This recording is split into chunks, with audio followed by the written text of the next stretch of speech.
Chapter 1. Inhaling the fragrance of blood, I discover the sanctuary of souls. The winds of the Dola's plains seem to have ceased not for a single moment, day or night, damp and warm. Yet at this very instant, they send shivers through the life forms that bask within their embrace.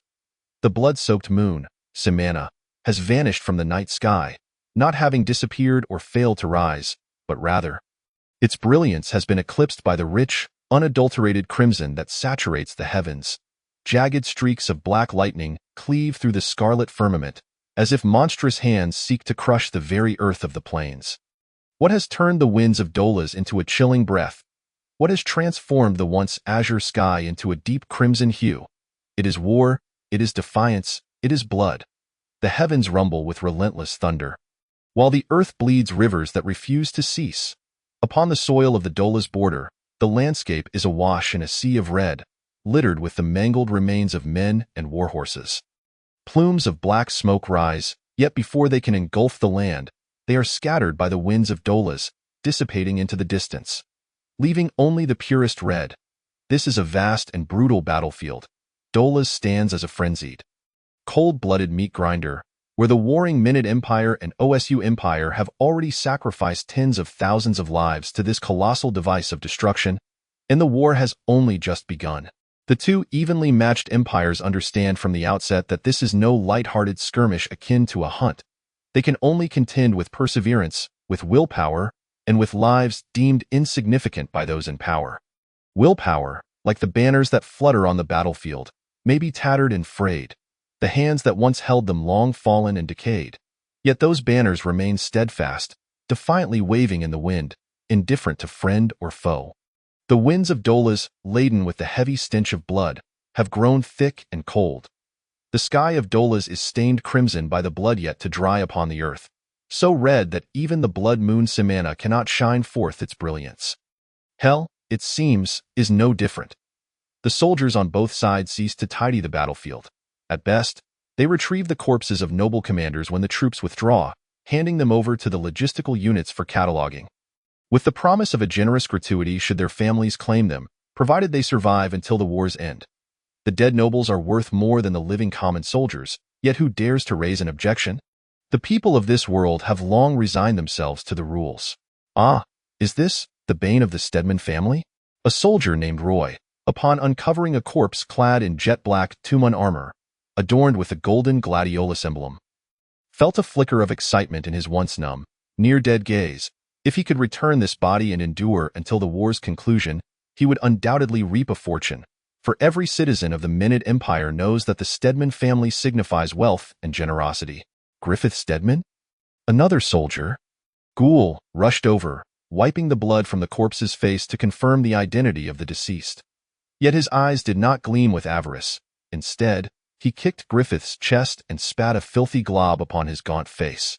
Upon hearing Ghoul utter the name of the deceased, Roy understood the source of his disdain. Griffith, the grandson of Duke Huster, the Empire's Minister of Foreign Affairs, was the primary heir of his family, notorious as one of the 8 vile nobles in the capital city of Ranaga, having led a group of aristocratic scoundrels to rape Ghoul's sister in broad daylight. Ghoul, in a desperate attempt to intervene, had been imprisoned by the city guards and subsequently sent to the Dola's battlefield. The two soldiers exchanged a knowing glance, then swiftly removed the emblem from Griffith's chest, glancing towards a nearby mass grave. Before hoisting Griffith and casting him into the pit, they swore to deny his soul any redemption, condemning him to wander as a restless spirit, enduring untold suffering for eternity.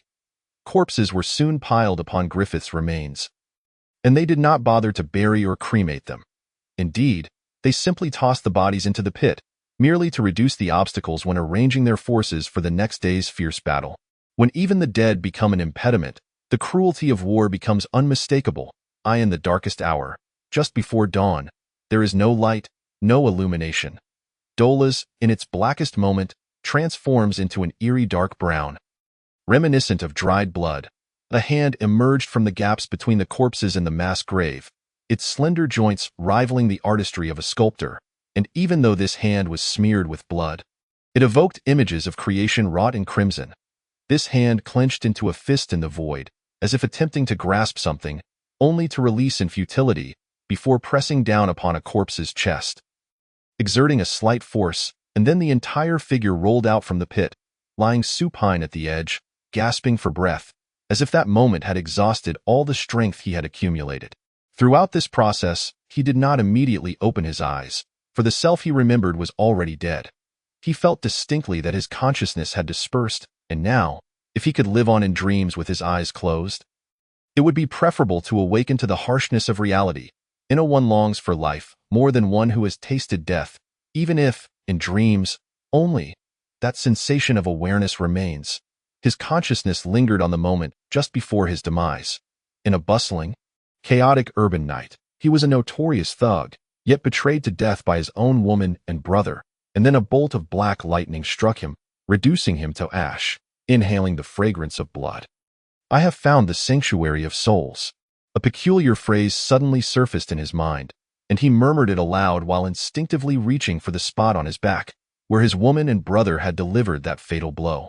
Panic seized him, and he sprang to his feet. Greeted by a haze of brown fog, he shouted into the void, "Damn it, which one is the dream?" Indeed, he could not distinguish between dream and reality. The origin of everything lay in his back. Smoother and more flawless than a woman's skin, devoid of the scars he remembered. Crawling from the heap of corpses as a former gang leader, this was not his first experience. Thus, he did not recoil in disgust or terror at the surrounding bodies. Yet the brown space enveloping him sent an unshakable chill through his heart, prompting him to inwardly question, "Is this hell?" In a state of unconscious fusion, he was unaware that his soul had already inhabited the lifeless body of Griffith. And the new memories were fragmented in the brown night. His eyes served no purpose, and his ears were filled with the rasping wind, like the low growl of demons and the whispering of ghosts. All his senses relied solely on touch. He chose a random direction and began to trudge forward. He did not wish to halt. Life is defined by movement. Perhaps the end of the road signifies rebirth. Chapter 2. Surviving the Battlefield. Suseya town is the southernmost settlement of the Menid Empire, closest to the battleground. This town has long been steeped in legend.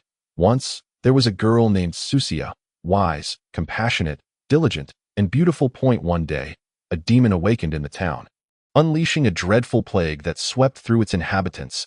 Suseya, burdened by illness, climbed to the peak of the bilious mountains in the northern Dolas plains, said to be the abode of the goddess of life. Kneeling before the heavens, she offered prayers, extolling the goddess's grace, for 3 days and nights.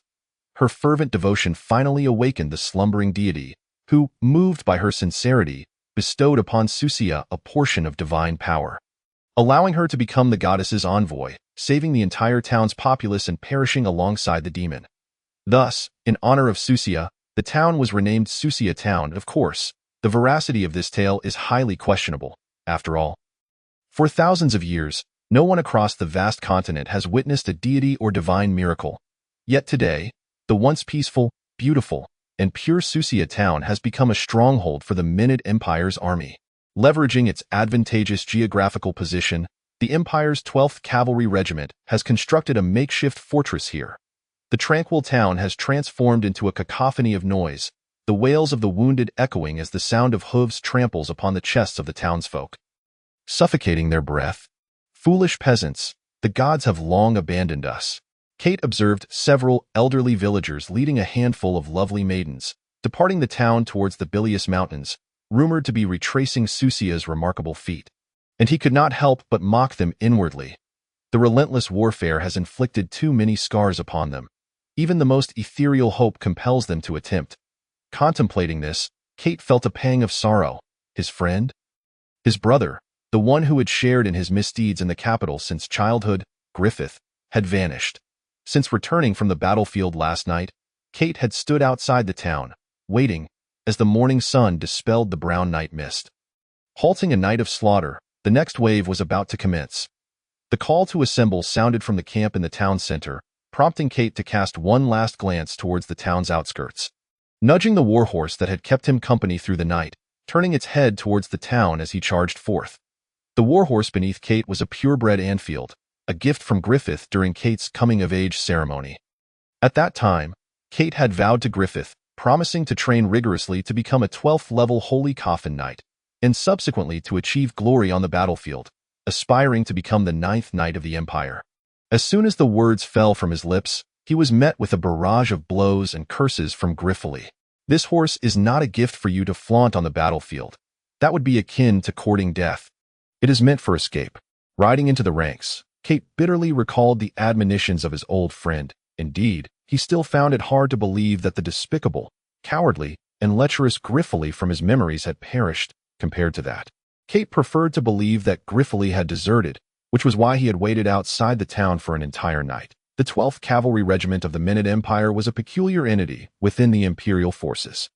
Led by noble scions, this hastily assembled band of knights, comprised of family knights and prisoners, was less about engaging in battle and more about the noble heirs seeking to gild their family name. After accumulating sufficient achievements, they could ascend the social ladder within the empire's hierarchy. Thus, the cavalry commander, Newer, was deeply troubled, daring only to lead this group of pampered nobles to skirmish at the fringes of the battlefield, allowing them to see bloodshed from the remnants of the enemy's retreat. Even so, this cavalry regiment managed to draw the attention of the enemy's main force. During the withdrawal yesterday, the main force of the OSU Empire, known as the Blood Roses, unexpectedly flanked the rear of the 12th Cavalry Regiment, catching them completely off guard. Newer was slain on the spot, and the grandson of the Imperial Foreign Minister, Zuster, Griffith, also went missing. Consequently, the cavalry regiment of 20,000 was reduced by more than half, with fewer than 8,000 soldiers returning from the battlefield.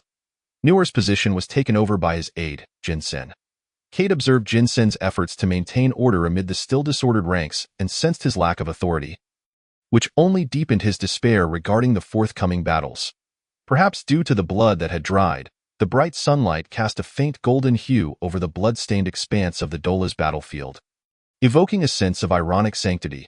Today, the entire regiment would advance southeast under the command of the Southern General, the Imperial 4th Knight, known for his iron-fisted leadership, Ursa. Kate found this peculiar order puzzling.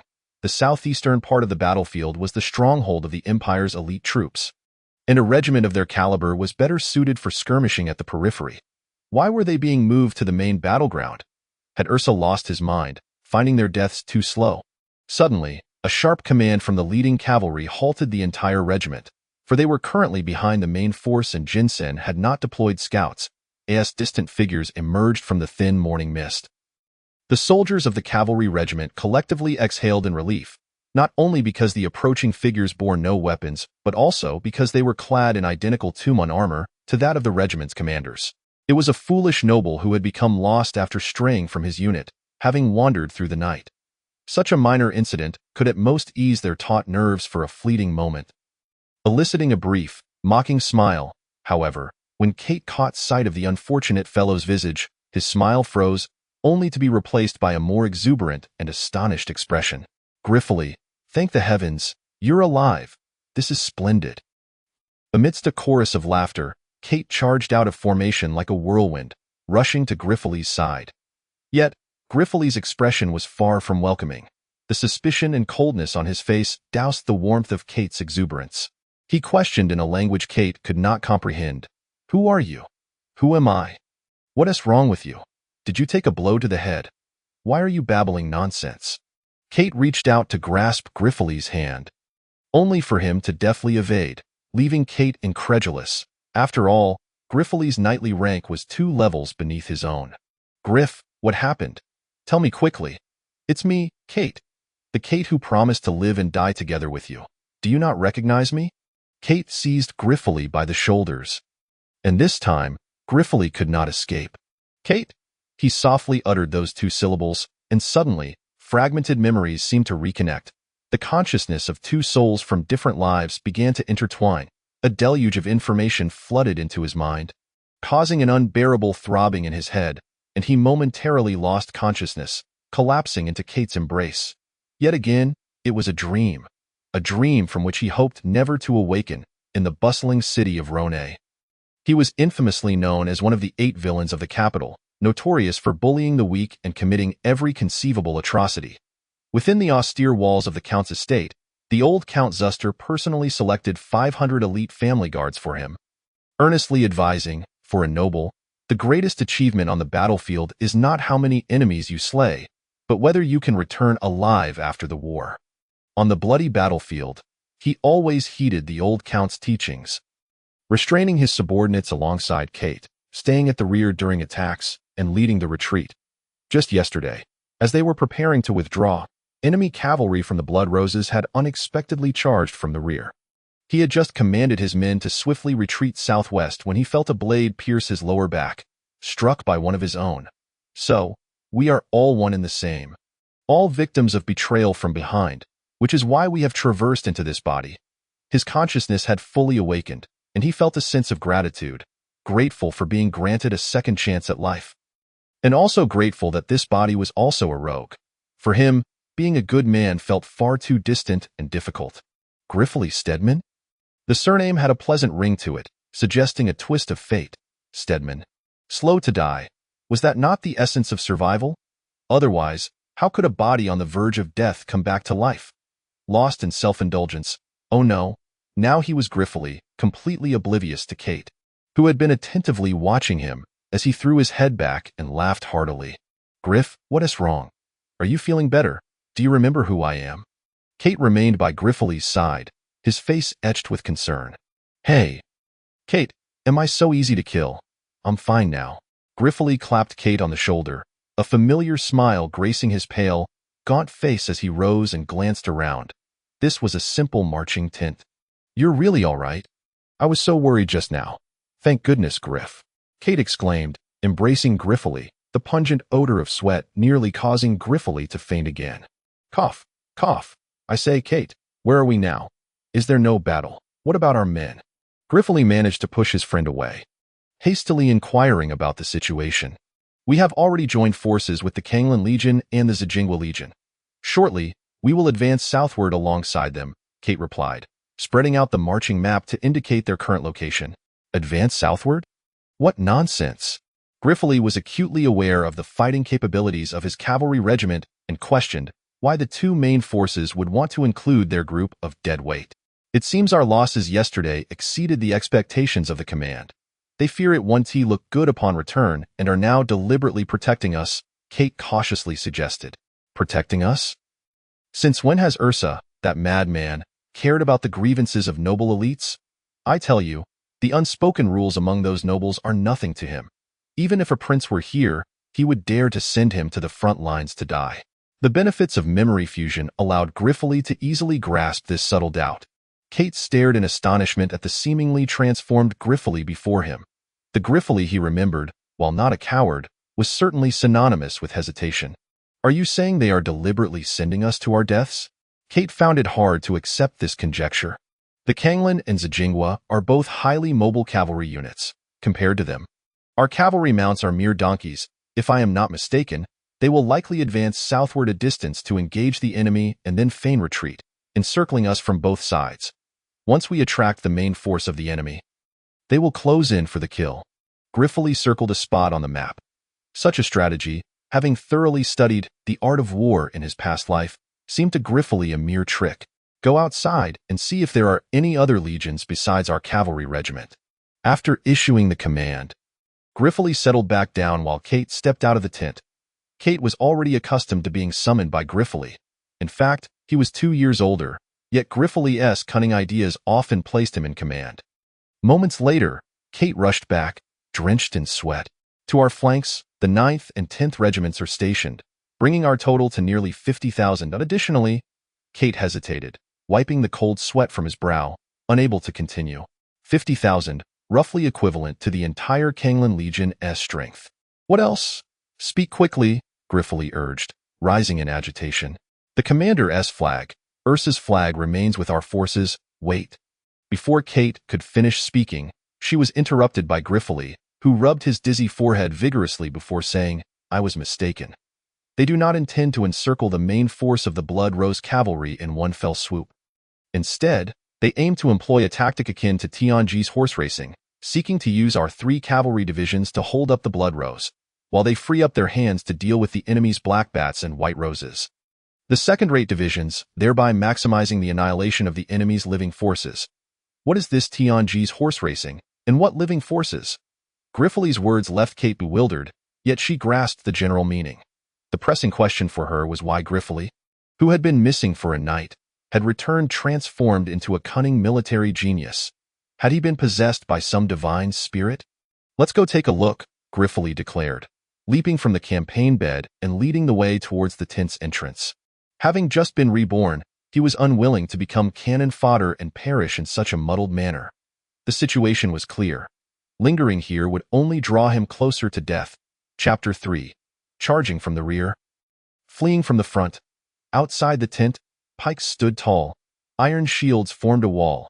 As knights remained steadfast atop their steeds, their expression solemn, exuding a faint aura of impending slaughter. Observing this scene stirred Griffith's blood, making him think how exhilarating such a brawl would be, whether in his past life as a gang leader or in this life as a commander leading a cavalry brigade of 2,000. To him, this was merely a grand brawl, differing only in scale. By the way, how many subordinates do we still have combined? Griffith mounted a warhorse led by a family guard and rode alongside Kate. Our losses have been minimal these past few days. The 2 divisions combined have 3,500 men, Kate replied. Griffith couldn't help but feel a pang of sorrow. Since the war's onset, they had been lurking at the back, fishing in troubled waters. Had it not been for last night's inexplicable skirmish, their forces would have suffered nearly no losses. In such large-scale battles, individual prowess mattered little. It was the multitude of subordinates that served as the bedrock of a leader's existence. The military structure of the Minute Empire was divided into 2 types, one being directly named legions, such as the Kanglan Legion and the Zijingwa Knights, which typically possessed formidable combat strength and constituted the empire's main forces. The other type was numbered legions, generally hastily assembled after the outbreak of war. Primarily composed of noble private soldiers, newly recruited commoners, and prisoners. These legions typically numbered only 20,000 when fully staffed, a stark contrast to the main legion's 50,000. Regardless of the type, all legions were divided into 10 divisions. Kate and Griffith's cavalry divisions each boasted 2,000 riders, with yesterday's skirmish claiming 1/8 of their forces. It was no wonder that Griffith felt heartache. Damn that Gao Sa. If I ever cross paths with him. Griffith muttered curses against the commander of the Blood Rose Legion, known as the Butcher, but when he noticed Kate looking back with a glimmer of amusement in his eyes, he quickly amended, "Right now? We are indeed no match for him. If we encounter him, it would be best to flee swiftly." Gao Sa was a legend of invincibility in the Usu Empire, a war god in the army, and a spiritual leader in the eyes of all soldiers. Before the expedition, the emperor of the Minute Empire had made a solemn promise. If any warrior could slay Gao Sa, he would be bestowed the title of the 9th Knight of the Empire. Rumors also circulated that the emperor had privately expressed to some ministers that if a noble knight were to behead Gao Sa, he would generously marry off his most beloved princess, Kufei and I, to him. It was precisely this rumor that led many noble families to send their offspring to the battlefield after the main imperial forces set out, resulting in a plethora of makeshift cavalry divisions. The mere thought of Suseya, renowned for her moonlit beauty, ignited a fierce rage within Griffith, who longed to see Gao Sa suffer 1,000 tortures. Of course, this was merely the instinctive nature within Griffith, not a desire that stemmed from his soul. A beauty brings disaster. Now bearing another's soul, Griffith no longer harbored any aspirations of approaching those women who attracted the gaze of the masses. As for the title of the 9th Knight, achieving such honor was indeed a tremendous glory for any man. Griffith summoned his fighting spirit, enveloped in a grayish-blue light that signified a mid-level warrior, and could not help but mock himself. The 9th Knight is far beyond my reach. I should focus on preserving my own life first. Noticing Kate's amused gaze once more, Griffith realized he was once again embarrassing himself and promptly ceased channeling his fighting spirit. The 9th, 10th, and 12th were all makeshift cavalry divisions equipped with steeds.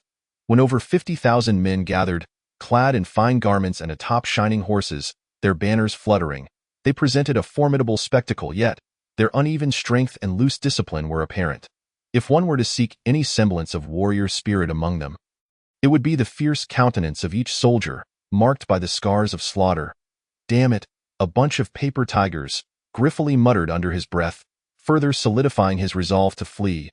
Because our cavalry division has the fewest numbers, we find ourselves wedged between them. That fool Jinsen doesn't even know to protest, Kate said, casting his gaze towards the east. Griffith followed Kate's line of sight, spotting among the hundreds of military flags a massive black flag adorned with stars, beneath which stood a commander clad in silver armor. Although he caught only a fleeting glimpse before being obscured by other figures, it was sufficient for Griffith to ascertain her gender. How can it be a woman? Who is she? Griffith exclaimed in astonishment.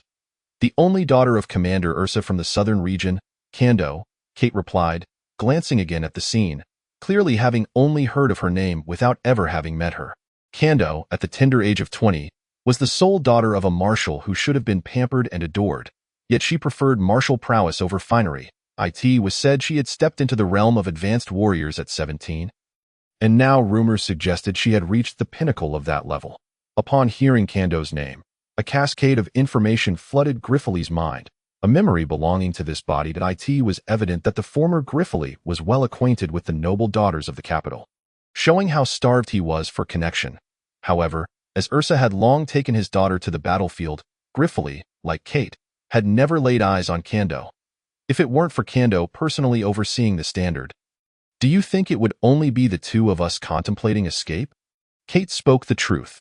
The instinct for self-preservation was a common trait among nobles, who merely played at being warriors on the battlefield. Reluctant to truly engage the enemy's main forces, one must not be overly cautious, lest they fail to catch the wolf. Damn you, Ursa, you wretched dog, Griffith cursed before turning to Kate. Let's try to lag behind as much as possible. Before he could finish his sentence, the call to arms sounded from beneath the standard, resounding, deep, and far-reaching. The clarion call echoed, inspiring the warriors to gallop forth uncontrollably. Initially at a brisk pace, they soon transformed into a thundering stampede.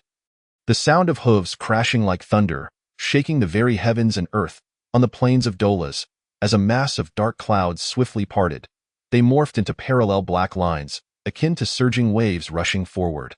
Unstoppable in this moment, intoxicated by the momentum, the soldiers felt their spirits soar, their blood boiling. They no longer remembered they were merely makeshift troops, nor did they recall. Fleeing at this instant, Griffith, who stood at the forefront of the formation, found that not only could he not flee, but attempting to slow down would also result in being trampled by the cavalry behind him.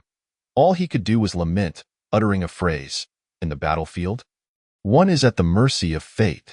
Before long, he beheld a flurry of figures ahead, the clamor of battle reverberating through the air, witnessing the Kanglan Legion's cavalry engage with the blood rose. Just as Griffith silently congratulated Kanglan for not leaving them to face blood rose alone, the Kanglan flag waved, and the cavalry, amidst the melee, suddenly split, rapidly withdrawing from the battlefield, leaving the combined forces of the 9th, 10th, and 12th Cavalry Divisions entirely exposed to the front of the blood rose. After all, the blood rose was a legion of repute across the continent. Their cavalry pursued the Kanglan riders, flanking them as heavy infantry advanced, forming an impenetrable iron fortress in an instant, utilizing their caltrops and iron shields. The 5-meter-long caltrops extended from the shields, angled towards the sky, their dark, sharp tips glimmering with a chilling aura under the blazing sun. Faced with the unyielding blood rose following their ambush, the cavalry of the Allied forces finally recalled they were merely a hodgepodge of troops with empty bravado. Their courage waned, and their steeds, sensing their riders' trepidation, began to slow. As the cavalry in front slowed, the rear ranks, unaware of the unfolding situation, crashed into the front lines. Before the battle had even commenced, the Allied forces were thrown into disarray, men and horses tumbling over one another. Griffith now found himself in a predicament, with no retreat available. Ahead lay an expanse of cavalry, and he could hardly steer his horse to the sides, inwardly regretting ever having ventured to the front to witness the chaos. Avoid the front. Attack from their flanks.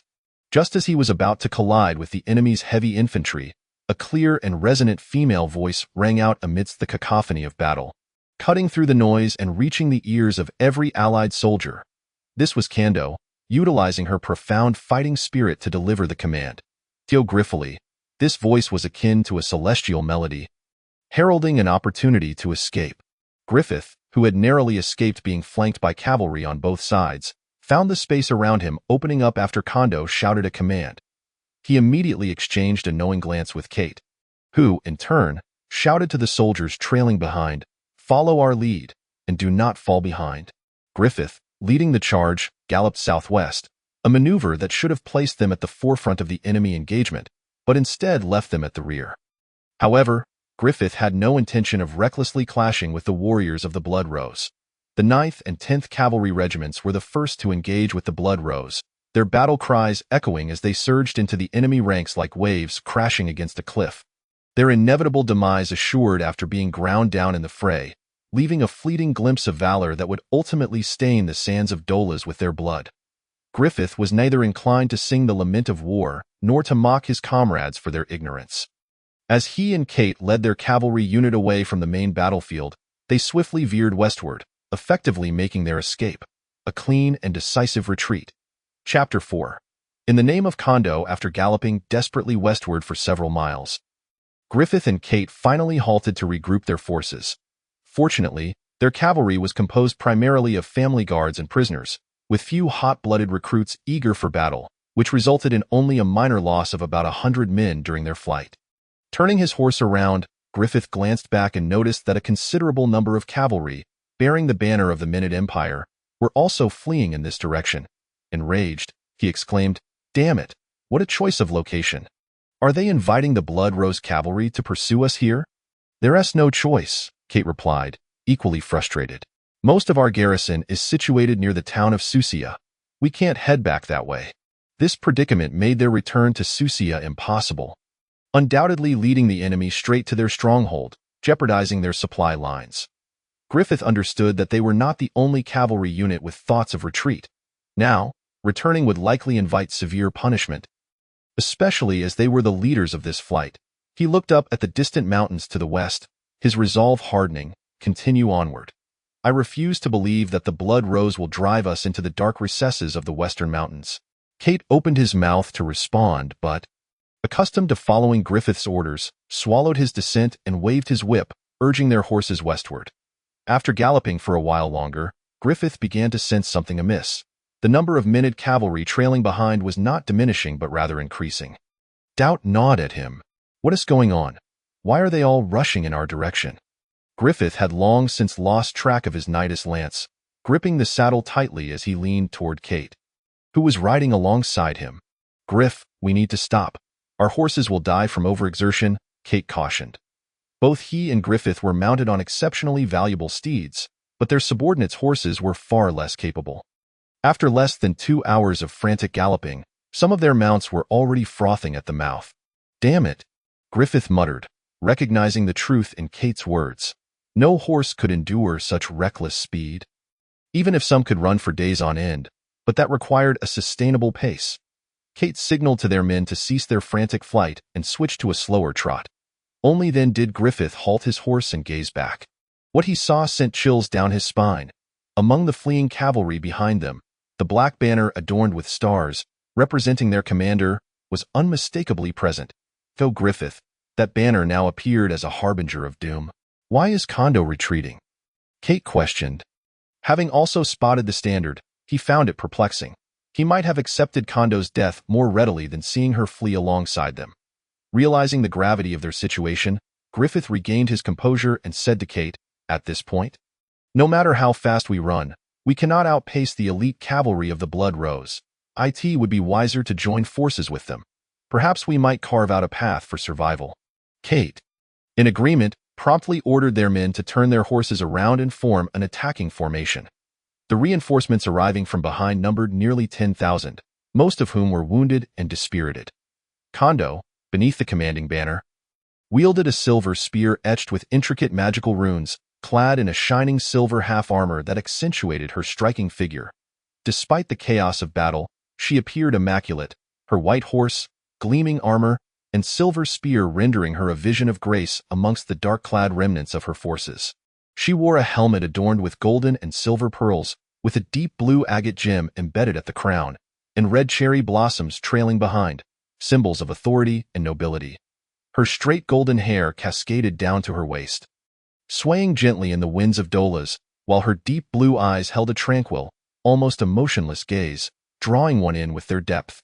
Upon noticing Griffith and Kate, her finely sculpted nose crinkled slightly, and her alluring crimson lips, set against her snow-white skin, were captivating. A cold smile graced her face, creating a dimple that seemed to release all the icy composure from her visage, instantly illuminating her countenance. "She is a cold beauty," Kate remarked. "She is an angel." Even Griffith, accustomed to the sight of beauty from his previous life, could not withhold his genuine admiration. Like many others, he found himself enraptured by Kondo's mesmerizing blue eyes. In that moment, it seemed as though his world revolved solely around her. "What regiment are you from? Why are you leading the retreat?" A handsome young man adorned with a lionheart emblem spoke up. This knight, named Awash, descended from royal lineage but lacked the rights of succession, which explained his proximity to Kondo. Akin to a devoted suitor, gaining Kondo's affections could elevate him into the esteemed family of the sole heiress, thus avoiding the fate of being a mere idle rich man. Upon hearing this, Griffith finally tore his gaze from Kondo's enchanting eyes and urged his horse forward alongside Kate, repeatedly asserting, "No, no, Captain Awash. I believe there has been a misunderstanding. We are not fleeing. We merely retreated to regroup after witnessing our men scatter under the overwhelming might of the Blood Rose.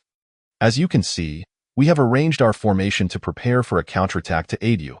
We simply did not expect the valiant and magnificent you to retreat so swiftly alongside the beautiful Miss Kondo." Griffith deliberately emphasized the word retreat, implying, "You say we are fleeing. Does that mean you are retreating?" "You." Awash pointed an accusatory finger at Griffith, rendered speechless by indignation. Kate, well aware of Griffith's shamelessness, found himself elevating his friend's reputation for audacity to new heights. "We are the 12th Cavalry Regiment. I am Captain Kate.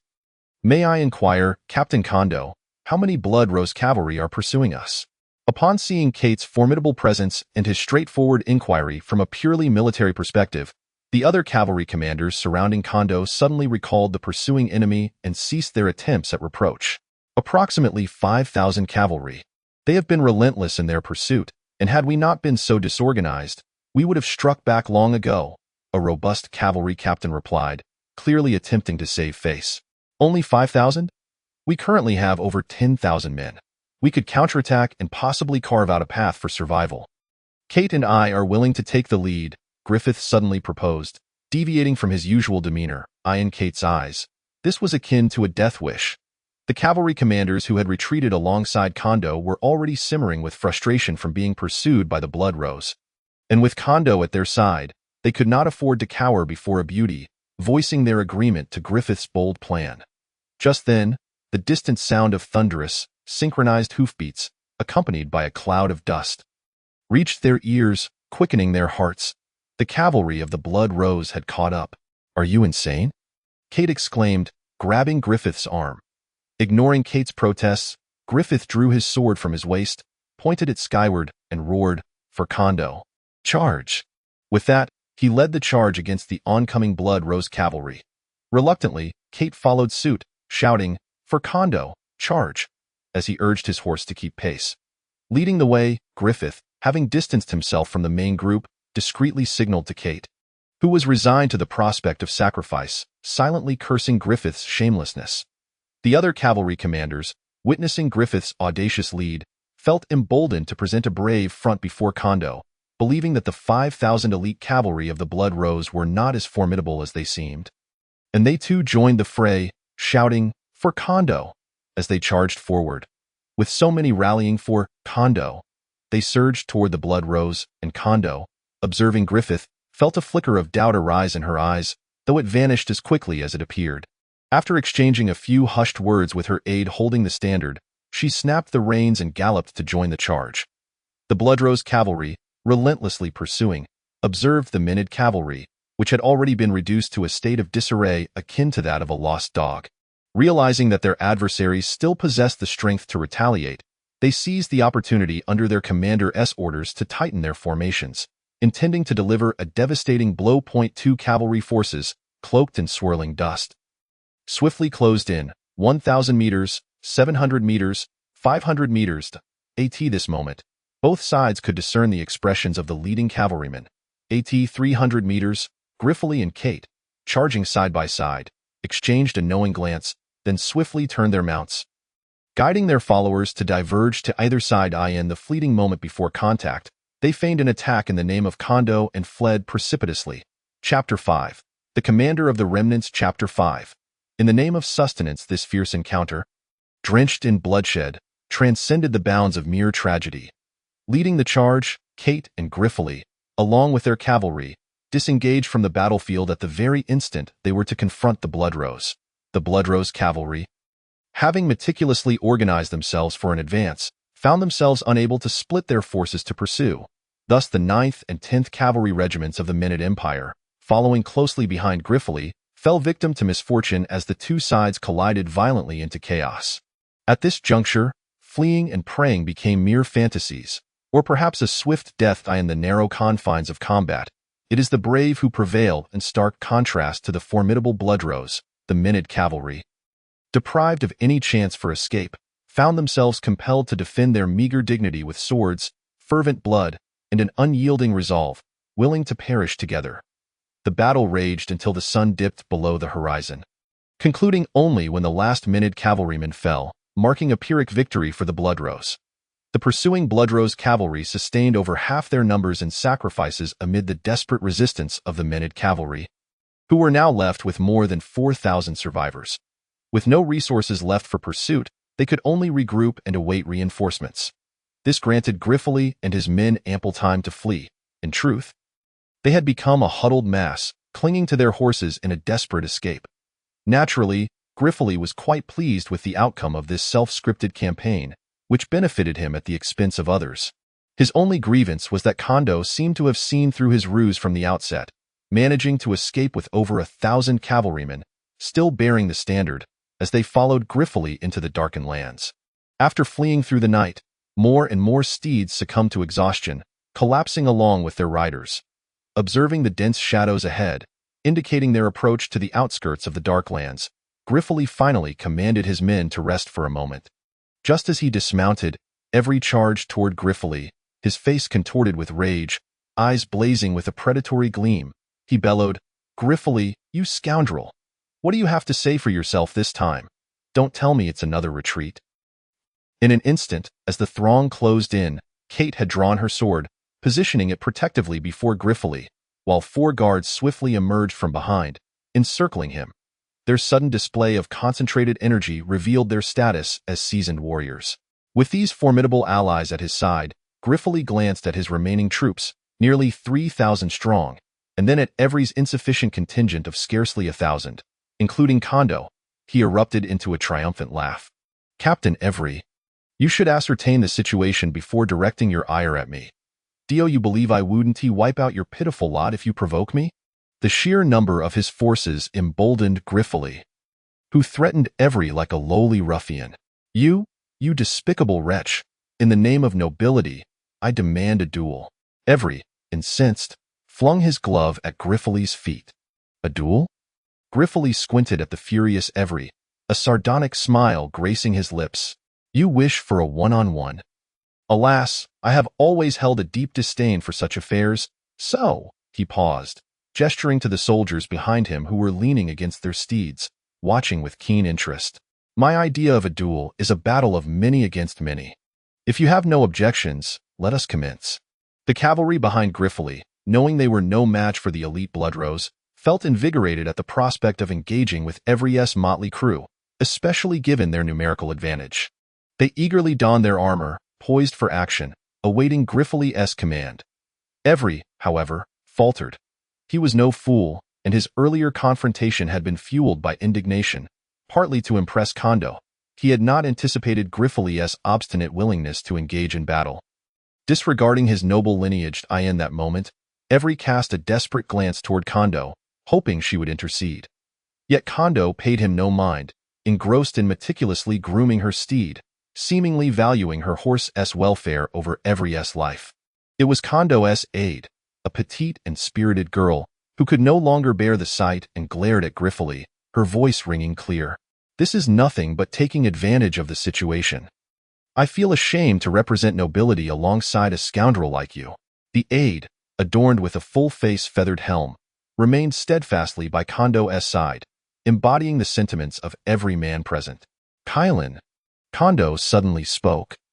Her voice cool and melodious, infused with an unusual charm. What is it, my lady? That wretch Griffith exhibits none of the qualities of a noble knight. Were it not for his incessant retreat, we would not have fallen to such depths. Kylan, seemingly close to Kondo, whined in front of the assembled warriors. Enough? Kondo raised her voice, chilling the air with her tone point. One could only imagine the extent of Kylan's dismay, hidden beneath her helm. Griffith, not wishing to engage in an internal conflict with every while facing pursuers, seized the opportunity presented by Kondo's words to redirect the blame. He had no desire to be stabbed in the back by a vengeful Every amidst any potential chaos to come. Every. Instead of debating the nuances between retreat and withdrawal, I suggest you inquire of Commander Kondo why her father, our esteemed General Ursak, is absent from our ranks, and why she insists on carrying the standard. Don't he tell me this is a matter of sacrifice as dictated by the code of chivalry? This statement not only stunned Every, but also drew the attention of Kondo's immediate subordinates, who now regarded her with skepticism. If this was indeed a strategy of sacrifice for greater victory, then the cost was exorbitant. One must remember that this involved an entire force of 50,000, many of whom were the progeny of influential nobles. Regardless of the intended victory, such a sacrifice would be unacceptable even to the emperor of the empire. Thus, all eyes turned to Kondo, their expressions shifting from admiration to suspicion. Tinged with a hint of anger, life is singular. Every sacrifice, under any pretext, is a sin, especially when they had already been deemed expendable from the outset. You, Kylan, with her fiery temperament, prepared to charge forth and confront Griffith. But Kondo's icy glare halted her. Kondo leaned her silver spear against her steed, approaching Griffith with an elegant poise. With a slight parting of her lips, her cold yet apologetic gaze met his as she stated, as Captain Griffith has articulated. From the very beginning, you all have been considered sacrifices. A murmur of disbelief rippled through the crowd. Swords were drawn, and even Every was drenched in cold sweat, bewildered by Kondo's words. Unfazed, Kondo continued, including myself. A shadow of sorrow crossed her face, her icy demeanor momentarily softening as she surveyed her surroundings, her gaze becoming distant. I too cannot comprehend such orders, but as soldiers, we must obey. For the countless citizens of the Menid Empire suffering in the throes of war, for our glory, I am willing to sacrifice. I believe that our sacrifices will yield greater victories. As for why the standard remains with us, that is classified military information, which I am not at liberty to disclose. Upon realizing that even the esteemed Kondo was also a potential sacrifice, the previously agitated remnants of the Menid cavalry found some solace. Furthermore, it was hardly honorable for a group of men to intimidate a young woman. Thus, they muttered curses against Ursak and gradually dispersed to resume their duties. Wait! Kondo suddenly called out to Griffith, who was about to rest. From this moment forth, I acknowledge you as the supreme commander of this unit, but you must include me and all those present. Until I fall, this standard shall not fall. Griffith harbored a profound aversion towards women who addressed him in an imperious and unquestionable manner. In truth, his initial intention had merely been to sow discord between the parties involved, hoping that Kondo would retreat in dismay, thus parting ways with him and banishing this calamity from his vicinity. However, he had not anticipated that Kondo would relinquish her leadership, instead drawing closer to him, a development that left Griffith utterly confounded. What if I dissent? He queried, casting a glance at the 4 elite guards in cape beside him. Feeling emboldened enough to defy orders. Then I shall fight you to the death, Kondo retorted, casting a scornful glance at the elite warriors surrounding Griffith. Are you willing to test that? Whether this was an enticement or mere trickery remained uncertain to Griffith, who, wary of potential pitfalls, opted against taking risks. With a resolute turn, he departed, leaving behind a parting remark, "Very well, I shall preemptively wish everyone an enjoyable journey in the Darklands." After a brief respite and a meager meal, this beleaguered troop, under the new leadership of Griffith, resumed their flight from danger. Griffith, mounted upon his steed, called out to his nearly 4,000 subordinates behind him, "Our destination is the Darklands, where we shall conceal ourselves in the dense forests until the enemy retreats. Thus, You lot had best join me in fervent prayer that madman Gaoza holds no interest in the depths of these woods." At this moment, Kyron, standing beside Kondo, voiced her concerns. "Miss, is this truly a viable plan? I mean, can we genuinely escape under the command of that rogue?" Kondo hesitated before nodding. She believed that Griffith possessed the capability to preserve the majority of their strength on the brutal battlefield and was adept at fleeing, which was precisely why she had ceded her command. As they approached the hills, Kondo cast a backward glance in the direction of Darius, her eyes filled with trepidation. Her father, the southern commander of the empire, Ursa, had assured her that she need only delay the blood roses for 2 hours, and he would arrive to unite with her. Now, nearly a day had passed, and she silently prayed, "Father, please do not encounter any misfortune." The horse beneath her carried her into the hills, where dense thickets abruptly obscured her view. The periphery of the everdark forest, composed of low shrubs and irregular mounds, posed little challenge to the ragtag remnants under Griffith's command, if one disregarded hunger and fatigue. Of course, after traversing the thorn-laden underbrush for 3 hours, they finally penetrated the everdark forest by the following morning. A sea of black vegetation, towering and lush, cast a shadow over the land, concealing countless mountains and valleys within, along with innumerable unknown dangers. The everdark forest, deprived of sunlight for countless years, was shrouded in a yellow mist that, while not dense enough to obscure vision, emanated from the decay of dead branches, leaves, and animal remains. Prolonged exposure to this miasma could lead to dizziness, fatigue, and ultimately asphyxiation, rendering the forest a forbidden territory for ordinary folk. Yet, this posed no significant threat to Griffith and his men. A few guards from adventurous lineages quickly identified a root plant known as saran, whose leaves, when crushed and wrapped in cloth, alleviated the dizziness when inhaled. Thus, the fleeing party, eager to replicate this remedy, led Kate to envy Griffith's fortuitous discovery. Of course, it would be even better if their pursuers remained unaware of this secret. What was once a fearsome miasma now seemed a mere jest to them, merely adding a peculiar hue to the otherwise dark forest, a momentary diversion from their plight. However, new troubles soon arose. After less than an hour of travel, the flat woodland terrain came to an abrupt end, as the Arquis Mountains obstructed their path. At this juncture, riding over the rocky slopes became impossible, and the steeds, treasured by the cavalry, had turned into burdens. Griffith did not command a retreat towards the mountainside, not out of a lack of desire but rather an instinct that the blood roses were not pursuing them with a singular force. Instead, they were encircling them with several factions of cavalry. Though his instincts were often unreliable, he deemed it prudent to take the longer route rather than risk an encounter. Noticing the absence of blood rose cavalry in the immediate vicinity, he decisively ordered the slaughter of their horses, feasting on their flesh and converting the surplus into jerky before continuing westward. Most were reluctant to comply with this command. However, when Kondo herself pierced her horse with a sword, the remaining members of the party had no choice but to follow suit. A plume of smoke billowed from the campfire, casting flickering red glimmers in the dimness, and as the aroma of cooked meat wafted through the air, it began to attract the attention of nearby beasts. Yet, faced with the overwhelming number of human warriors, the creatures could only sniff in vain, retreating with the notion that it was better to savor the scent than to partake in the feast. Yet, the blood roses granted them little respite, as flocks of dark green crows soared overhead toward the deeper recesses of the mountains, their cacophonous cawing serving as a grim reminder that the Reaper of Lives, the Blood Rose Cavalry, was drawing near. Chapter 6. The Dark Journey. The Arquis Mountains span the entirety of the vast continent from north to south, with countless hills and expansive plains to the east. This region was characterized by clear mountains and rivers, fertile lands, and a thriving environment. It was home to the 3 great human empires and numerous federated duchies, where most inhabitants revered the light, and the Holy See held considerable sway. This land was commonly referred to by the continent's intelligent beings as the Holy Alliance. Conversely, to the west of the Arquis Mountains lay an endless expanse of mountains, interspersed with the few rivers and plains. Its westernmost edge was a sulphurous abyss, rumored to be inhabited by terrifying demons. Vast tracts of primeval forests blanketed much of the area, with countless primordial beasts roaming amidst the perennial mist that shrouded the mountains and rivers, giving birth to darkness and malevolence.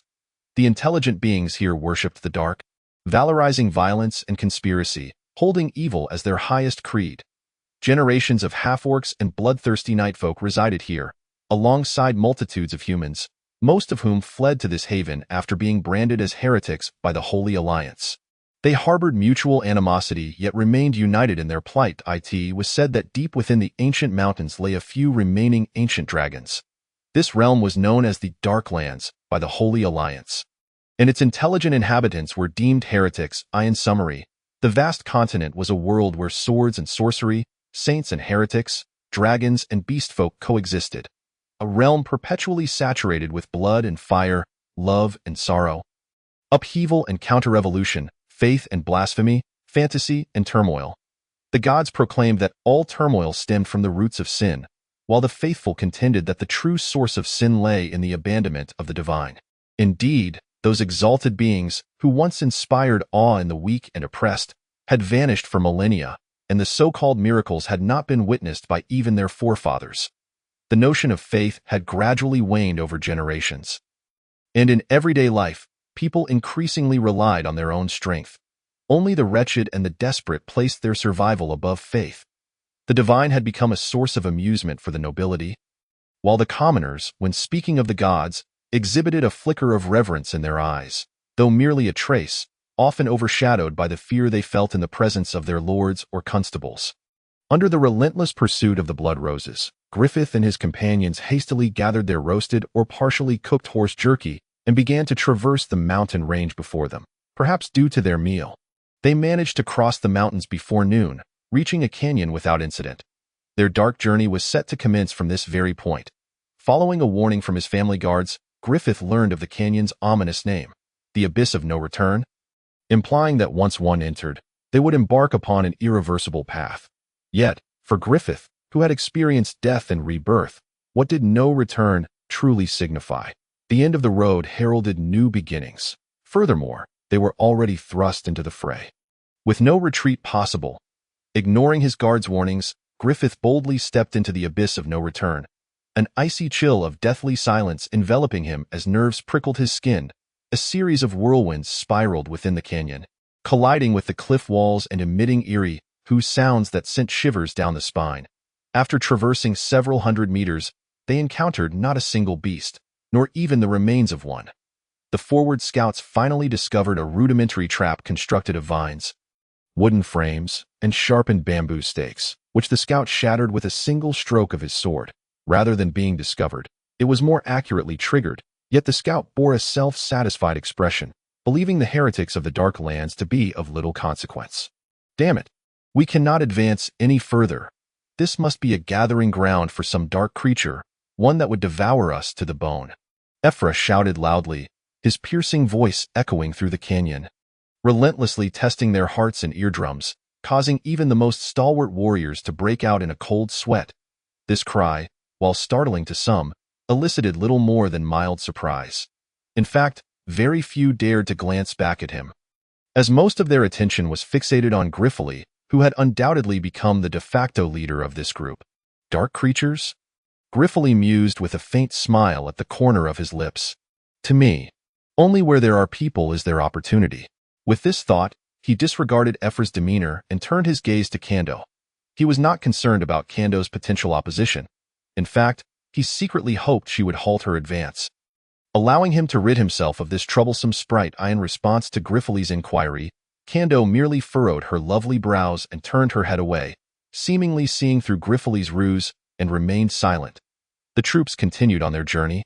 But this time, to guard against unforeseen events, Griffith dispatched a full 100 sentinels, or rather, sacrificial pawns, to pave the way ahead. Ephra, witnessing that the others had ignored his warning and lacking the confidence to retaliate with his fewer than 200 men, grumbled a few words beside Kando, but upon realizing she was uninterested in him, he could only follow along reluctantly. The cliffs of the unreturning canyon rose in irregular waves, and as Griffith walked ahead, he felt an unsettling sensation as if countless eyes were watching them. Though this feeling was uncomfortable, he could only steel himself and press on. As the party cautiously advanced to the middle of the canyon, dusk approached, and their surroundings suddenly opened up. The steep cliffs transformed into a more gradual slope. The trees that had densely covered the canyon above became strangely sparse, allowing muted light to filter through the branches, creating circular patches of light at the canyon's base, which momentarily disoriented Griffith and his companions, who had nearly acclimated to the dimness, causing their vision to blur into two images that gradually merged into one. Just then, a piercing shriek erupted from the front, and the over 100 sentinels that had ventured ahead tumbled back, now numbering fewer than 50, many of whom bore wounds, feathered arrows protruding through the gaps in their armor. Clearly, they had fallen victim to an attack from unknown dark creatures. "What has happened?" Griffith asked as he steadied a warrior who had been struck by 2 arrows. The response came not from the injured soldier, but from the shadows on both sides of the cliffs. As a throng of figures surged down the slopes, encircling Griffith and his company, the remnants of the Menid Empire's defeated soldiers, lacking steeds, had no choice but to raise their shields and prepare to fight. Griffith immediately raised a hand to quell his subordinate's inclination to retaliate, wearing a placating smile as he addressed the looming figures in the common tongue of the vast continent. "Half-orc warriors?" No one answered. Their physiques were far more robust than those of humans, with sloping foreheads, protruding jaws, prominent teeth, and rough skin making their lineage unmistakably clear. Their rugged bodies and crude wooden clubs were their only means of defense, and their crimson eyes and labored breathing revealed their nature of hatred and greed. The only sounds left in the forest were the heavy breaths of the half-orcs and the heartbeats of the human warriors. Griffith exchanged a knowing glance with Kate, and subtly signaled his men to retreat 10 meters, creating a buffer zone between the two parties, allowing for a moment's reprieve whether to flee or to fight. "Humans, this is not a place for you to trespass. Leave at once."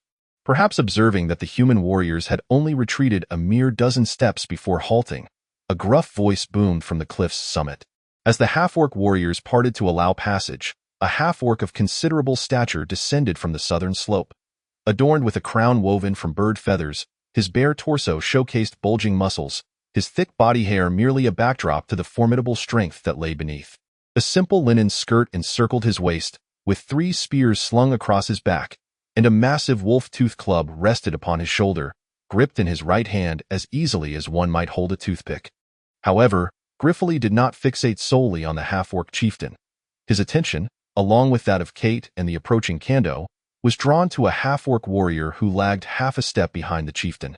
While others recognized this warrior's formidable prowess, Griffith relied purely on instinct. This half-orc bore a striking resemblance to the others, even shorter than the chieftain by a head, yet he was clad in armor, a rectangular shield woven from unknown vines.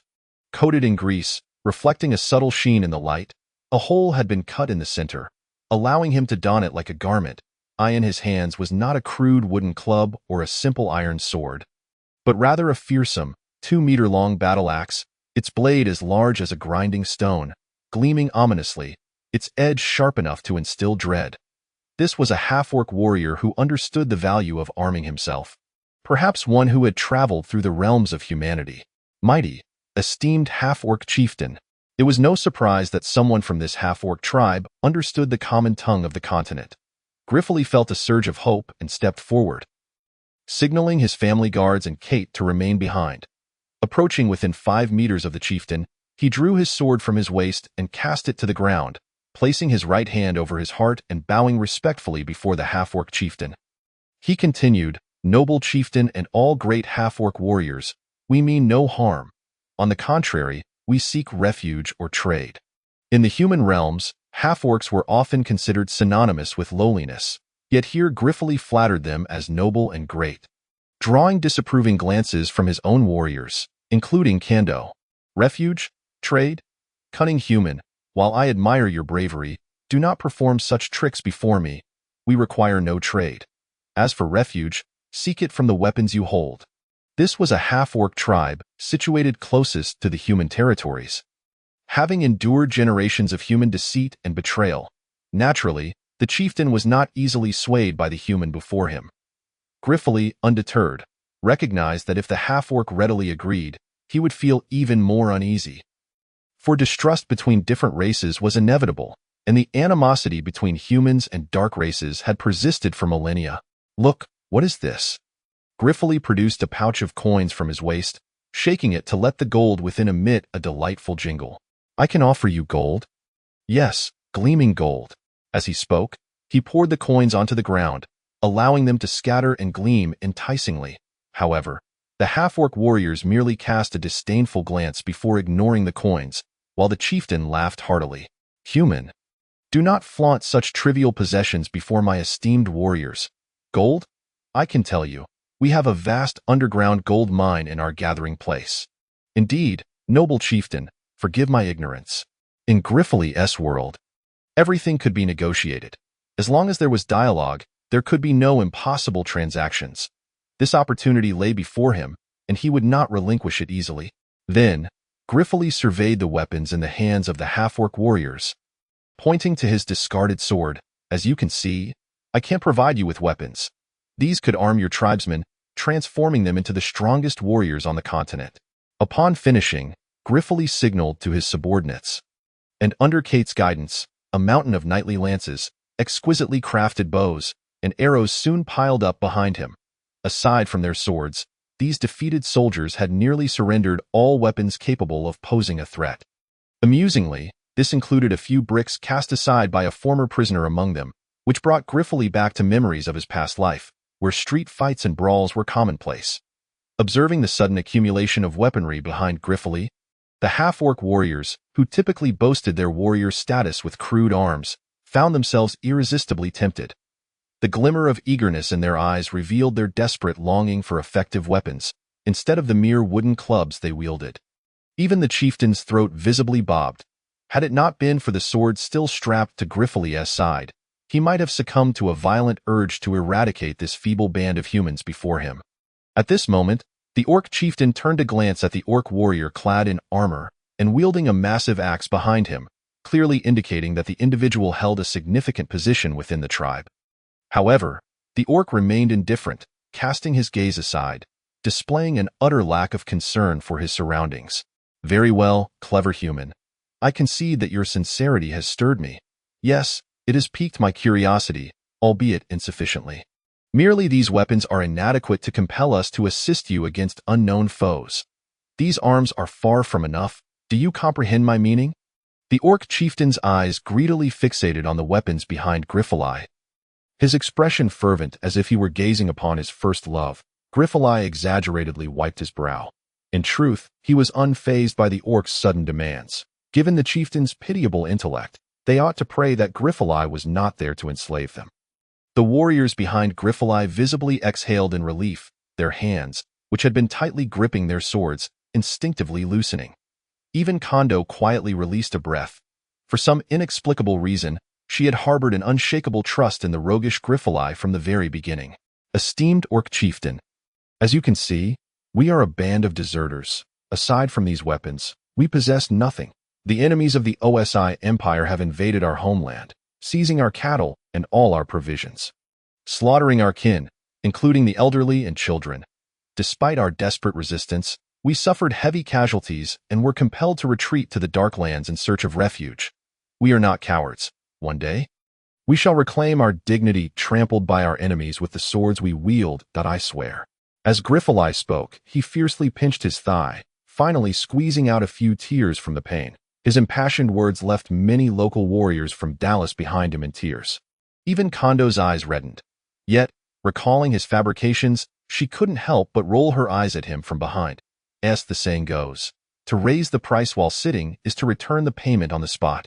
Griffith did not expect the orc chieftain to be swayed by his words, although he indeed lacked anything substantial to impress the orc. Let us not forget that there exists something in this world that can evoke desires more powerfully than tangible goods, and that is the promise. Honorable orc chieftain, if you aid us in vanquishing our pursuers, I swear by the name of the god of war, Ares, that upon our return to the realm of humans, we will deliver enough food and fine wine to sustain your tribe for an entire year. Griffith's insincere oath struck a nerve with the orc chieftain, who knew that their tribe had migrated from the northern highlands, perpetually suffering from a lack of food, subsisting solely on hunting and foraging. Consequently, at least half of the newborn orcs in the tribe perished from starvation each year. Food, at this moment, was undoubtedly what they desired more than weapons. The orc chieftain swiftly responded, "No, it must be at least 3 years' worth of provisions, and fine wine as well. It's a deal." Griffith hastily agreed, fearing the orc chieftain might backtrack. Once we emerge, we shall transport it with utmost speed. Yet, cunning human, on what grounds should I trust your promise? You must understand, the treachery of your kind is second only to the drow lurking beneath the earth. History has shown that any ruler possesses a certain degree of wisdom, even those uncivilized orcs. Nevertheless, this posed no challenge for Griffith. In fact, he had no intention of burdening his family with such a substantial reward. He turned to beckon Kondo, who approached him with a puzzled expression. Her brows furrowing tightly. In truth, she despised standing beside Griffith under the scrutiny of others. Occasional trust did not equate to fondness. However, Griffith disregarded her discomfort, seizing her delicate hand, not pausing to relish its cool, silky texture before addressing the orc chieftain. You see, this is my beautiful wife. To demonstrate my sincerity, I will leave her in your tribe until we deliver the promised reward. Indeed, Griffith's calculations were astute. That damned reward. God knows how much orcs can eat. Let that scoundrel also redeem his daughter. Kondo realized that Griffith was merely acting, yet it was her first experience being held by a man in such a manner. Although she understood that Griffith was effectively selling her out, she recognized that they had reached a pivotal moment in negotiations. Regardless of whether the orcs could slay the Blood Rose's Gauza, it was certain that they would severely wound him, thus alleviating the pressure on her father, who was on the front lines. Therefore, she merely blushed and lightly struggled, allowing Griffith to hold her hand while silently vowing to sever his paw and, his tongue, once the war concluded. Their intimate gesture left the warriors behind them utterly dumbfounded. Had Everton not been preoccupied with the pursuing foes, he might have resorted to violence. The orc chieftain regarded Kondo with skepticism, his eyes filled with disdain, but when he looked at Griffith, they brimmed with sympathy. Clearly, Kondo's relatively petite stature rendered her a sight deemed unattractive in the eyes of the orcs. Simply a matter of differing aesthetics. Very well, human, as you say, the deal is struck. The orc chieftain waved his hand, and his warriors instantly charged down the hillside, howling as they lunged at the weapons behind Griffith.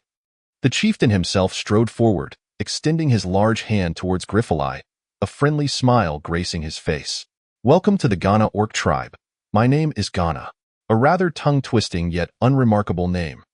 Reluctantly, Griffith released Kondo's hand and grasped the orc chieftain's furry, massive palm, a sharp pain shooting through his hand as if he feared his bones might crack. Observing his pained expression, the orcs erupted into hearty laughter. Indeed, humans were as feeble as the tales suggested. Today is a day worthy of celebration. Let us drink to our transaction. Ghana retrieved 2 wooden goblets from behind, which, in Griffith's eyes, resembled oversized tankards. The thought of the 3 years' worth of wine and provisions owed only strengthened his resolve to leave Kondo behind. Griffith accepted one goblet, clinking it with Ghana's, only to discover it contained a swirling green liquid exuding a robust fruity aroma. Was this fruit wine? Filled with anticipation, Griffith took a sip, only to be assaulted by a pungent, sour taste that nearly caused him to regurgitate. Had he not seen Ghana relish it and the envious gazes of the surrounding orcs, he might have mistaken it for poison. Nevertheless, for the sake of the transaction and survival, Griffith had no choice but to endure the discomfort in his stomach. In the name of provisions, may you all descend into hell. Griffith silently rallied this mantra, adopting a heroic demeanor as he drained the contents of his poisonous goblet. Chapter 8. The Red Sunset, the Tears of Heroes in a Vast Continent Devoid of Divine Miracles. An era brimming with heroes unfolded. Whether it was the 4 shadowy magi of the Kalan Empire, standing atop the pinnacle of magic, the 8 renowned knights of the Minid Empire, or the 5 sword saints of the Osi Empire, who wielded swordsmanship with unmatched ferocity, each had carved their names into the annals of heroism through their strength and renown. However, none of these individuals had yet attained the status of legendary hero. A legendary hero must not only expand territories and protect their homeland, but also possess extraordinary prowess in their respective fields, thus becoming subjects of admiration and tales among the masses. Whether one be a chivalrous knight or a cold-blooded executioner, it is evident that even villains can ascend to the ranks of legendary heroes here. Gauza is undoubtedly a hero, with his bloodfire aura leaving the other four sword saints of the OSI Empire in his wake. Coupled with the bloodthirsty exploits of his Blood Rose Legion, it is only natural that his heroic epithet has been prefixed with legendary. Even if the citizens of other nations scoff at his legendary title, the truth remains that for the past 20 years, Gaoza has wielded his sword and commanded the Blood Rose Legion, relentlessly driving back the mightiest empire on the continent, the Minute Empire, renowned for its high-ranking knights. Soon, they lost 2 of their 3 maritime ports and most of the fertile Dallas Plain. Regardless of how people speak of him, in their hearts, they have already equated him with legend. Indeed, Gaoza is a legendary hero. Under his fierce blade, the Minute Empire's third knight fell after 200 exchanges, dragging his wounded form back to Ronegu, never to recover. Now, Gaoza's target is the Minute Empire's fourth knight, the infamous Ulsa, known as the Serpent. It is evident how desperately the Emperor of the Minute Empire wishes for Gaoza's demise, to the extent that he is willing to offer the title of the ninth knight and his most cherished daughter. Does the Minute Empire lack knights capable of resisting Gaoza? No, they have the second knight, Dalanfilong. However, people prefer to call him the Dragon Slayer. Dalanfilong. Those familiar with the continent's history know that the Stedman family is a lineage of heroes. Having produced 2 legendary heroes and an epic hero whose strength is said to rival that of demigods, who erected a statue of himself at the gates of the Minute Empire's palace over 400 years of imperial history. Undoubtedly, Griffith, when compared to his illustrious ancestors, can be regarded merely as a bear hiding beneath the shadow of his heroic lineage, bearing the title of heir to an esteemed family, at least. That is the impression one gets at present. Who can say what the future holds? The Empire's second knight, Dalanfilong, gained legendary status after slaying a green dragon in the Valley of Evil Witches. Just as the populace anticipated that this youthful hero would one day achieve the radiant glory of his forebears and continue the myth of epic heroes, he forsook his beloved wife and young child, abandoning his family to wreak havoc upon the Holy Church's headquarters atop Mount Vajra, ultimately aligning himself with a lich. As a consequence, Dalan can no longer appear publicly on the lands of the Holy Alliance. Having allied with the lich, he has become a paragon of evil and heresy, a common enemy of all on the continent. Despite this, the Emperor of the Minute Empire has steadfastly resisted the pressure from the Holy Church, refusing to strip Dalan of his title as the Empire's second knight. This clearly illustrates the royal family's favoritism towards the Stedman clan. Did he willingly descend into depravity to pursue a fleeting illusion of immortality? Not quite. An absurd rumor suggests that it was for the sake of a woman who had already transformed into a lich, driven by love. At this moment, the legendary hero of the OSU Empire, Captain Gaoza of the Blood Rose Cavalry, is leading 5,000 dismounted warriors, just beginning to traverse the hillside that Griffith and his company had recently crossed, amidst the jungle of the Darklands. Gaoza, at the forefront of the procession, though only 40 years of age, already bears streaks of gray, a testament to the toll that years of relentless campaigning have taken on his spirit, with a countenance that radiates kindness. It is difficult to associate Gaoza with notions of brutality or cold-bloodedness. Commander, we have discovered heaps of carcasses belonging to warhorses at the foot of the mountain. A competent cavalry unit would never resort to slaughtering its own mounts for sustenance.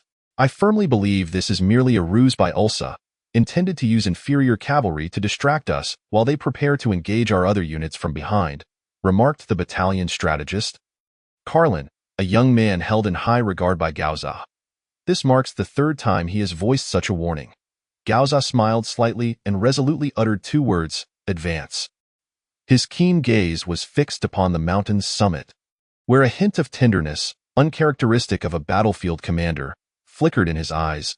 Carlin, resigned, gestured for the troops to tether their horses in the woods at the mountain's base before hastily continuing on foot. Heaven knows how many of the southern-bred Peros Isle steeds will remain when they return. Upon first spotting the motley cavalry, Gaoza instinctively grasped Ulsa's intentions. Yet, even if this was a trap, he felt compelled to proceed. For he had his reasons for being there. For this reason, he remained unmarried in his middle age, and for this reason, he waged war with a fervor akin to madness. Ironically, the world believed that Gaoza was driven by ambitions of territorial expansion and the pursuit of legendary fame. Oblivious to the 2-decade-long ache of longing that resided within his heart, they failed to understand. He sought only to one day lead his troops into Ronage, to fight beside her. As the sun dipped lower in the sky, its light grew less fierce. Standing in the heart of the Valley of No Return, Gaoza was pierced by the rays of light, causing a solitary tear to fall, a tear of a hero. The Valley of No Return.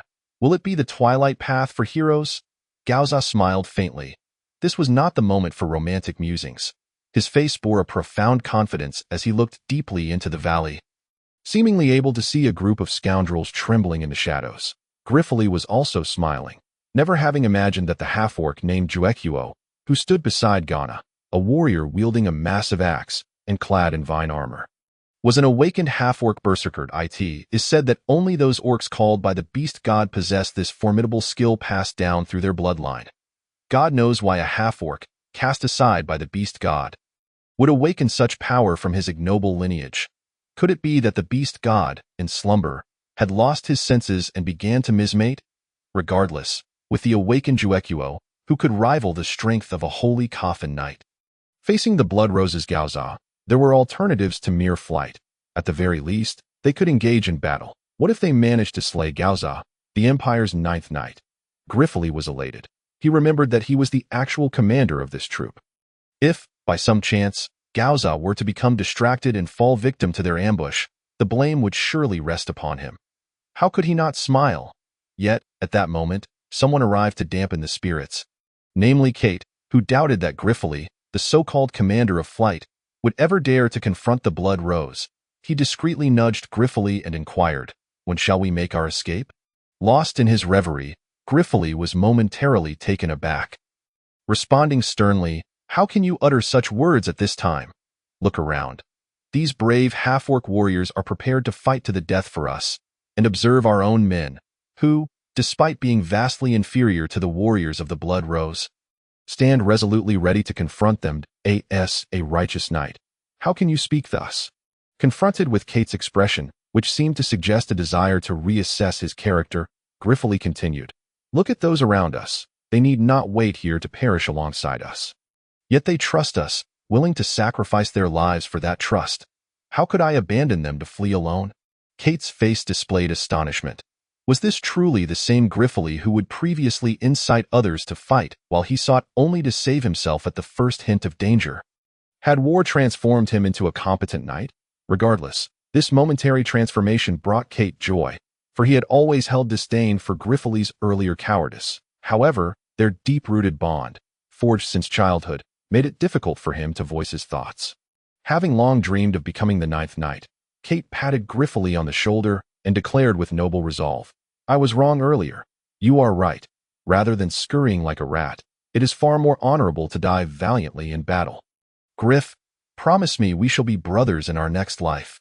Upon uttering these words, Kate's expression turned solemn, embodying the spirit of one prepared to embrace death, and within him surged a long-buried ambition reminiscent of his youthful proclamations of knightly virtues.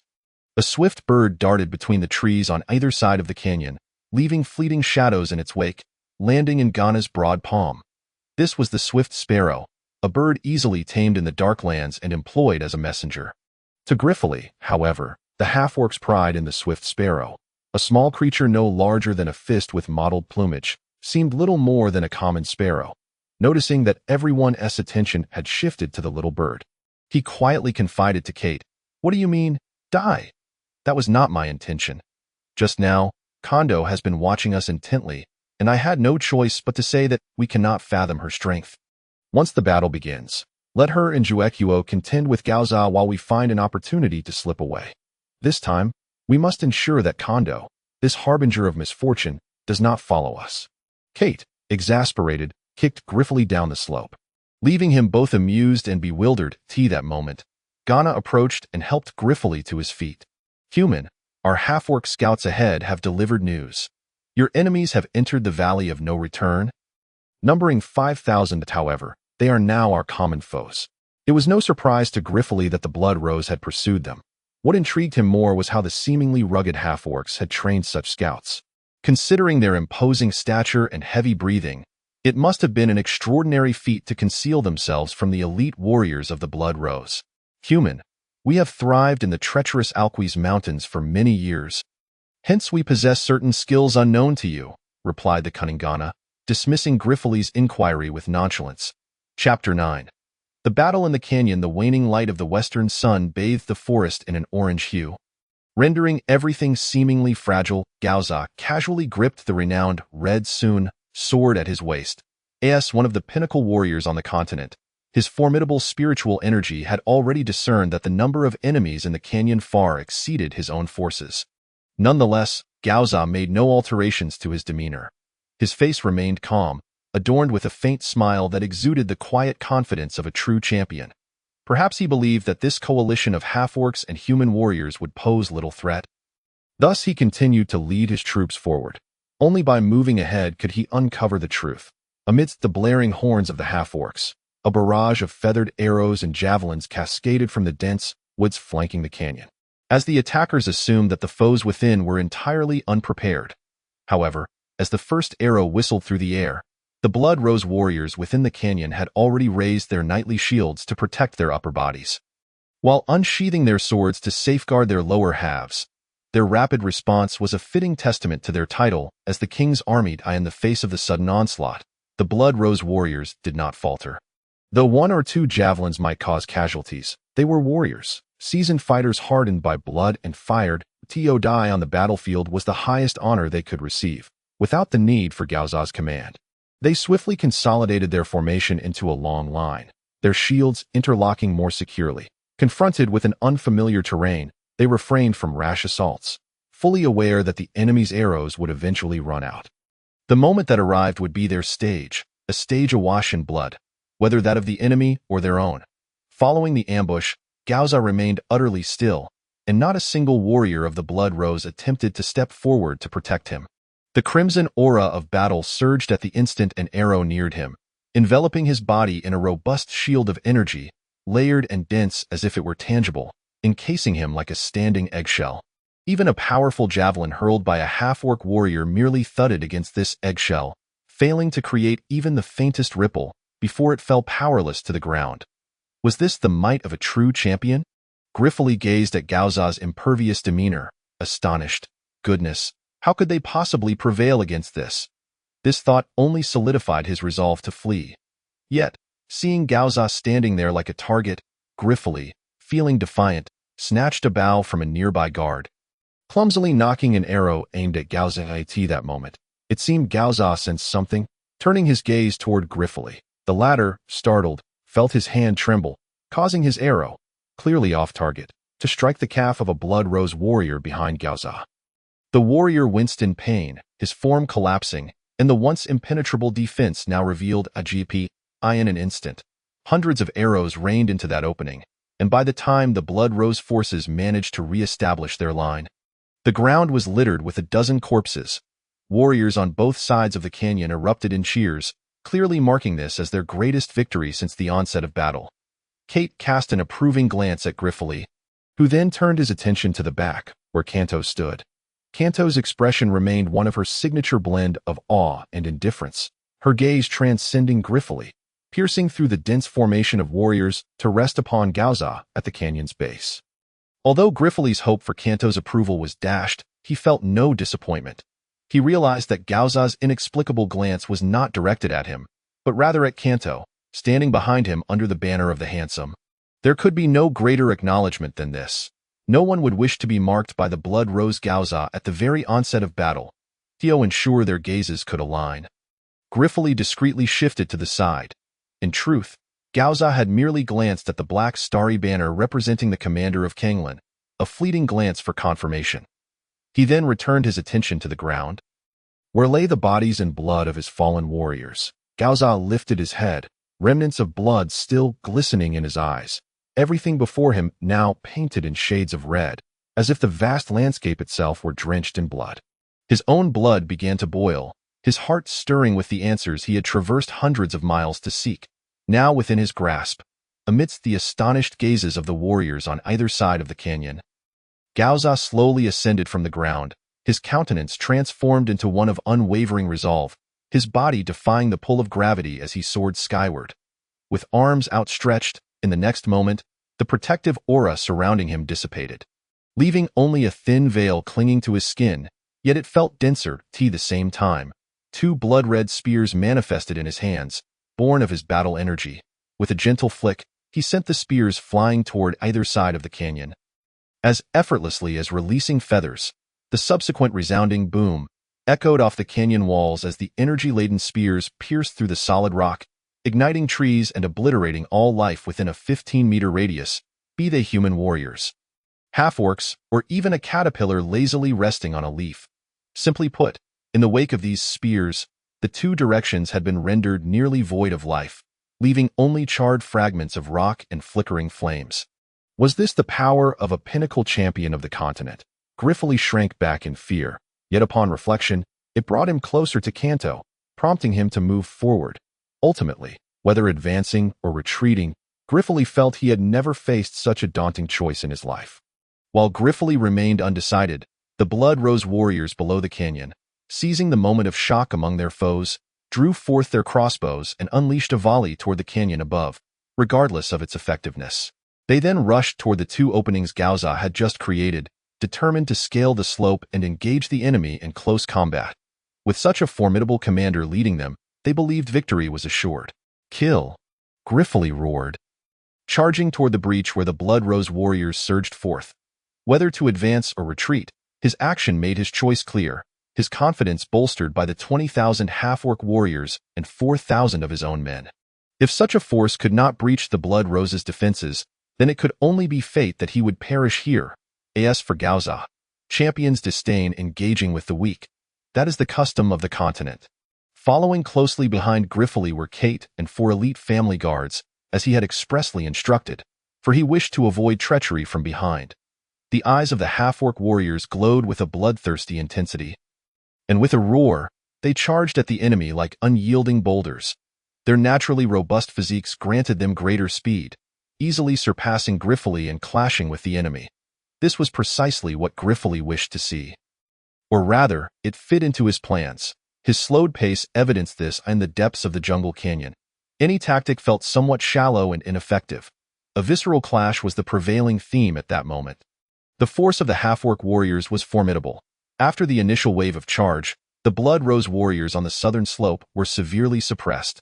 Deprived of cavalry, their knightly lances proved ineffective in the narrow confines of the forest. The Blood Rose warriors swiftly discarded their long spears, opting instead for swords and shields, engaging in brutal combat 5 at a time against the half-orc warriors, who charged with reckless abandon, seemingly oblivious to fear. Observing the stalled advance in the south, the Blood Rose corps strategist, Carlin, signaled with his flag, sending more Blood Rose warriors surging up the northern slope. Carlin's strategy was undoubtedly sound. Faced with an overwhelming number of foes, seizing advantageous terrain was essential for maintaining a stand against the enemy. As for victory, Carlin glanced at the fallen Marshal Gauza. Wherever he existed, failure was not an option. Yet Carlin had miscalculated, unaware that the northern slope was guarded by Jueku, a bloodthirsty engine of destruction with extensive combat experience from his travels through the human realms, capable of entering a frenzied state at will.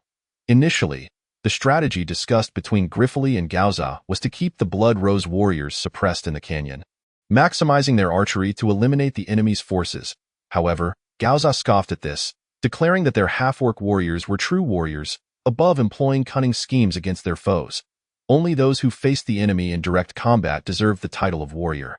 Unable to sway the obstinate or perhaps foolish half-orc chieftain, Griffith proceeded to charge when the Blood Rose attempted a counteroffensive up the slope. Yet Jueku remained steadfast, this half-orc warrior, perpetually adorned with a cool demeanor, faithfully executed the strategy initially proposed by Griffith, staunchly suppressing the Blood Rose warriors' counterattack at the breach and utilizing bows to weaken their forces. Only those who possessed both wisdom and strength could be deemed true warriors. Jueku was undoubtedly such a warrior.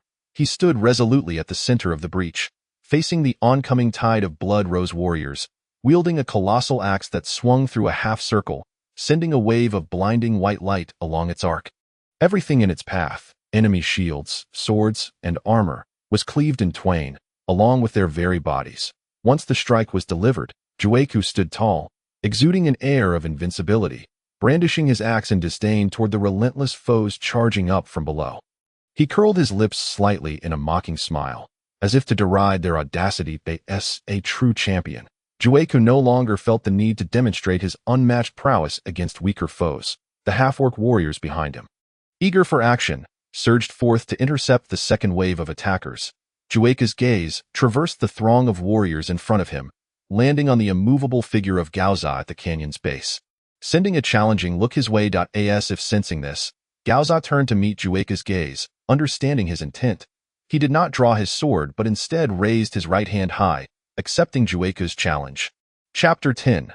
Red Offensive versus Skeletal Armor. A vibrant crimson coalesced in Gaoza's outstretched palm, as if the very blood of the earth had transformed into essence, crystallizing in his grasp. In an instant, this mass of red had become palpable, visible ripples dancing within, gradually deepening into a rich violet. Crimson Offensive, Gaoza softly intoned, his voice tinged with melancholy, resonating clearly within the souls of every blood rose warrior. In that moment, nearly all of them stood entranced, fixed upon the purplish-red sphere in Gaoza's hand, oblivious to the enemies surrounding them, oblivious to the blades and arrows that had reached their very hearts. In a fleeting moment, the eyes of all who beheld the crimson sphere grew heavy with melancholy and despair. Even the tender leaves clinging to the branches appeared to droop in defeat. The setting sun, too, drew behind a veil of dark clouds, timidly retreating from comparison with its brilliance. In the next heartbeat, the luminous orb in Gaoza's grasp vanished, transcending the barriers of space to materialize before Jueku. Forewarned, Jueku roared with fury, brandishing the colossal axe that had somehow been raised high upon his shoulder. With a flash of fluorescence, the sharp blade struck the orb squarely. The formidable purplish-red sphere shattered like a ripe tomato under the fierce gust of the axe, dispersing into a myriad of fragments. Along with it, the gaze of the warriors surrounding Jueku, devoid of distinction between friend and foe, also fragmented. In that instant, the orb erupted with a dazzling purple light, unleashing a nauseating stench of blood that mingled with countless rays, splattering forth. Any life touched by these beams was obliterated in an instant, vaporizing into nothingness. Indeed, the massive half-beast, under the delicate assault of this light, had become the perfect target. Those struck by the rays vanished without a trace, leaving even a single toe bone behind. Gaoza, his expression solemn, watched this unfolding tragedy with an air of compassion. Was he indeed filled with pity? No one could say. Jueku, at the forefront, survived. Awakening to his frenzy at the moment he swung towards the orb, his eyes blazed crimson, and his fangs elongated into a bone helm that left two hollow sockets for his eyes, within which flickered a hint of purple flame. Simultaneously, pale bone spikes erupted from his shoulders, spine, and knees, each glistening with a trace of purple fire that swiftly spread, forming a seamless armor that enveloped his entire being just before the orb's explosion. As the light from the orb met the bone armor, it vanished in an uncanny manner. A damage absorption? Even then, you must be suffering, exclaimed Kongduo from across the canyon, as her heart, previously lodged in her throat, finally settled. If even Jueku could not withstand Gaoza's unpredictable strike, their only recourse would be surrender. With this thought, she lowered her gaze and began scanning the hillside, soon spotting Griffith amidst a throng of high-ranking guards and Kade's retinue. Engaged in fierce combat against a horde of Blood Rose warriors surging halfway up the slope. That, of course, it was others who were embroiled in the clash. Griffith, well aware of his own capabilities, would never confront such valiant foes alone. Instead, he circled behind to strike unsuspecting enemies with a blade or two, retreating after each blow, never greedy for glory. In that moment, the number of Blood Rose warriors falling to his hand far outstripped those of Kate, inciting her frustration, as she could not emulate Griffith's underhanded tactics, leaving her to stew in her own vexation. He hardly behaves like a noble. It was hard to imagine that despite her contempt. A glimmer of admiration flickered in Kongduo's eyes as she gazed upon Griffith. Then, her focus shifted back to Jueku, the true object of her concern. Having withstood Gaoza's strike thanks to the inherent ability of his frenzy known as bone armor, Jueku sustained no fatal injuries on the surface. Yet the tremendous force of the red assault forced him to stagger back several paces. The once glimmering armor now bore cracks, and he expelled a mouthful of crimson blood. Even more astonishing, The colossal axe in his grip had been entirely vaporized by the red assault. If anything remained, it was merely two iron rods, the remnants of the axe handle. Slipping from his clawed fingers, Jueku glanced around in bewilderment. Within a 60-meter radius, not a single soul remained. This absence of company, so jarring for one accustomed to the clamor of battle, left him feeling profoundly isolated. With a roar, his first utterance since the conflict began, he unsheathed the bone sword gifted by the bone armor. Yet, as he brandished the weapon, he felt discomfort, his thoughts still lingering on the now-turned-ash axe. Raising the bone sword overhead, he took a few strides forward before leaping downward. Rather than plummeting, his substantial form floated gracefully. Propelled by the two 4-meter-long bone wings that had manifested from his armor, spiraling down towards Gaoza, his adversary. As the purplish orb dissipated completely, the Blood Rose warriors abandoned their fierce skirmishes, retreating in an orderly manner towards the opening in the northern cliff.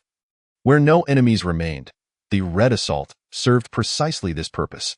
It not only bore devastating destructive power but also illuminated their path to advance. They had long grown accustomed to the guidance of the Red Assault, recognizing each activation as the commencement of their countdown to victory. Under Gaoza's blow, the northern slope had lost hundreds of elite half-beast warriors, and before the remaining half-beast soldiers could recover from their panic, an unyielding tide of Blood Rose warriors surged up the canyon's peak. This was a genuine battlefield, one the half-beast warriors relished, while the Blood Rose soldiers thrived in their familiarity with such encounters. Yet now, their opponents were half-beasts, larger in stature and greater in strength. Yet woefully lacking in skill, to the Blood Rose warriors, they resembled mere human targets, devoid of adequate defense, only needing to close in and sever their throats. In the northern canyon, 1,000 half-beast warriors fell beneath the explosive force of Gaoza's crimson assault, and as the Blood Rose soldiers pressed on with their expertly coordinated assault, those remaining faltered, teetering on the brink of collapse. Naturally, it was Griffith who felt the most urgency. He had yet to escape, and how could the half-beasts flee? If they retreated to the depths of the forest, they would return emboldened, while he, in this treacherous dark realm, could only serve as a snack for the beasts. Thus, with a decisive shout, he rallied his hesitating subordinates. The Blood Rose has been driven north. Brothers, charge with me. Each enemy slain earns a reward of 100 gold coins. Such blatant distortion of truth and empty promises were his trademark. Yet, his followers, still bewildered by the unfolding events, observed the Blood Rose retreating like a tide toward the northern slope, seemingly confirming that they had been routed. With their leader leaping from the cliff to pursue the enemy, doubts faded, and one by one, they raised their swords, shouting slogans they had longed to proclaim. For the Empire, for glory, for the ladies of the hour. These remnants of the Minute Empire, having once trailed behind the main forces to mop up, now seized the chance to strike at their beleaguered foes. Racing toward the Blood Rose warriors left behind to cover the retreat. Awakened by Griffith's rallying cry, the half-beast chieftain Ghana realized he could not allow his kind to lose face before the feeble humans. With a wave of his hand, half-beast warriors in the southern canyon cast down ropes woven from vines, deftly descending the smooth cliffside, far more skillfully than the humans scrambling in disarray. Thus, the half-beast soldiers, always a step behind, managed to reach the valley floor before the humans, engaging in fierce combat against their foes. This was precisely what Griffith wished to witness, perhaps inspired by the sight of their kin rushing to their aid from the southern canyon. The half-beasts, previously on the verge of retreat, found renewed resolve. With a resounding roar, they charged toward the now formidable formation of Blood Rose warriors. A chaotic melee ensued, the clash of steel and flesh igniting a conflagration of blood and fire, where any semblance of strategy was cast aside, leaving only the brutal collision of sword against shield, body against strength. As bodies tumbled from the canyon, the ground soon soaked in blood, turning the once solid earth into a mire. Having floated to a height of 10 meters above Gaoza, Jueku decisively retracted his bone wings, positioning himself head down, gripping the bone sword tightly, and plunged straight down towards Gaoza. In that moment, the purple flames in his eyes blazed intensely, the sword trailing half a meter of violet radiance as it descended towards Gaoza. Gaoza tilted his head slightly, a flicker of appreciation crossing his features. Though it was merely admiration, he did not budge an inch. Instead, he extended his fist. His right hand, which had just unleashed the red assault, met the purple glow. With a thunderous crash, the fist and sword collided, unleashing a powerful shockwave that radiated outward, stirring up sand and stone, plunging the surroundings into darkness. The force of the impact whipped up a tempest that shattered countless branches and leaves, like a swarm of blades striking the warriors nearby, leaving gaping wounds in their wake. Without the need for external reminders, the warriors from both sides instinctively distanced themselves from these two individuals. This was a clash between titans, where the weak had no place. Juecuo was propelled backward by Gaoza's formidable power, executing two agile flips in mid-air that belied his seemingly clumsy physique, dissipating much of the force before landing and still sliding back several steps. Gaoza remained unmoved, firmly planted in his position, his feet deeply embedded in the ground, his smooth right fist stained with splatters of blood, corresponding to a small notch that had appeared on Juecuo's bone sword. After glancing at his fist, Gaoza raised his gaze, his eyes sharpening, though his voice remained warm and inviting. Awakened and frenzied half-beast warrior, I concede that you possess the right to challenge me. Are you prepared? With that, Gaoza unsheathed Hongxian from his waist. And in that moment, the sun and moon dimmed, as if the world were left with only the slender red hue emanating from his hand. That was the purest shade of red, the divine artifact Hongxian. Chapter 11. The divine artifact Hongxian. Regarding the origin of the divine artifact Hongxian, there exists a legend upon the vast continent. During the Age of the Gods, the demon lord Nadashan, who presided over slaughter, sought a weapon to rival his main battle instrument, the grim moon scythe, which had been destroyed by the celestial deities. Theo forged such a weapon. He slaughtered millions of mortals, extracting their blood essence and sacrificing part of his divine power, ultimately crafting a sword lacking a physical blade, shrouded only in a veil of red mist, which he named Hongxian. Thus, Hongxian was deemed a quintessential demonic item. Any who wielded it would be perpetually consumed by bloodlust and rage, while those wounded by Hongxian would suffer far greater torment, enduring weaknesses, illusions, bleeding, and dizziness that would accompany them until their last drop of blood was shed. And of course, legends often embellish the truth, at least for Gaoza, who now held Hongxian.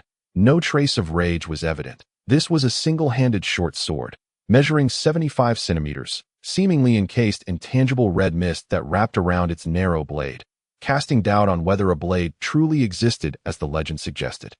The hilt was adorned with two abyssal demon phoenixes, crafted from unknown bones, their heads flaring out on either side of the guard, exuding an aura of mystery and eeriness. Circles of red mist flowed from one phoenix's slightly open mouth, swirling along the blade before returning to be consumed by the other phoenix, a ceaseless cycle. The instant Hongxian was unsheathed, every onlooker hoping to catch a glimpse of the divine artifact could distinctly feel their blood quickening, as if it were on the verge of bursting forth. Divine artifacts are indeed divine. Mere mortals risk death even by casting a glance. Griffith promptly retracted his greedy gaze. Divine artifacts disdain to associate with the weak. With this thought, Griffith plunged his sword into the back of a blood rose warrior engaged with Kate, claiming yet another soul who would not find peace.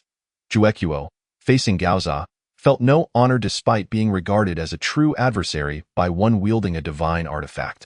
Instead, he extended his broad tongue, stained with traces of blood, preparing to lick his lips, only to find himself instinctively licking the bone helmet instead. He recoiled as if pricked by a needle, the taste known only to him. His attention then fell upon the minute notch on his bone sword. Despite his general disdain for the insipid weapon, he could not help but grimace in pain, though no one else could perceive it.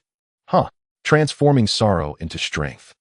Juecuo surged forward, leaving a trail of phantoms as he closed in on Gaoza, his bone sword aimed directly at Hongxian. Gaoza sidestepped, evading Juecuo's strike, and his hand-wielding Hongxian pierced toward Juecuo's bone armor at an unexpected angle. Yet, Juecuo swiftly retracted his sword and launched a powerful counterattack, determined to clash head-on with Hongxian. Understanding the balance of reality and illusion, he was indeed a cunning half-beast. Gaoza smiled faintly, granting Juecuo his wish. The swords met with a silence that belied their collision, no earth-shattering sound echoing amidst the battle cries surrounding them, as though they had never made contact at all. The slender Hongxian, wielded by Gaoza, unleashed a torrent of sword energy, embodying the military spirit of the Blood Rose Legion, unyielding dominance. Conversely, Juequo, in his frenzied state, did not unleash the inherent savagery typical of a half-beast. Instead, he circled around Gaoza with calculated precision. His swordplay was light and elusive, exhibiting an agility that put him on equal footing with Gaoza, at least for the time being, provided his frenzy could be sustained. Juequo's combat prowess shattered preconceived notions. It was as if he embodied the archetypal human ranger's fighting style. A bewildering sight to behold in a half-beast known for brute force. Yet, this was the vast continent. Let us not forget that in the age of the gods, this land was once called the Miracle Continent. And now, Juequo was merely extending that miracle. Within the canyon, the violent clash of red and the ethereal grace of purple collided, still silent. Yet the brilliance of their confrontation eclipsed all shouts, rendering them the protagonists of the battlefield. Griffith had no desire to witness the clash of the continent's elite, nor to celebrate the splendor of red and purple. In fact, from the onset of battle, he had but a single goal: to flee, to escape the unreturning canyon heading eastward. Kate led a group of guards, breaking through the defenses of the Blood Rose warriors after sacrificing 2 high-ranking guards and numerous subordinates, finally escorting Griffith towards the eastern canyon exit. On the southern edge of the canyon, Every watched the retreating figures of Griffith and his entourage, trembling with rage. In truth, when the Blood Rose arrived at the canyon, his right hand gripping the sword had already begun to tremble, not from fear, but from anticipation and excitement for the impending decisive battle. That bastard noble scum! Every exclaimed through gritted teeth, unable to contain his fury, even with Kando still at his side. Cowardly, weak, and life-preserving. Aren't these traits inherent to nobility? Kando's cold voice dripped with mockery as she spoke beside Every. Leaving him momentarily taken aback, Kando gazed towards the direction of Dolus, her father having instructed her to delay the Blood Rose for 2 hours. Yet, she had managed to hold them off for 2 days. And still, her father, the southern commander of the empire, Ulsa, had not even shown a shadow, nor had the carrier pigeon she sent returned with news. Watching Kando's alabaster neck peek out from her armor, Every found his thoughts wandering, neglecting Kando's evident defense of Juequo at this moment. Juequo's speed noticeably slowed, his skeletal armor shedding piece by piece under the assault of the divine artifact, Hongxian, disintegrating into violet starlight before it could touch the ground. Meanwhile, his opponent, Gaoza, remained composed and effortlessly in control. Every, it's our turn to act, Kando said in a low voice, drawing her sword and preparing to leap down. Miss! Wait!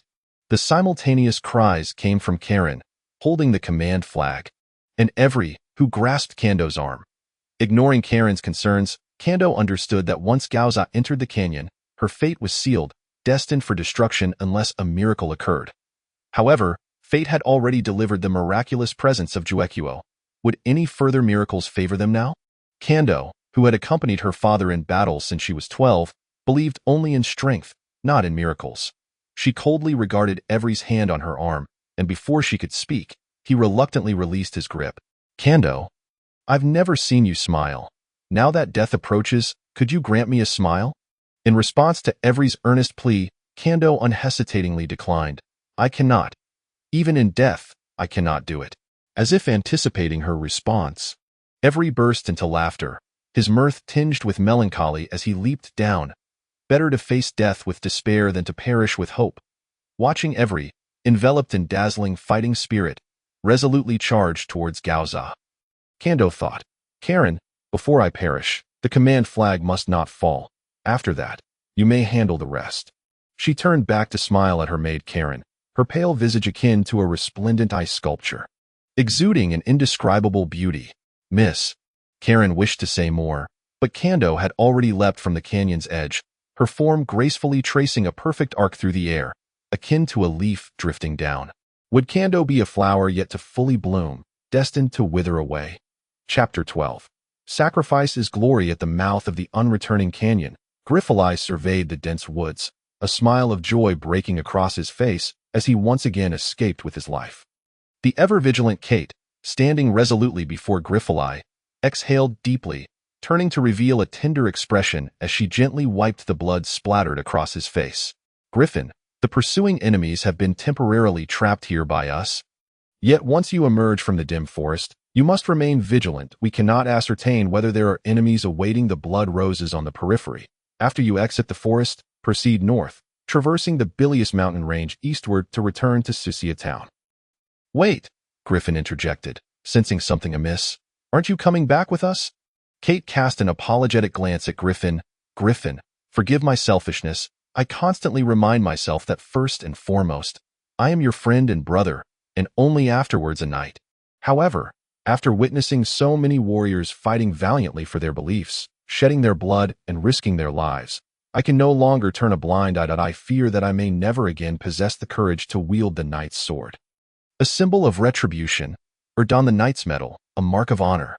Kate, Griffin found himself at a loss for words to dissuade the impassioned Kate. In that brutal battlefield, Griffin felt only fear and a desire to flee, while Kate was ignited by a fervor, awakening the knightly spirit that resided deep within him. Griffin, stay alive. What I can do for you ends here. In the next life, we shall be brothers again. Kate patted Griffin on the shoulder, then grasped his shoulders with both hands, shaking him vigorously, before striding into the depths of the canyon, as if freed from any lingering attachments. Born into a fallen noble family, Kate had always been inseparable from Griffin. Often viewed as a means to attach himself to the ascendant Stedman family for a brighter future, and indeed, this was the case. 2 years Kate's senior, he had partaken in reckless escapades alongside Griffin in the capital. Bearing the brunt of all the consequences alone, Theo ensured Griffin gained battlefield experience and merit. Old Ruster had deliberately secured for the unconnected Kate a position as a battalion leader, his intention being to protect Griffin closely. Reflecting on these memories, Griffin wiped his face, now tainted by Kate's touch, and suddenly realized that their bond was not merely one of interests, but rather a fraternal affection, albeit expressed in fleeting moments. Yet, for Griffin, even this slight connection was perhaps sufficient. What I can do for you ends here. Griffin stood at the canyon's edge, Kate's words echoing in his mind.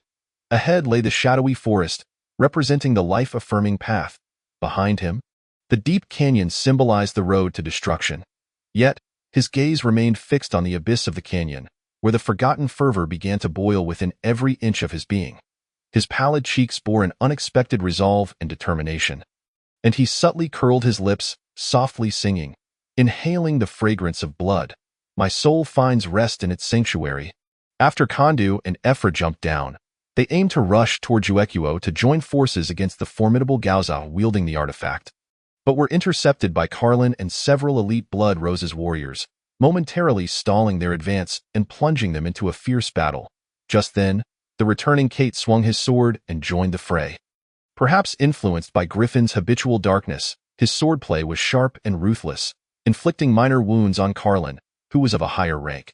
Seizing the opportunity, Kondu unleashed her formidable fighting spirit through her sword, striking Carlin's side and delivering a grievous blow. The trio charged towards the faint red mist where Gaoza loomed, and at that moment, Ephra called out to Kate, "Though your previous demeanor filled me with disdain, I now acknowledge that you are a true knight. Then let me redeem my past mistakes with my life." Kate responded loudly, "Together, for our fallen comrades, we shall use our lives to save." Kondu's resolute voice rang out among them. The three raised their swords to their foreheads and, in unison, proclaimed, "Honor." With that, they lunged into the red mist, where their adversary, the legendary hero of the Osu Empire, Gaoza, awaited. Inspired by their fervor, an increasing number of Menide Empire warriors began to chant honor as they charged towards the enemy with bloodshot eyes. Regardless of their previous status as criminals or noble mercenaries, they were now warriors of the Menide Empire. In this realm of knights, they had dreamt of becoming knights since birth and strived for that ideal. Now, though they might never truly attain knighthood, they could achieve glory in a knightly manner. Sacrifice, after all, was the greatest knightly code. Honor. Each Menide warrior no longer shied away from enemy blades, charging at their foes with reckless abandon. Ready to defend the dignity of the knightly realm with their indomitable spirit and fervent blood, driven by a singular belief: sacrifice is honor. The battle had escalated to its most brutal stage, with every strike drawing blood and every sword claiming lives. When mercy for bloodshed ceased to exist, and life held no value, Witnessing the Blood Rose's warriors fall en masse rendered the notion of invincibility utterly fragile. The returning Griffin bore witness to this heart-stirring scene, his hand trembling around the hilt of his sword, nostalgically reminiscing about the bricks he once cherished, as he watched Kate disappear into the red mist. He gritted his teeth and addressed the 100-odd family guards behind him. "You, take care of yourselves." With that, he charged toward Gaozia in a moment of carelessness. He tripped over a corpse, stumbled, and spat out a mouthful of blood-stained leaves. Just as Griffin prepared to unleash a habitual curse, he felt a kick land on his back. Increasingly more footsteps trampled upon Griffin's back, a clear declaration of the discontent that had long brewed among his followers. Not a single one chose to flee.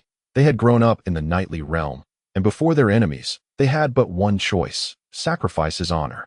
"Damn it, you must be doing this on purpose," Griffin exclaimed, miraculously rising despite the kicks, angrily pointing at the retreating figures of his disgruntled guards. "I'll deal with you all after the battle." Yet as he uttered these words, Griffin suddenly paused, feeling a pang of bitter self-mockery within. Pondering, would we even survive until the battle's end? The trio, forming a wedge shape, pressed onward toward the fortified line of Blood Rose warriors, with the mightiest Kondu leading the charge, flanked by Kate and Ephra on either side. They cut through obstacles, swiftly detaching from their main force. With death looming ever closer in their minds, their singular goal crystallized: to reach Gaoza's side, to confront this legendary hero whose name echoed across the continent, to experience the might of the artifact, the Red Cantharus, and to uphold the honor of the knightly realm with their blades. Since death was now inevitable, they resolved to meet it with fervor. Chapter 13. Together as they beheld the red mist within arm's reach, the three felt a surge of energy and shouted in unison, their bodies glowing with blinding fighting spirit. With a single stroke, they cleared a path through the surrounding foes, bursting into hearty laughter as they plunged into the red mist without hesitation. Behind them, the pursuing Blood Rose warriors watched helplessly as the trio vanished into the shroud. Unwilling to follow, they had all felt the terror of the mist as close guards of Gaoza, an experience far beyond what mere ordinary warriors could withstand. Shifting back to Griffin's perspective, one could only say that fortune smiled upon him once more. Thanks to Kondu and Kate's assault, he trailed behind over 100 guards, sustaining little significant damage.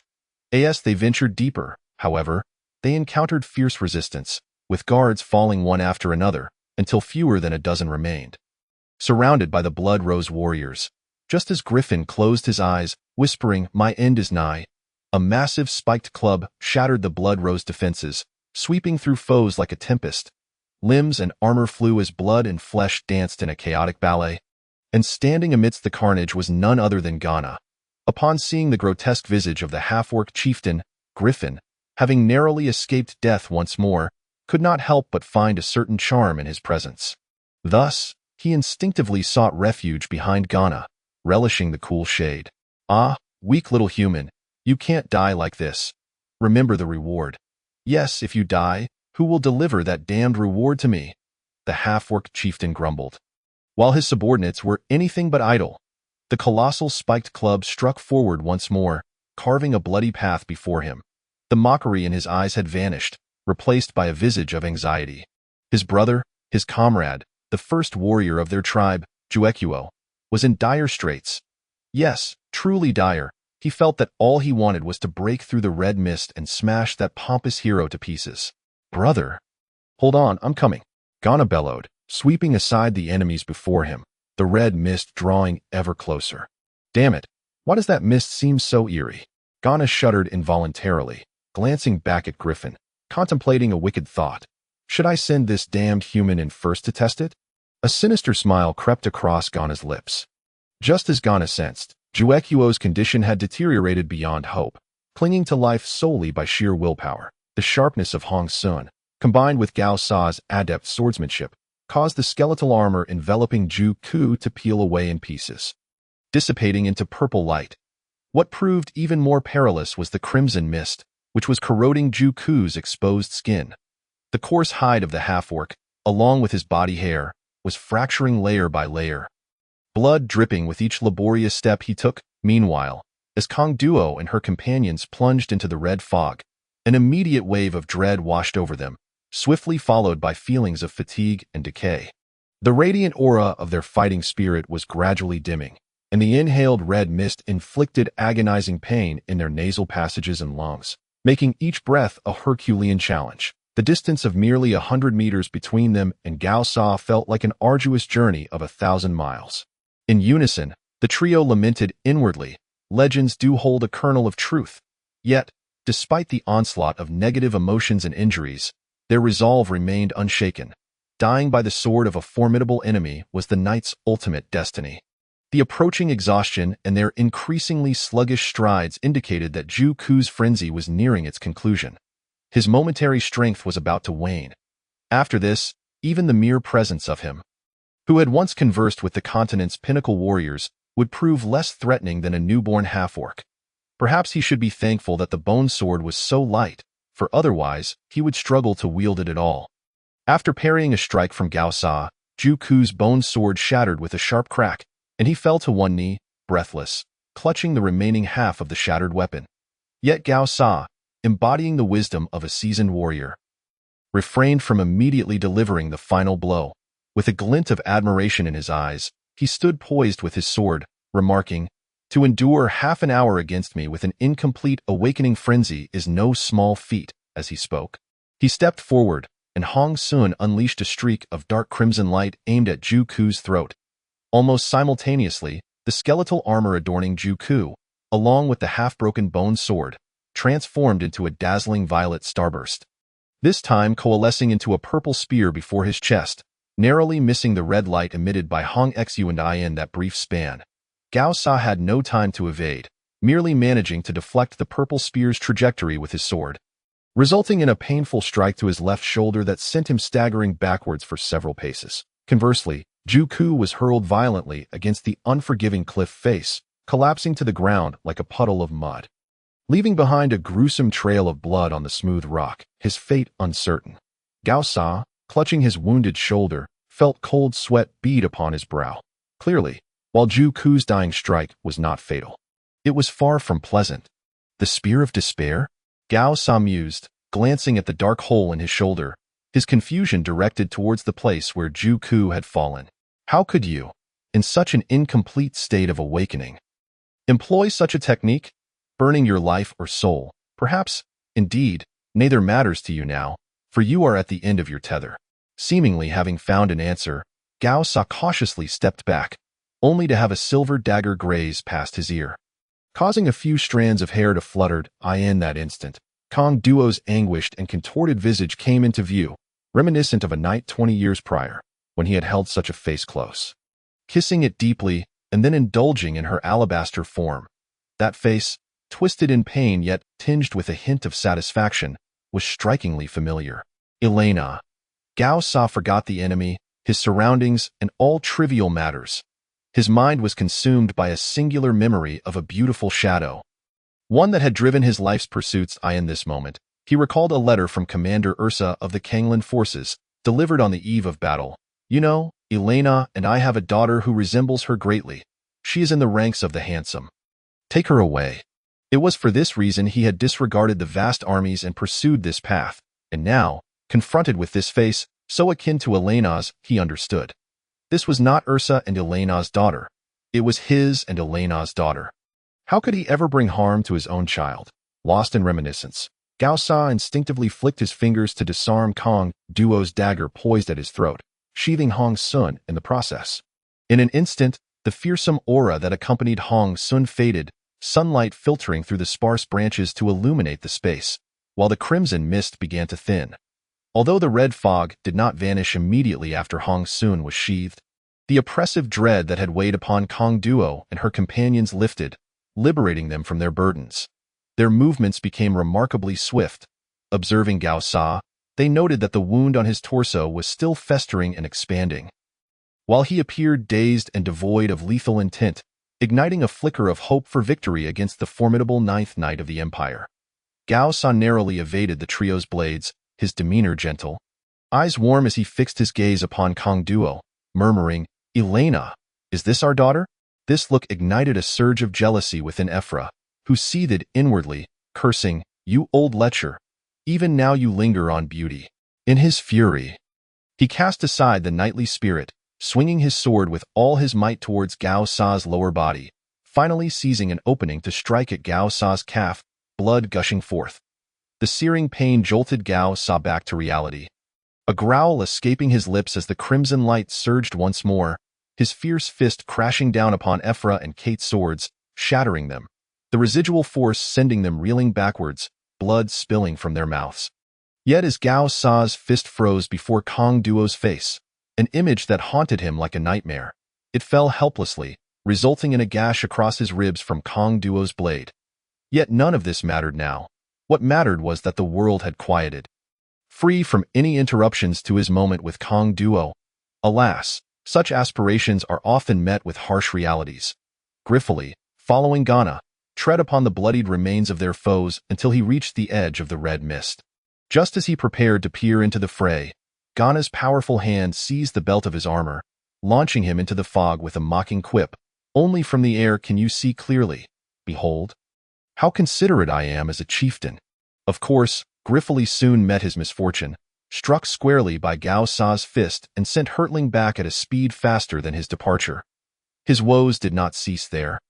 As he collided with the imposing figure of the half-orc chieftain, tumbling to the ground in a chaotic roll, Griffith felt every bone in his body shatter, teetering on the brink of unconsciousness. Yet the relentless agony roused him time and again, forcing him into another harrowing brush with death.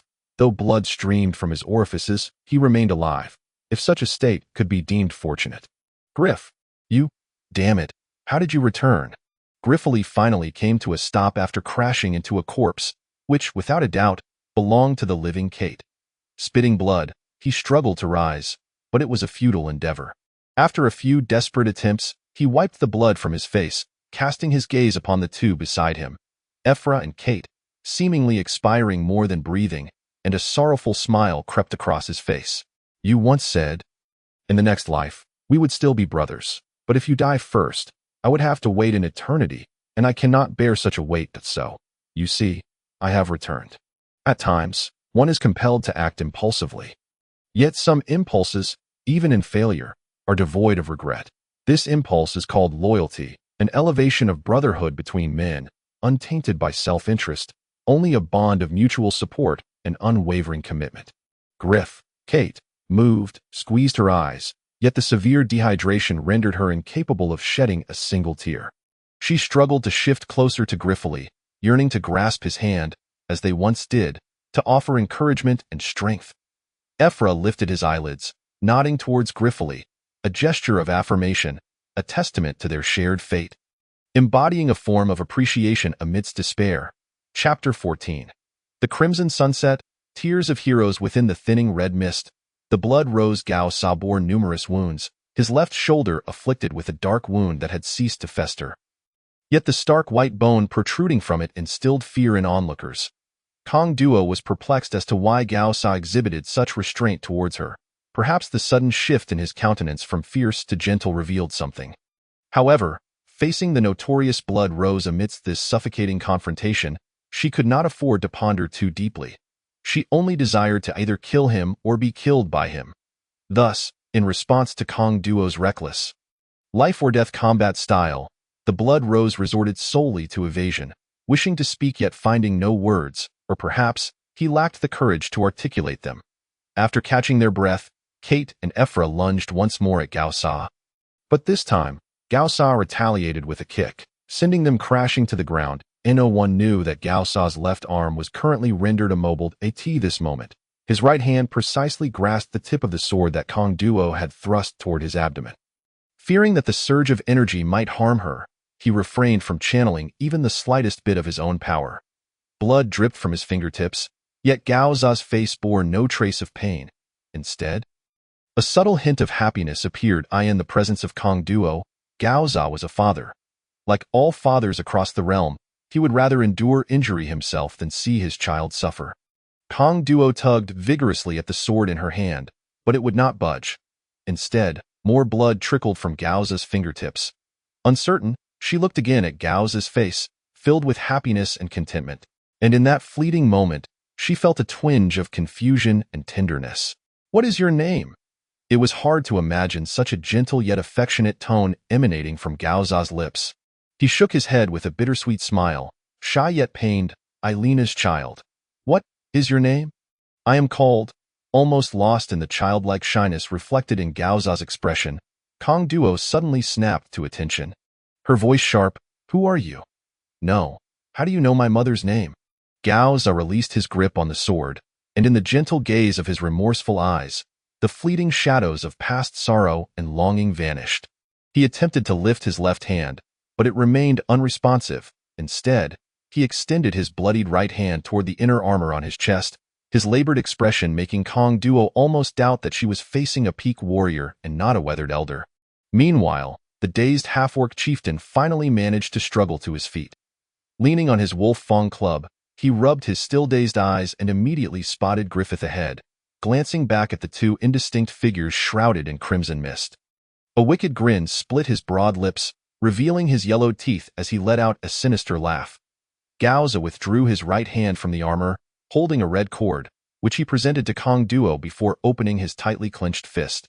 Gao Za's right hand, the very hand that had wielded the sword that had slain countless foes and shocked the world, the same hand that had just grasped Kong Duo's sharp sword, now trembled slightly as it opened in his palm, the red cord threaded through a teardrop-shaped deep blue gemstone, which, despite being stained with the blood pooling from his palm, still shone vividly in the thin red mist. Enchanting in its hue, this gemstone was a vessel for the deepest of emotions. For this sentiment, he swore to traverse the pass of Bilius, to wield his sword and slay countless foes without hesitation. Even if he were to descend into the abyss after death, he would return to her side, bringing her back to their dreamlike homeland, a place devoid of war, bloodshed, and that damned politics. At the moment Gao Za opened his hand, Kong Duo froze, recognition dawning upon her. This blue gemstone was an earring, the other half of which had always adorned her mother's right ear.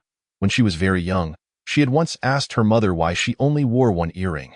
Her mother had always smiled and remained silent, that melancholic smile now resonating with Kong Duo, who understood it was a reminiscence steeped in sorrow. At this moment, her body trembled in synchrony with Gao Za's quivering hand. She pressed her pale lips together, seemingly summoning all her courage. Why is this earring in your hand? Gao Za's outstretched hand remained unwavering before Kong Duo, his throat bobbing as if he were still organizing his thoughts, just as he prepared to speak. A flash of sword light descended from above, accompanied by a frantic scream, "Die!" In this world, there exists a term known as opportunity. Like time, once this moment is lost, it can never be reclaimed. It slips away in an instant. A fitting description indeed. Gao Za would never again possess such an opportunity to declare to Kong Duo, "You are my daughter." The fatal thrust aimed at Gao Za's neck came from Griffith. Having been expected to lie on the ground awaiting death, one might ponder whether to deem him fortunate or unfortunate, for once again, the relentless half-orc chieftain had seized him and hurled him toward Gao Za. Nevertheless, even in the face of death, Griffith was a man who sought to seize opportunities. Having flown back and forth twice, he was forced to ride the clouds a third time. While not claiming he was adept, at least he managed to adjust his posture mid-air for a fleeting moment, swinging his sword toward Gao Za's neck. It turned out that opportunity truly belonged to those who knew how to seize it. And Griffith accomplished what he had never dared to dream. He killed the blood rose, Gao Za. I am the 9th knight of the Empire. With this monumental sense of achievement, our soon-to-be 9th knight, Griffith, fell beside Gao Za, his consciousness fading into a void, leaving only a single voice echoing, savoring the fragrance of blood. My soul finds its resting place. Of course, prior to this, he had swiftly torn the red cord from Gao Za's waist and, with the last remnants of his strength, clutched it to his chest. Gao Za had the chance to block that flash of sword light. Although his left hand was incapacitated, his right hand could have easily dispersed it. Yet, he did not. The meridians in his right hand had long been severed by Kong Duo, and any slight movement would cause the earring to fall. This earring held a value greater than his own life. In Gao Za's heart, she would forever remain pure and noble, and he could never bear to let it touch the dirt, tainting it with the filth of this world. Gao Za's head rolled from his shoulder, his wide-open eyes gazing toward the north, through the silhouette of his daughter, Kong Duo, across countless rivers and mountains, filled with longing yet still brimming with happiness and contentment. In that moment, his body, still standing tall like an ancient pine, and his outstretched hand toward Kong Duo, had ceased to tremble. The red cord on the ground suddenly emitted a mournful cry, tolling the death knell for this legendary hero. Stunned into near numbness by the sudden turn of events, Kong Duo hesitantly took the earring, soaked in his blood, from Gao Za's hand. At that moment, the red mist finally dissipated, and the crimson sunset illuminated this space, casting its glow upon Gao Za's open eyes, where a single tear glistened at the corner. The sunset's red, the tears of a hero. Perhaps it has always been true that heroes find it difficult to traverse the beauty of women. Like a curse tightly binding legendary heroes upon the vast continent, they may fall or perish, the former exemplified by the legendary hero of the Minute Empire, Dragon Slayer Darren Palon. The latter, Gao Za's fate perfectly validated this curse that a legendary hero, Gao Za, had fallen, while another hero would rise from his remains, destined to weave an epic life filled with miracles across the vast continent. Now, let us remember this name, the ninth knight of the Empire, Griffith Stedman. Chapter 15. A change of heart faster than turning pages as the sun sank behind the ancient mountains in the west. It left behind a golden arc and vibrant hues, akin to the pools of fresh blood within the valley of no return. The battle had ceased the moment the head of the Blood Rose, Gao Za, fell. The 2,000 surviving Blood Rose warriors faced their spiritual leader's corpse, raising their swords in self-sacrifice, vowing to follow the Blood Rose in their hearts, whether in heaven or hell. Continuing to enact their undefeated legend, Griffith, leading 4,000 men, had suffered nearly total losses, with less than 1/10 surviving, all bearing wounds. In contrast, the main force of half-orcs fared much better, perhaps benefiting from their rugged resilience. Although more than half were injured, only 5,000 had truly perished. Across the hills and valleys lay bodies strewn haphazardly. Even the leaves swaying gently in the evening breeze were adorned with drifting flesh. The heavy scent of blood radiating from the valley of no return, drawing packs of beasts eager for their bountiful feast. Vultures were the first to arrive, once again demonstrating that those with wings always outpace those with legs. They swooped down from the sky like lightning, only to discover upon landing that no one feared their majestic presence. Frustrated, they snatched up a tender human head, tossing it into the air before performing an acrobatic peck to extract the still warm eyeball. Swallowing it whole and seemingly unsatisfied, they dove down once more in search of their next target. Various unknown beasts flocked in droves, rarely quarreling over food, for the food was abundantly plentiful, adhering to the principle of first come, first served. The delectable human corpses naturally became the coveted prize. After indulging themselves without restraint, the beasts, in their exuberance, began to mate, and for a moment a wild dance of beasts ensued, their calls echoing through the night. Xiao Ku was fortunate to have survived. Perhaps due to this reason, the astute half-orc chieftain generously allowed the remnants of the Minute Empire soldiers to rest for a night in their tribal village. A few miles from the valley, of course, with an additional year's supply of provisions.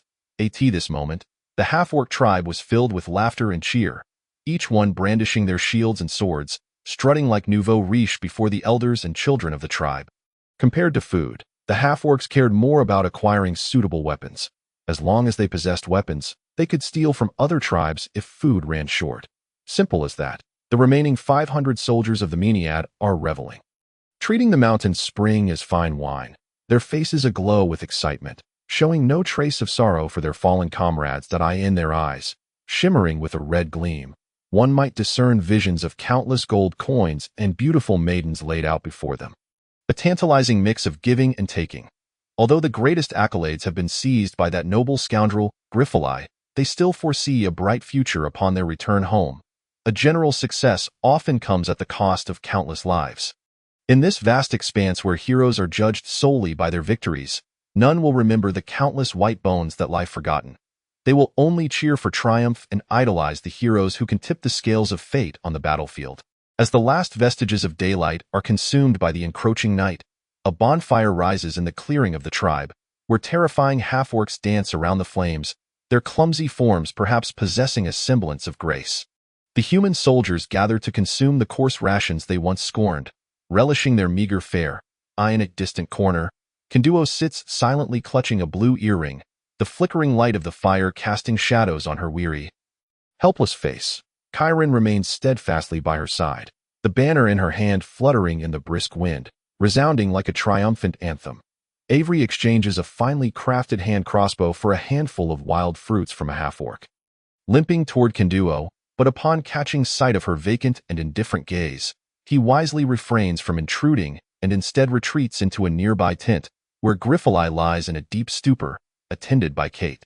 Griffith is ensnared in a bizarre dream, where a voice, as melodious as the heavens, whispers sweetly in his ear. Looking around, he finds himself lost in an abyss of darkness with no path forward.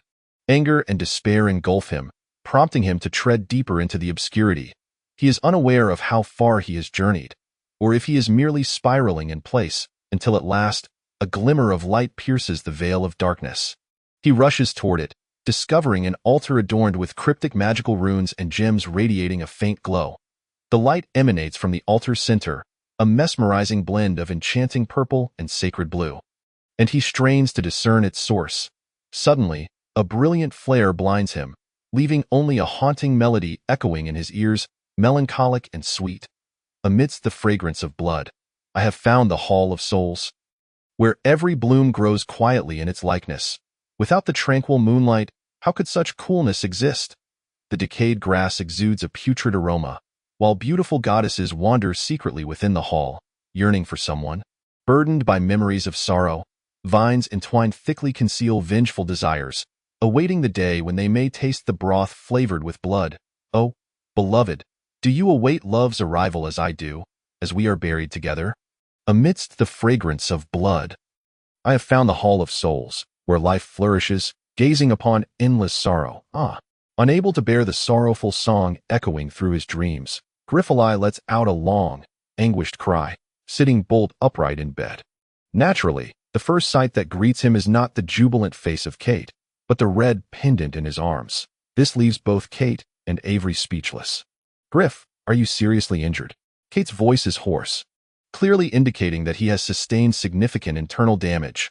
Griffith does not respond immediately. Instead, he clutches the red pendant tightly, eyeing Avery warily. Avery smiles nonchalantly, placing the fruits beside Griffith. Griff, I admit I had some misconceptions about you earlier. Up until this moment, I still maintain that you are not a competent knight. However, as Kenduo said, you are a true noble. More importantly, we have fought side by side, rising from the heap of corpses as comrades. Though Avery carries an air of arrogance, he is no fool that if he had the strength, he would not hesitate to eliminate everyone present and return to Rhone to claim his rewards. The power and prestige represented by the ninth knight surpass that of any princely heir. Yet, his subordinates have long been decimated, leaving him on par with Kate, and he currently possesses no strength to challenge Griffith. In the future, he would stand no chance against Griffith, now a ninth knight. Thus, realizing he cannot best him, he suggests they join forces instead. The meaning behind Avery's brief words is instantly grasped by the astute Griffith, who promptly tosses the red pendant to Kate. He knows well that if Kate, whose strength far exceeds his, cannot protect the pendant, then he has no hope either. Kate, anxiously cradling the pendant, does not appear any more composed than Griffith. After all, this is the legendary artifact, the red pendant, which has now been carelessly entrusted to her. Remembering how Griffith had previously fled the battlefield, only to unhesitatingly abandon his chance of survival to return and fight alongside him, her eyes well with tears, and she chokes out, Griff. Yet, our soon-to-be ninth knight shows no awareness of his role as a benefactor, instead devouring the fruits with gusto, reminiscent of a ravenous ghost reborn, while critiquing, what is this wretched fruit? So sour and astringent. I say, Your Highness, are you trying to poison me for profit? Avery refrains from arguing, sitting beside Griffith, handing a fruit to the still excited Kate, and then picking one up himself, wiping it carelessly on the fur of the bed before taking a hearty bite. After chewing a few times and swallowing, he gazes at Griffith with resolute eyes. If it is poisoned, then let us die together. Avery's words transport Griffith back to the crimson mist of the no-return canyon, where they had recklessly banded together to slay Gao Sa. But he bursts into hearty laughter, opening his arms to embrace both Kate and Griffith, exclaiming fervently, As long as we are together, we shall thrive. At times, the distance between adversaries and allies can be bridged with a single battle fought side by side, for thereafter, they become comrades forged in blood and fire, the so-called ironclad allies. Despite their grievous injuries, Kate and Avery find themselves in better spirits, thanks to the cunning half-orc chieftain who inadvertently allowed the tribe's shaman to perform a half-hearted healing ritual on them. Though they are not fully healed, they can at least walk with relative ease. Griffith, having been used as a human punching bag thrice, only suffers minor injuries, garnering the admiration of both Avery and Kate for his resilience. As the three emerge from the tent, the surviving soldiers, having narrowly escaped death, gather around them, their cheers swelling like a tidal wave, showering Griffith with praise that makes him squint his eyes in pleasure. In the distance, Kyron gazes at Griffith with envy, pouting as she mutters, "Lucky fellow." In that fleeting moment of distraction, Kanduo lifts her gaze toward Griffith, then quietly slips into the darkness beyond the village. The cacophony of revelry momentarily drowns out the half-orc's songs and dances. Ghana approaches Griffith, wielding a massive spiked club over one shoulder, a colossal shield on the other, and a longbow slung across his back, clearly having pilfered these spoils of war from his tribe. "I say, human, by the grace of the war god, look how swiftly you have recovered," Ghana calls out from a distance, clearly eager to embrace Griffith if not for the cumbersome weaponry in his hands. "You see, your multitude of men encamped here will waste a significant amount of our tribe's resources." "Yes, resources. I believe it is necessary for us to renegotiate our compensation," Ghana states, stepping closer to Griffith, seizing the opportunity with a calm demeanor. Griffith pulls Kate protectively to his side and strides confidently toward Ghana, looking up and declaring, "Chief Ghana, please mind your words. From this moment forth, you are to refer to me as the human who has faced the pinnacle of strength." "The ninth night, Griffith. Once you have memorized this title, come to me to discuss compensation. Should any harm befall me or my men during this time, do not doubt that your tribe will be laid to waste by the human army."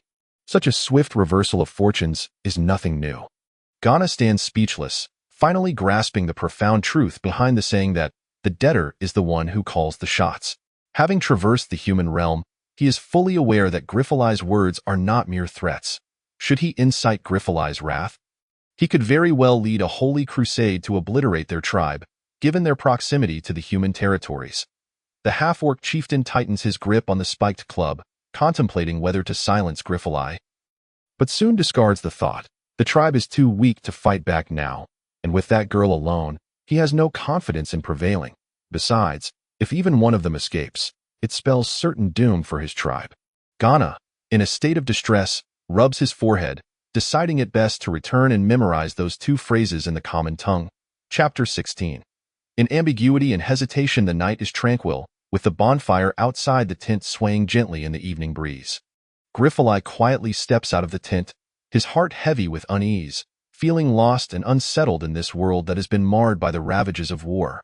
From the very moment of his arrival, he felt as though misfortune had accompanied him. Despite his repeated ability to navigate perilous situations through his wisdom, a sense of impending calamity loomed in the not-so-distant future. This feeling, devoid of any tangible evidence, was nonetheless palpable to Griffith. He sensed that he had been drawn into this world by an unseen hand, pulled inexorably towards a fate he felt powerless to resist. Lost in his thoughts, he was suddenly captivated by a haunting melody. Following the sound, he ascended the earthen slope beyond the village, where he beheld a faint blue glow shimmering upon a massive stone in the distance. The song and the blue light evoked memories of a dream, where the melody was equally enchanting and the blue radiance equally striking and ethereal. What reason could there be for him to halt his advance? None. Griffith treads softly, fearful of disturbing this perfect harmony. The song, accompanied by the gentle strumming of a harp, resonated with a poignant beauty, akin to the sweet trills of a warbler emerging from the thicket, or the soft murmurings of lovers in intimate conversation, echoing the yearning of distant wanderers for their families. Yet, more profoundly, it articulated the singer's own sense of uncertainty, helplessness, and longing to express hope. What could possibly deter Griffith from approaching her? Sensing the presence behind her, the song of Kando ceased, though the harp's melody lingered, as if attempting to coax forth the endless melancholy residing within her heart. Griffith positioned himself beside Kando, standing in solidarity as they both gazed into the infinite darkness ahead. The interrupted melody was resumed by a low, resonant male voice, singing softly. With the fragrance of blood, I find the sanctuary of souls, where the flowers grow in quietude, each in its own form, without the tranquil moonlight. How could it be so cool? The desolate grass exudes a scent of decay. The beautiful goddess wanders in the secrets of the divine. They, too, long for someone, burdened by memories of sorrow, vines thick and lush entwine. Concealing vengeful desires, awaiting the day to savor a broth tasting of blood. Oh, dearest one, do you too, like me, await love's arrival, as we are buried together? As the final notes faded, the harp fell silent. Kando turned her head gently, her eyes sparkling like stars, with a blue earring swaying gently as she moved. Why have you stopped singing? Her voice, cool yet tinged with expectation, broke the stillness. And why have you ceased to play? Griffith met Kando's gaze. His eyes steady as if sharing an intimate moment. Kando's cheeks flushed slightly as she averted her gaze, choosing silence. You play of loneliness, while I sing of solitude. Indeed, if you can no longer play, how can I possibly sing? Kando looked up in confusion, her sharp gaze piercing into Griffith. What do you know?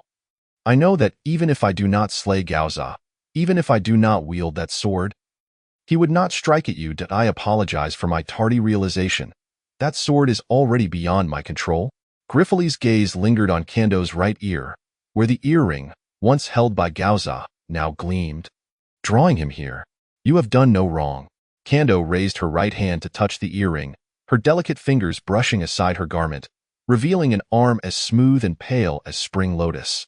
Around her ankle, several red threads intertwined, the red and blue contrasting, perhaps signifying a love that could never be severed.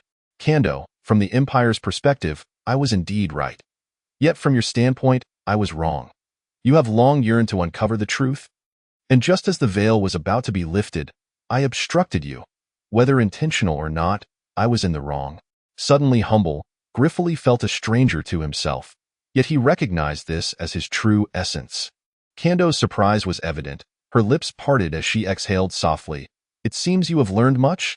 Griffith focused intently on the blue glimmer of her earring, lifting his right hand, mirroring Gaoza's gesture, extending it toward Kando. I have only glimpsed this, and though it was but a fleeting moment, it is enough to inspire many thoughts. I know that as long as Gaoza desires, even with his left hand crippled and his right injured, I could never defeat him. Yet he has not acted. He merely wishes to show you. As he reached toward Kando's ear, his hand hesitated at her icy demeanor before reluctantly falling away. Perhaps he wishes for you to understand that this earring holds significance greater than his very life. After speaking, Griffith exhaled deeply, as if releasing the pent-up frustration of having inadvertently slain Gaoza. Is that so? Kando's expression grew uncertain once more. Regardless of the outcome, it no longer matters. You and he, irrespective of your bond, can never stand together under the sun. Not only are you each loyal to your own causes, but the forces and families you represent are stained with each other's blood, a truth that cannot be easily reconciled. He cannot cast everything aside. Even if he reveals the truth and stands before you, you can only regard him as a stranger. Thus, Gaoza may be an invincible commander, yet he cannot be a good man. And you need not feel confusion or doubt for someone like him. Kando nodded gently, understanding that Griffith had come specifically to comfort her, stirring a subtle emotion within her heart. She lifted her head and cast a glance at Griffith, finally offering a warm smile. Griffith, if the roles were reversed, what would you do?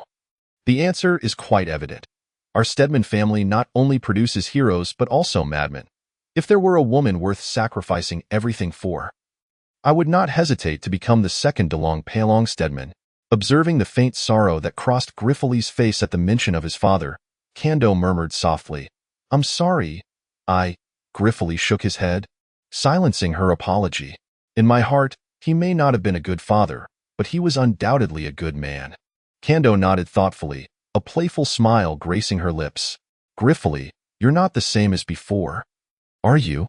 Do you know me so well? Kando's cheeks flushed. Everyone has two sides, truth and pretense. My cunning is reserved for my enemies. Now we are comrades, united in our shared loneliness and helplessness. Hence I offer my sincerity. Griffith feigned piety, speaking as if he were a sage. You act like a scholar while being younger than me. Why should you lecture me? Kando shot Griffith a playful glare. Setting aside her harp, with her spirits evidently lifted, she skipped ahead a couple of steps, then suddenly dashed forward as if she had discovered a treasure. Griffith picked up the harp and moved a few steps closer, only to find a flower garden ahead. In the pitch-black night, the colors of the flowers were indiscernible. Kando reached for a flower branch, hesitating to break its stem, opting instead to lean down and inhale deeply, her face alight with ecstasy. Observing this genuine side of Kando, Griffith felt his own soul find solace, recalling a phrase, a beauty that rivals the blossoms. He held a singular wish, for time to freeze in that moment. Chapter 17. The falling petals. In every heart lies a perfect canvas. Kando's gentle touch upon the flowers would undoubtedly be etched into Griffith's memory, cherished through the passage of time. Kando strolled through the blossoms, devoid of sunlight's radiance, rendering her beauty indistinguishable, leaving Griffith unable to discern the celestial grace she embodied. Yet, is it not said that a veil of ambiguity is the most alluring of all temptations? Indeed, one could envision her gaze flitting among the blossoms, her silhouette dancing like a specter in the midnight hour. Griffith closed his eyes, his heart tranquil, devoid of any desires, simply immersed in pure indulgence. When he opened his eyes again, Kando's enchanting form had vanished, and the flower branches lay scattered. Griffith's heart raced as he rushed over, discovering Kando collapsed in the garden, her body curled in anguished tremors. Is this a poisonous flower? Without a moment's thought, Griffith knelt and lifted Kando, gazing intently at her stunning face. Her complexion was flushed, the blush cascading down her neck, while crimson veins coursed through her deep blue eyes, starkly visible against the darkness of the night. Her entire being radiated heat, the warmth palpable even through her leather armor. Kando parted her enticing lips, struggling to utter two words, "Go, flower," before biting down, her hands clasping her chest, causing her bosom to rise prominently, her nails digging into her flesh. "Something's amiss," Griffith murmured, picking up a nearby petal for inspection, his expression shifting dramatically. The enigmatic flower? It is well known that the reproductive rate of half-orcs is remarkably swift, nearly comparable to that of rats. Their primitive way of life offers them little in the realm of entertainment aside from sleeping and procreating. However, even the most rudimentary societies inevitably progress. It was not long before a particular half-orc discovered that the enchanting flower could significantly enhance the quality of sleep, allowing both parties involved in the creation of life to easily reach the pinnacle of ecstasy. Embracing the philosophy that one's joy is best shared, this half-orc began cultivating the enchanting flower in abundance around his tribal village, claiming that it would fortify the new warriors of the tribe. Upon discovering that Kando had succumbed to the flower's aphrodisiac effects, Griffith found himself in a quandary. Should he lift her and toss her into the stream a few paces away to rouse her, subsequently employing his inner energy to purge the toxins, or should he abandon all restraint, feigning intoxication, and transcend the bonds of camaraderie to transform her into a true woman, ultimately entwining their fates in the flower-laden grove? This dilemma was excruciatingly painful yet tantalizingly alluring. Regardless of whether it was agony or allure, the outcome had been predetermined from the moment Griffith first laid eyes on Kando. After all, did he venture into the night to share his heart with Kando merely to proclaim himself a virtuous gentleman? His hesitation stemmed from a desire to linger a while longer, allowing the enchanting flower to stoke the fires of desire within him, thus rendering his subsequent actions a noble rescue, perhaps even preserving a life. Ultimately, the true Griffith was a man of unbridled lust. The first to succumb to temptation was Kando, who, unbeknownst to her, had already wrapped her soft, smooth arms around Griffith's neck. Waves of fervent breaths brushed against his ear, akin to gentle electric shocks, effortlessly igniting a passion he had no intention of restraining. The rich crimson and silvery fragrance intertwined, drowning them in ecstasy. Armor and chainmail became mere hindrances to their desires, cast aside as the linen garments were hastily torn, revealing alabaster skin and a robust chest, pressed tightly together without a sliver of space in between. With reckless abandon, Griffith lowered his head to capture her alluring red lips. A gentle breeze carried the fragrance of the trees, and the deepest darkness before dawn had passed, as the eastern horizon, obstructed by mountains, began to glow faintly. In her slumber, Kando, pale-faced, caught a whiff of something, her cheeks flushing with colored. In a moment of clarity, she swiftly turned to escape the nightmarish garden that had ensnared her. Having long understood the perils of indulgence, she hastily gathered a few garments from the roadside and leaped into the nearby stream. Gazing at the bruises of red and purple adorning her skin, tears cascaded down her cheeks as she scrubbed desperately, questioning whether cleansing her body would also wash away the shame within her heart. Weak from exertion, Kando felt a wave of dizziness as a voice echoed in her mind, "I shall slay you." As if finding a target for her anguish, she immediately emerged from the water, donned her clothing and retrieved her sword, dragging the unconscious Griffith from the garden. The cold tip of her blade hovered at his throat. In truth, Griffith had awakened after Kando's departure, initially contemplating a stealthy return. However, upon realizing her swift return, he resigned himself to his fate, closing his eyes to relive the enchanting scenes of the previous night, reassuring himself, to die beneath the blossoms is to become a ghost of elegance. Yet, when the moment of death arrived, and the blade's edge pressed against his throat, fear surged within him. No one fears death more than one who has already faced it. Thus, he opened his eyes. Before him was a visage, tear-streaked and sorrowful, radiating a heart-wrenching beauty. "You beast!" Kando's eyes widened in fury, torrents of hatred spilling forth with her tears, cascading down her long lashes, witnessing the stark contrast between the resolute warrior and the vulnerable woman before him. Griffith's heart ached profoundly, and the myriad justifications he had rehearsed fell silent on his lips. He believed this to be a desecration of purity and beauty. "I do not wish to explain. To you? Any rationale would merely be a facade. I only wish to say that if given the chance again, I would act as I did, even if it leads to my demise," Griffith calmly concluded, peacefully closing his eyes, as if to say that after one night, he sought nothing more. Chapter 18. From the bloodied mouth into the serpent's den. Observing Griffith's expression of contentment in death, Kando's heart trembled. As if transported back to that fateful night of their meeting, she plucked the strings of her harp, a male voice serenading her. "Beloved, do you, like me, await the arrival of love? Together we shall be buried." The melody mirrored her emotions, confused, helpless, lost, and imbued with a flicker of fear and hope. With a clatter, her sword fell upon the stony path, and Kando wept, while Griffith's taut heartstrings finally relaxed, and he opened his eyes to discreetly wipe the sweat from his brow. Then, Griffith sprang up, hastily donning his armor. He refrained from attempting to console Kando. He had no desire to court death. As he turned to flee back to the village, a faint rustling sound reached his ears, accompanied by a scent carried on the morning breeze. The veins in Griffith's forehead throbbed as he turned to see a towering creature, over 2 meters tall with a long tail, emerging from the woods, swiftly approaching them. "Run!"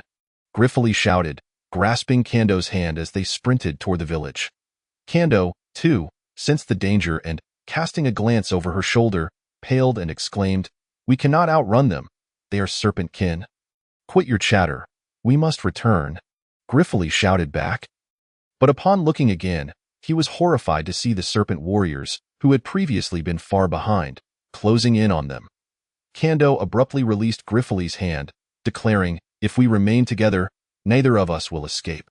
You go back and gather help. I will hold them off." Her voice, unexpectedly infused with tenderness, startled Griffith amidst his panic.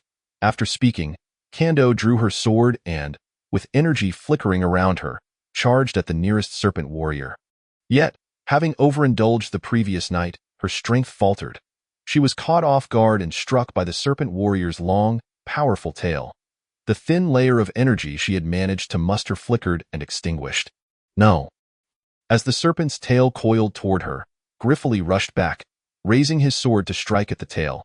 With a resounding clang, the blade met the serpent's tail, sending sparks flying, yet the tail remained relentless, continuing its advance toward Kando. In that instant, Griffith's gaze was solely fixed on Kando's helpless expression. Without hesitation, he leaped toward her, questioning whether his frail body could provide her any protection in that fleeting moment. Did a hint of sorrow flicker in her calm eyes? Did her lips, pale and thin, curve into a subtle smile, perhaps a sign of solace. The next moment, as they embraced tightly, the serpent's tail ensnared them. The suffocating pressure fused their bodies, blood streaming from their mouths and noses. The cold serpent skin allowed them to feel every pang of pain acutely, as Griffith's vision darkened, and he teetered on the brink of unconsciousness. At that moment, a trembling melody echoed in his ear, inhaling the fragrance of blood. I find solace in the Hall of Souls. Beloved, you seem to await love's arrival, just as I do. Together we shall be buried. Griffith fought to open his eyes, witnessing Kando, bloodied, uttering her final note, her head resting contentedly on his shoulder, a visage of bliss. Consciousness froze in that moment. The commotion had roused the half-orcs and humans within the village. Ghana, rubbing his sleepy eyes, looked upon the serpent warriors pouring into the village from the mountains and was instantly alarmed. Before they could organize a defense, the serpent warriors charged into the village. Yet curiously, they did not attack the half-orcs but instead targeted the humans clustered in the village center. Each time a human was ensnared, the serpent warriors quickly retreated, creating a relentless cycle. Could it be that the serpent kin from the Black Marsh are facing a food shortage? Observing the slender, tender humans being whisked away, the half-orc chieftain, Ghana, picked his nose, smugly assuming that the serpent warriors merely sought to snatch a few humans for a snack. Adhering to the principle of, not my concern, Ghana decisively halted his men from retaliating. The conflict was not fierce. After the half-orcs stood idly by, the serpent warriors swiftly retreated after securing their snacks, approximately 200 human warriors. This left Kate, who was still hesitating to draw her red Sun to test its legendary prowess. Utterly bewildered. Not good. Griffith is missing. Every's urgent declaration sent a chill through Kate, and the tearful Chiron's words plunged them into despair. Woo-woo, miss? The miss is also gone. Kate's eyes blazed with fury as she gripped Red Sun tightly and shouted one word, pursue. Under Kate and Every's leadership, the group rushed to the village entrance, only to be obstructed by the half-orc chieftain wielding a spiked club. What do you intend to do? Oh, my heavens, do not tell me you intend to confront the serpent folk. Very well, if that is the case, allow me to offer you a free reminder. You wretched lot are only fit to serve as fertilizer for the Black Mire. The Black Mire? Exclaimed Avery, taken aback. Indeed, the half-orc chieftain declared with satisfaction, hoisting his spiked club. You would do well to hasten back and seek reinforcements. If you happen to bring some form of compensation, I shall gladly arrange for guides to assist you. Of course, provided you arrive before the serpent folk finish their snacks. Kate and Avery exchanged glances, aware that the Black Mire was rife with toxic mists and treacherous beasts lurking in its many pits. The prospect of rescuing their comrades seemed daunting. It was uncertain whether they could even navigate the treacherous terrain. Just as they were deliberating their swift return for aid, the half-orc chieftain interrupted them once more. Our scouts have spotted a number of horses over the hill. Naturally, they now belong to our tribe. What I propose is a trade. See how eager I am to fulfill your needs. Ghana's gaze fixated greedily on the red sword in Kate's hand. You covet the red sword? Kate raised the weapon, his expression icy. No, no, that sword is too fearsome, indeed terrifying. I sense it may bring calamity upon my tribe. The half-orc chieftain was no fool. He understood the dangers of possessing such a weapon. What I meant to convey is that our warriors require arms and armor. Although we secured a shipment yesterday, it falls woefully short of our needs. You see, Ghana's eyes had already shifted towards Every's dark Tumun armor, eyeing their urgency to return home and save their comrades. The human warriors unhesitatingly shed their armor, donning only their undergarments and sheathing their swords, mounting the steeds of the Blood Rose Legion that the half-orc warriors had brought forth, embarking on the long journey back.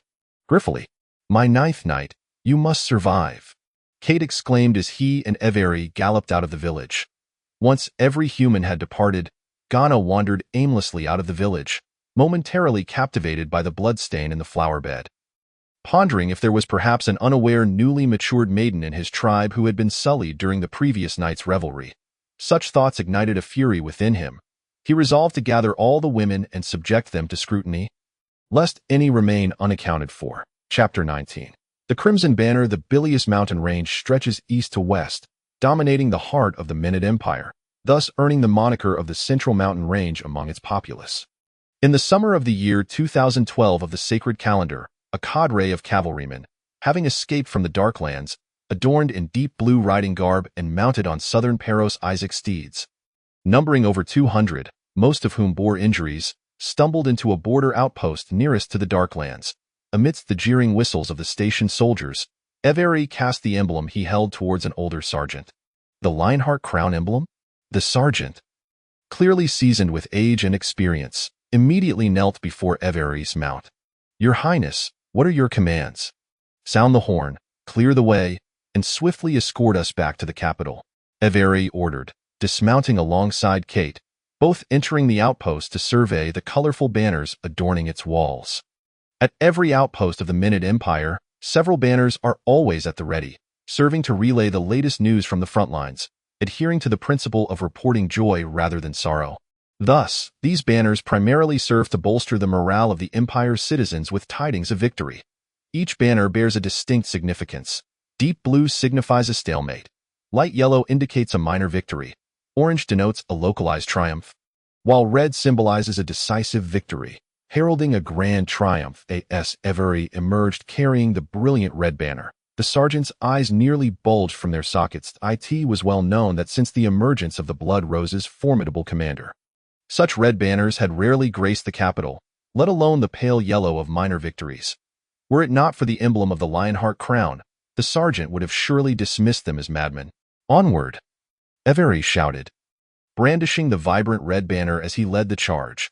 To carry the banner of victory back to the capital is a profound honor, and Everi's face glowed with excitement, rivaling the banner itself. The triumphant horn resounded around them, heralding their journey towards the northeastern Ronega. Under the relentless warfare of the OSU Empire over the past decade, the citizens of the Minute Empire had been perpetually shrouded in the shadows of conflict.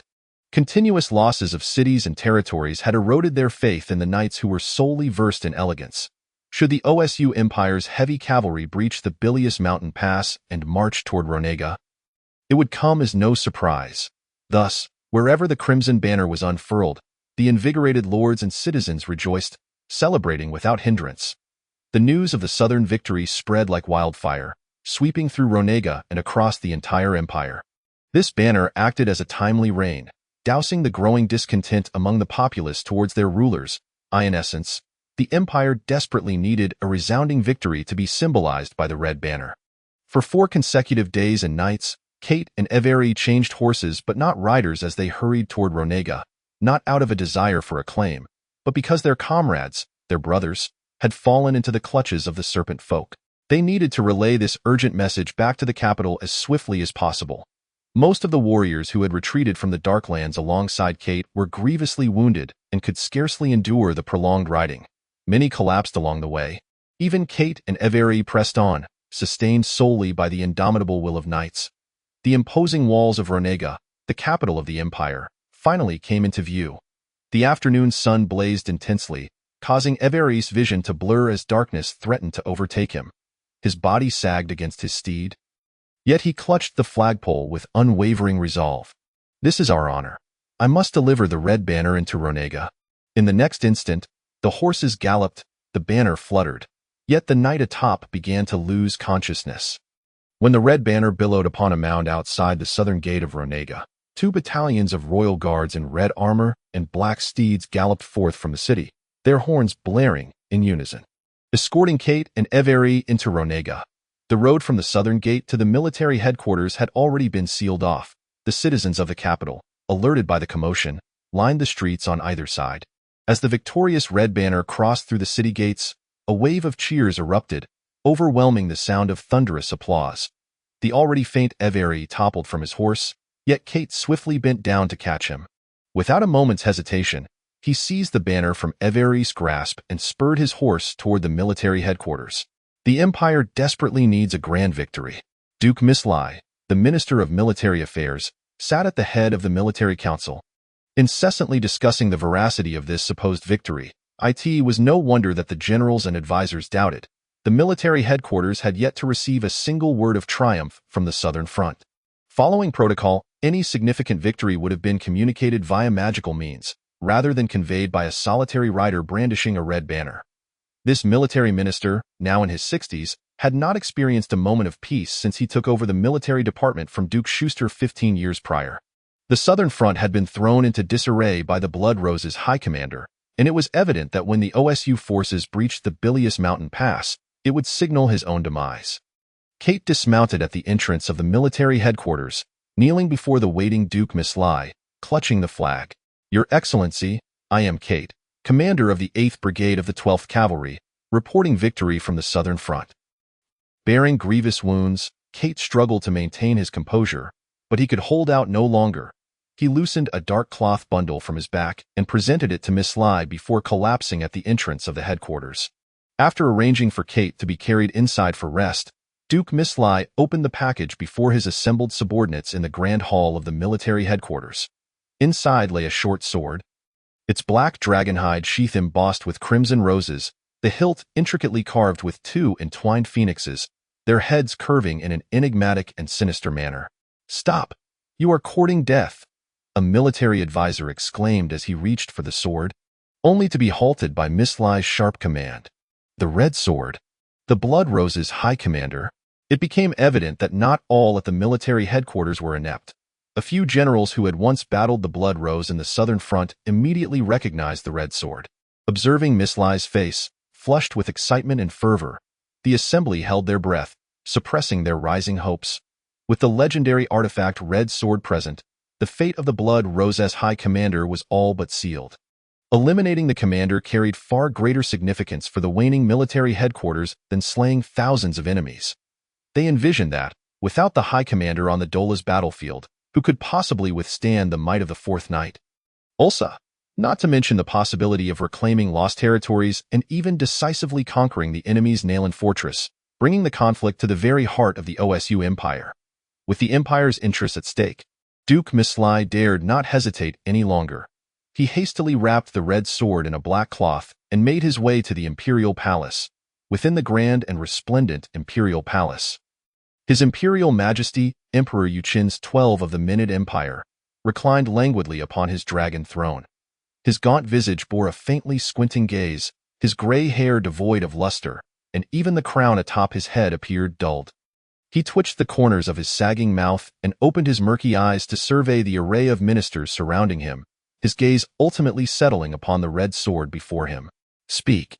How did Hongshuan come to be in your hands, while Ursar has just conveyed news, completely unaware of this matter?" Although Yu Kink's voice was imbued with the essence of age, an invisible authority radiated from him, compelling the multitude of courtiers below the steps to bow their heads in solemnity. Unable to meet his gaze, it is difficult to imagine that this frail old man, languishing on the dragon throne, once single-handedly tore apart a fully grown chimera in his youth. The eyes of the gathered ministers shifted towards the 2 young individuals at the foot of the throne, Kate and Afer. After the priest had performed the restoration spell and the prayer of resilience, they were immediately summoned to the palace. Following a glance exchanged between Kate and Afer, they both knelt and began to recount the entire sequence of events. Initiated by the exceptionally gifted Afer in literature, naturally, the outcome was too grand and immutable to be altered. Thus, the process was adorned with elaborate embellishments. They described being coerced by Ursar to confront the Blood Rose as a selfless sacrifice for the sake of the Empire. Standing resolute and unafraid, they transformed their retreat into a strategic lure, eliminating the enemy amidst the chaos. And after the death of their commander, they unanimously elected the astute military strategist Griffith to lead them, under whose guidance they lured the Blood Rose into the Valley of No Return, detailing their formations and the strategic use of terrain to ambush the Blood Rose. Ultimately, they charged forth, shouting in unison, for the Empire, for glory, overwhelming the elite warriors of the Blood Rose with sheer numbers, while Gaoza, after exhausting his strength, met his demise at the hands of Griffith's sword. Throughout Afer's impassioned narration, there was no mention of the half-orcs. In fact, they had never encountered any die in the increasingly powerful Holy Alliance of the Sacred Church. Any collaboration with dark races would be branded as heretical. Although the Minid Empire did not currently fear the Sacred Church, who could predict the future? It is worth noting that the flames atop the Holy Church's Mount Vajra have never been extinguished, that of course, His Majesty Ukinks and the assembled ministers were seasoned individuals, well aware that their ragtag army could never hope to contend with the Blood Rose. Otherwise, faced with the elite Kanglan Legion, the Blood Rose would have perished a dozen times over. However, the fact of Hongshuan was an undeniable truth, and despite Afer's florid embellishments, they chose not to shatter the illusion. For them and the entire empire, the process held little importance, even if one claimed to be a deity descended from the heavens. It mattered not. Chivalry is but a form of art, and art permits exaggeration, does it not? They desired only the outcome, and the outcome was that Gaoza lay dead. That was sufficient. Upon hearing that it was the grandson of the empire's Minister of Foreign Affairs, Duke Siester, who had slain Gaoza, the ministers regarded the elderly Stedman, who was shrinking among the crowd, with envy and jealousy. Had it not been for the royal scion Afer's insistence that it was indeed Griffith who killed Gaoza, they would have had every reason to believe it was Stedman's son, the father of Griffith, who had covertly lent assistance. Even His Majesty Ukinks cast a knowing glance in his direction, his eyes glimmering with intrigue that in truth, this venerable duke, who had stood tall in the imperial court for 40 years, failed to grasp the attentiveness of those around him. But as soon as Afer concluded his speech, he eagerly stepped forward, disregarding decorum, and grasped Kate's arm, inquiring, "Why did you return alone? Where is my grandson, Gris?" "I am sorry, my lord, I could not protect him." "What?"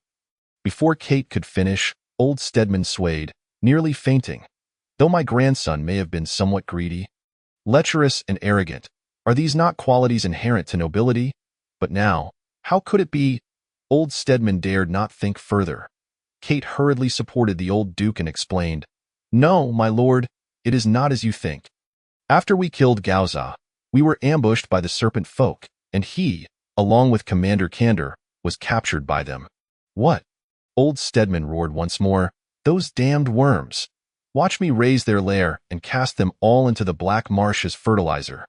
Only after uttering these words did Stedman realize he had inadvertently committed the grave sin of raging in court and quickly knelt to seek pardon from His Majesty. Ukinks merely waved his hand, signaling the old duke to rise. The ministers had long grown accustomed to the duke's temperament. Whenever he was agitated, he would soon seek forgiveness, and they had never seen His Majesty reprimand him for it.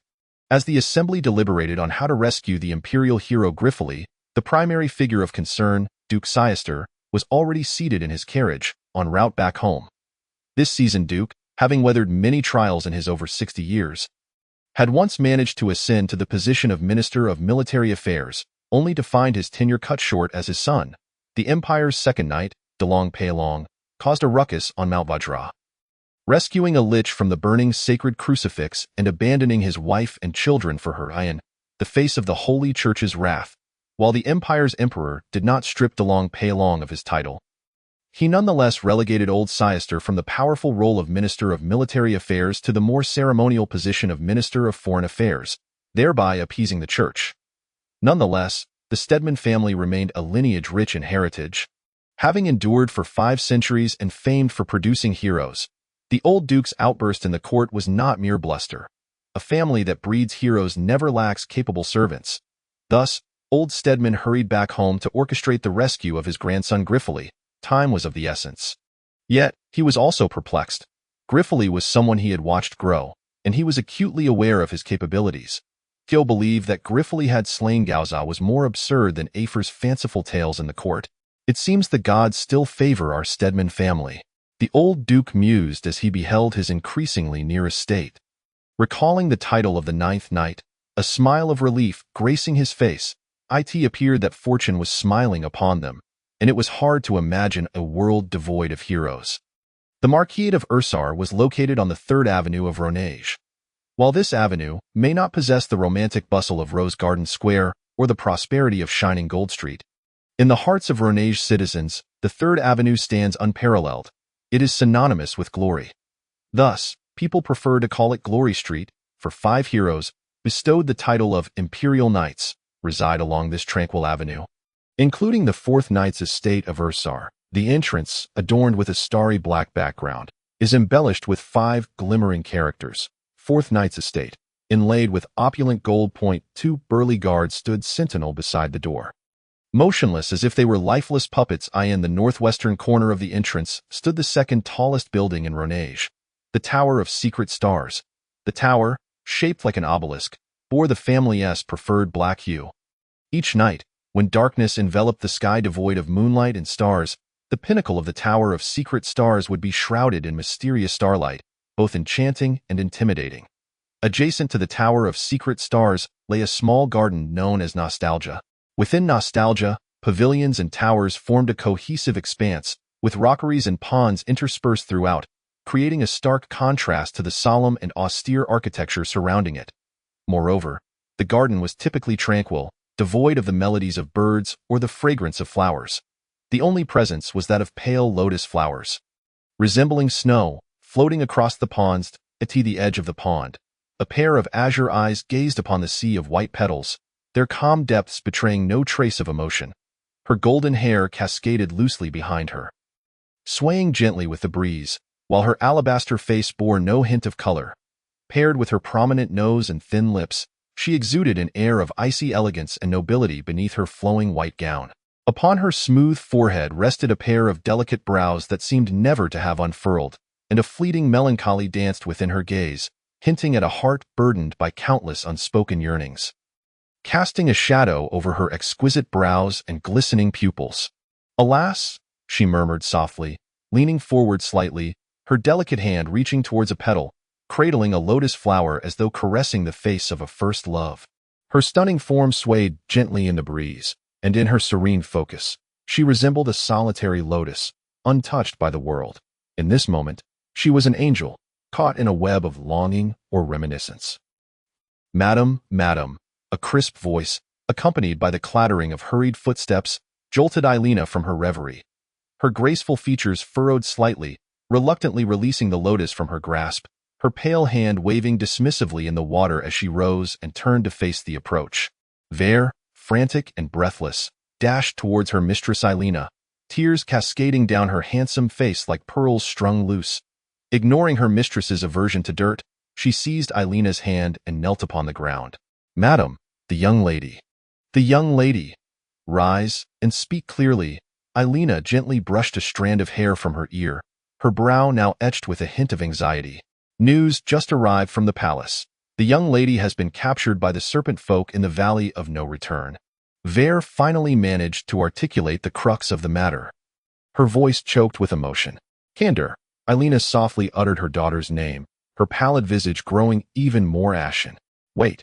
Candor is on the battlefield in Dolas with my husband. How could she have ventured hundreds of miles to the Valley of No Return?" After a brief moment of disarray, Ailina regained the poise befitting her status as mistress, articulating the perplexities that plagued her mind. "Indeed, it is the Blood Rose. Word has reached us from the palace that the young lady was pursued by the Blood Rose into the abyss of no return, where they were ambushed and suffered heavy losses as a result. In this chaos, the serpent folk seized the opportunity to whisk her away. Alas, my lady, with the master far away on the battlefield of Dolas. What shall we do now?" The young lady. How could they possibly have slain Gauza? Who in this world could defeat the Blood Rose Gauza? As the news of Gauza's demise struck, beads of cold sweat trickled down Elena's temples, her expression a portrait of disbelief, accompanied by a quivering tone. "It is indeed true. The Imperial Guard relayed that the artifact Crimson Fennel has been returned to the palace. His Majesty is currently arranging for a rescue mission to save the young lady and sent word to inform us." Without regard for Fungi, Elena collapsed to the ground, her gaze vacant as she muttered repeatedly, "Crimson Fennel, Gauza." Upon witnessing her distress, Vere hurriedly rose to support Elena, exclaiming, my lady, someone come quickly." "No." Elena suddenly pushed Vere away, rising with her skirts in hand, her countenance radiating a chilling elegance that made it difficult for anyone to meet her gaze. "Make arrangements. I shall enter the palace at once. I must see the Crimson Fennel for myself." Chapter 20. Prelude to Doom. As Ronegu was preoccupied with the rescue of Griffith and Kondo, let us shift our gaze back to the dark territory nestled within the Arquis Mountains. In the narrow buffer zone between the central mountain range and the Abyss of Demons lies a land of temperate climate, shrouded in marshes. Here dwell the treacherous and venomous serpent folk, notorious among the orc tribes, in the dreaded depths of the Black Pool Marsh. The serpent folk are covered in scales, save for their faces, adorned with numerous small snakes sprouting from their heads. Below their shoulders, they bear little resemblance to anything but serpents, moving with a serpentine grace across both water and mire, gliding effortlessly. Their fearsome appearance and aberrant dispositions render even other half-beasts reluctant to provoke them. A temple stands resolutely upon the marsh's solitary dry land, its dark walls scarred by the passage of time, and its oak doors and windows long since rotted by the elements. Yet, it endures. Much like a weathered wooden vessel amidst raging storms, having weathered the ages without succumbing. Recently, the previous chaos has transformed. Patrols of serpent folk warriors, armed with long forks, now roam the outskirts of their territory, while a battalion of serpent folk sentinels surrounds the temple, sealing it tight. This unity is a rarity among the traditionally distrustful and antagonistic serpent folk tribes. The high priest Volgud, weary and burdened, is escorted by the leaders of various serpent folk clans toward the temple dedicated to the three sisters of the serpent folk goddess, Medusa, Usina, and Uriel. After days of performing the blood sacrifice and dark touch, Volgud feels dizzy from the exertion, and his magical energy remains depleted. If only I could awaken that which has slumbered for millennia. What are these losses in comparison? Gazing at the altar in the temple's center, aglow with a crimson light, Volgud musters his strength and sits at the edge of the altar, which is etched with two enormous interlocking hexagrams. This altar, steeped in ancestral memory, has existed for tens of thousands of years. Sealing a powerful unknown entity within, legend has it that whoever can claim it and ultimately subdue it may wield the might of the gods and unify the continent with ease. Though merely a tale, the serpent folk, unwilling to remain forever at the mercy of fate, have sought myriad methods over the centuries, yet have failed to break the ancient magical seal. But now, fate has shifted due to an unforeseen incident.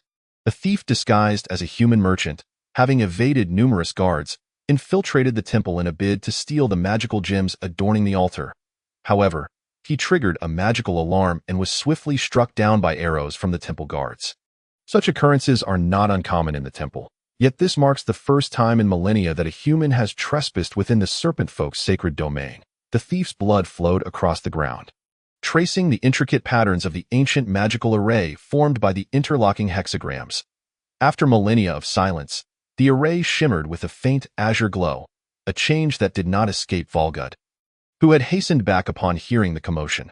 Following the capture of two more human merchants for experimentation, Volgud finally comprehended the errors made by generations of serpent folk priests. They had always used the blood of serpent folk boys and girls as a medium to activate the magical array. But they had been gravely mistaken from the outset. It became clear that the ancient magical array required human blood as a catalyst, along with an inherited incantation to gradually unveil its secrets. However, slaughtering human merchants would consume considerable time and meet with fierce opposition from other dark races, and they themselves could not trade for their daily necessities. Thus, they resolved to take the initiative. Under the leadership of their clan chiefs, the serpent folk surged forth, their presence striking fear into the hearts of other dark races as they sped toward the outskirts of the Arquis Mountains. Once they left the marshes, the serpent folk continued to glide effortlessly across the land, their keen sense of smell enabling them to detect human scents near the abyss of no return. Faced with the weary humans and half-beasts who had just battled the blood rose, they incurred no cost and swiftly captured a sufficient number. According to their plan, they would kill 6 humans daily to activate the altar, thus securing the sacred artifact within a month. In the dark, damp stone prison beneath the serpent folk temple, a musty odor lingered. A glowing stone embedded in the ceiling cast a dim light, amplifying the oppressive atmosphere of the cell. Despairing eyes exchanged glances in the gloom, and in the profound silence, one could almost hear the rhythm of their heartbeats. They were a group of humans awaiting death in hopelessness. The sound of serpent folk moving across the stony floor echoed like the call of death, prompting the prisoners to press deeper into the shadows of the cell, though they had forgotten that the serpent folk did not rely on sight to discern their surroundings. Their sense of smell was far superior. The heavy stone door was pulled open from the outside, and 6 serpent folk sentinels entered, signaling the imminent harvest of 6 lives. Resistance was futile. The serpent folk flicked their tongues, and in the throes of fear of death and fantasies of life. The humans at the back of the stone chamber pushed their fellow captives toward the serpent folk, revealing their most primal instincts in that moment, who remembered that they had once crawled from the pits of death as steadfast comrades. Yet, all was in vain. The serpent folk swung their long tails, snatching those who appeared robust from the crowd, and soon the stone chamber fell silent, save for the echoes of terrified screams as the heavy doors slammed shut. Just like the week that had passed, at least for today, they need not fear any longer.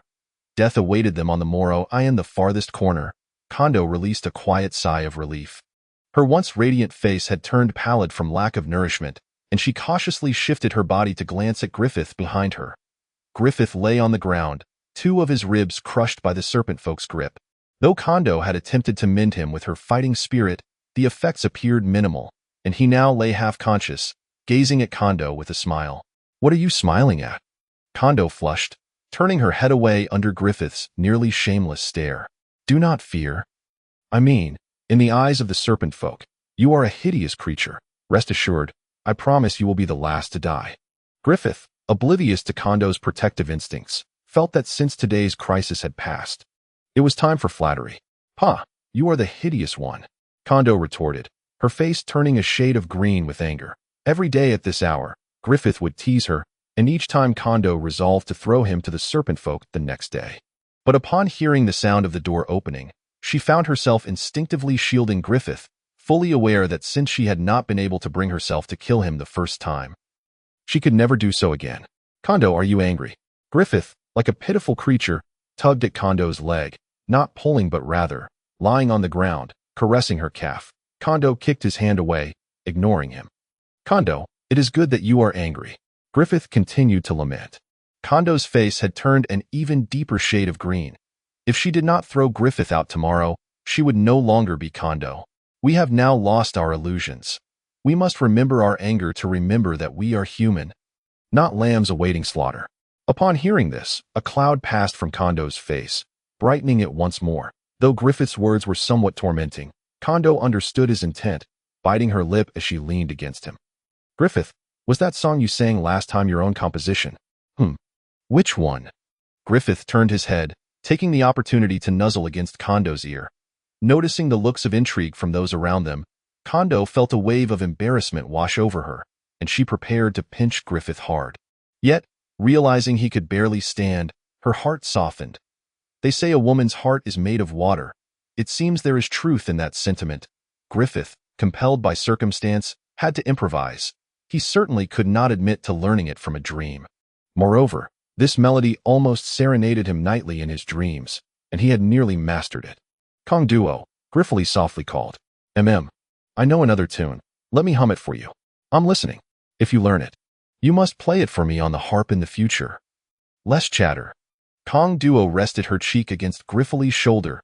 "If we have a future, I shall indeed play for you, each and every day."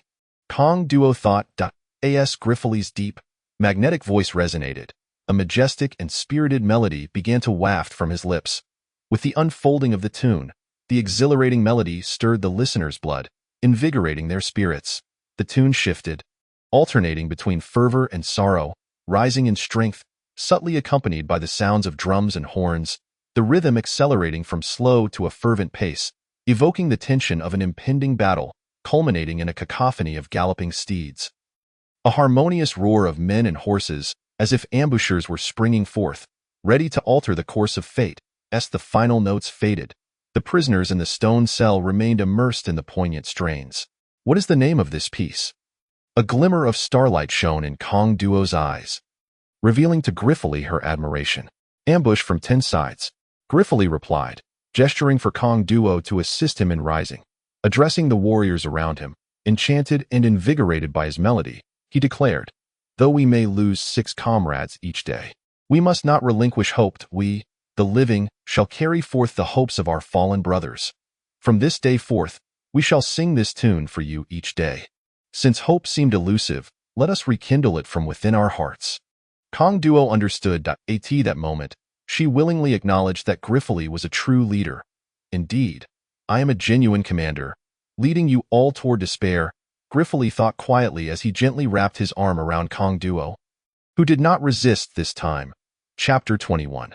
The overture of misfortune at the foot of an uncharted mountain in the central Alquius Mountains, a band of knights clad in varied armor, wielding long spears and bearing great swords, struggled along the winding mountain path. While the plains below roared with the tempest of wind and thunder, their steeds, tethered behind them, became their greatest burden on this treacherous route fraught with cliffs and precipices. Nevertheless, not a single knight abandoned these noble and resilient Growlingen warhorses. For a knight, the trust placed in his steed often surpassed even that bestowed upon his comrades in arms. If one were to claim that their warhorses were their second lives, it would not be an exaggeration. After several days of arduous travel through mountains and forests, even the steadfast knights of the Cathedral of Light began to show signs of fatigue, and murmurs of discontent began to spread within their ranks.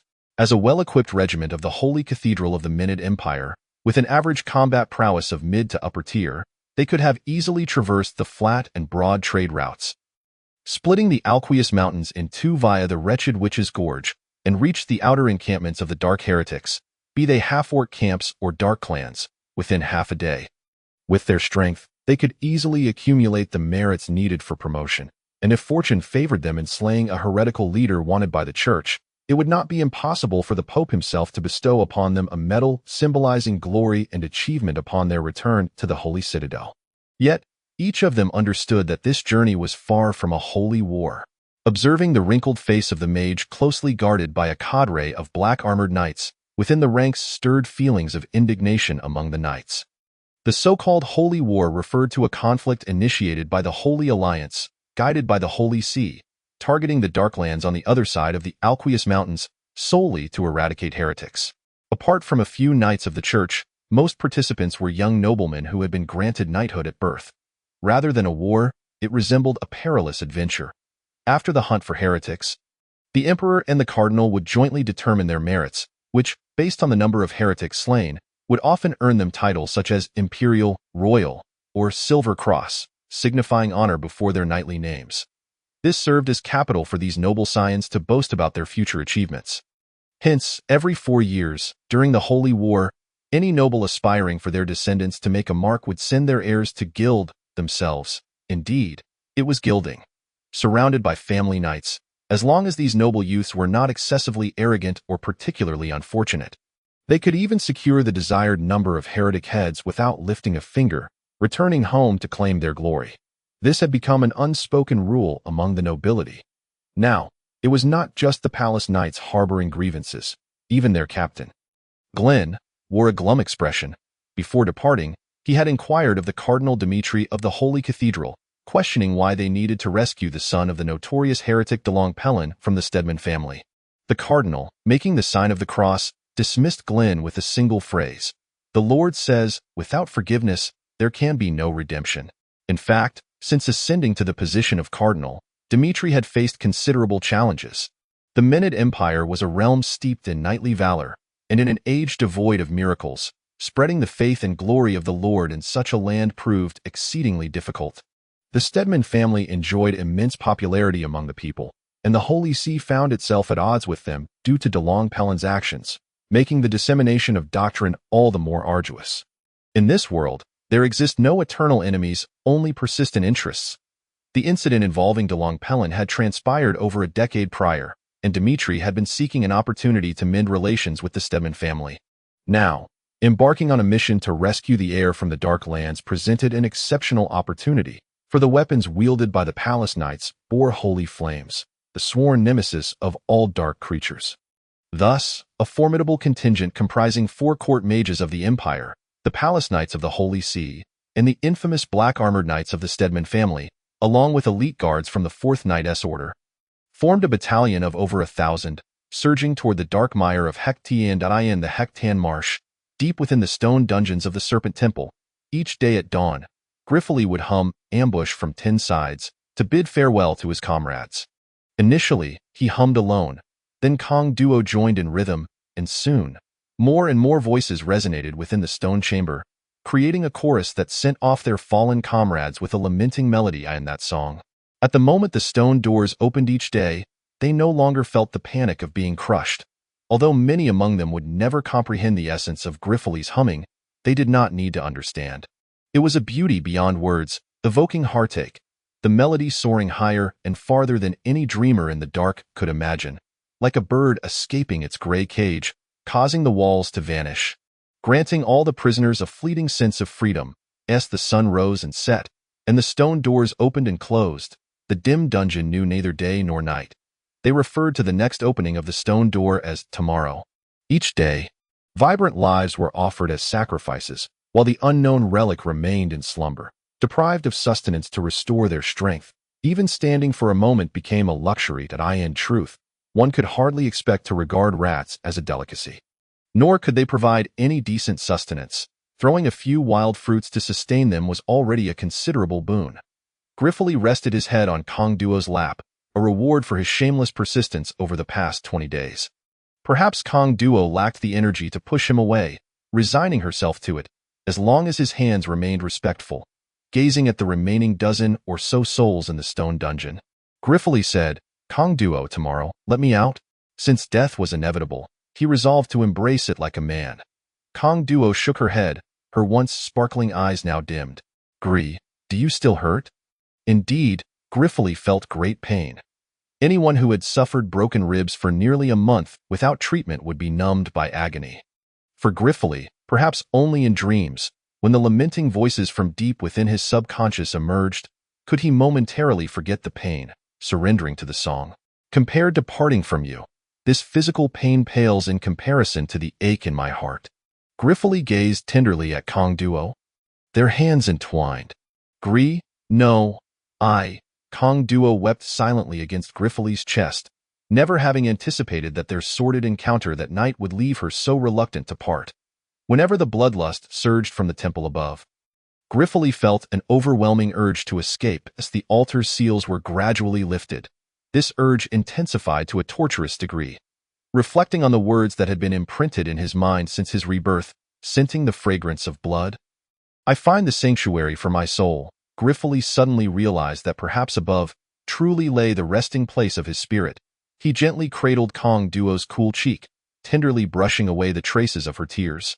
"Kong Duo, tomorrow, do not cry. I do not wish to see you bid me farewell with your tears, for that would leave me restless. I swear, regardless of heaven or hell, I shall wait for you eternally. Regardless of heaven or hell, I shall certainly seek you out." Kong Duo's voice was cold and unwavering, akin to the promise she had made to her father when she vowed to wield the banner of command. Chapter 22. The Key to Unlocking the Gates of the Gods.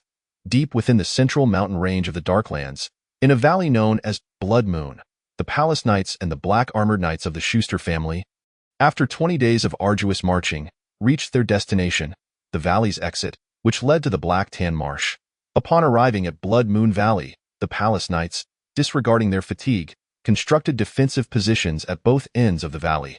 Although they had not encountered any large-scale ambushes from heretics along the way, they faced constant small-scale harassment, which cost them the lives of 5 Palace Knights. Now, the area appeared tranquil, yet countless bloodthirsty eyes in the surrounding jungle were fixated upon them. In the middle of the valley, 300 knights clad in black stood resolutely on their dark steeds, like a legion of phantoms concealed within the valley's shadows. Silent as they were, their chilling and determined aura occasionally sent shivers through the Palace Knights. At this moment, Green, the captain of the 5th Squad of the Palace Knights of the Minid Empire's Central Cathedral, was cautiously conversing with a relatively small figure wearing a black iron mask. A Palace Knight who never revealed his true visage. As the highest commander of this group, Green preferred to toil alongside his knights rather than flatter the mysterious guest from the sacred Holy See.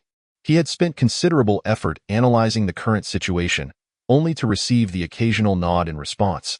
Was this what they termed the profundity of those in power? Shaking his head, Green turned away, choosing not to indulge in fruitless endeavors. Meanwhile, the mage Veil of the Stedman family diligently etched a complex magic circle upon a flat expanse in the valley's center. Though his pace was not swift, he treated every pattern in line with the utmost seriousness.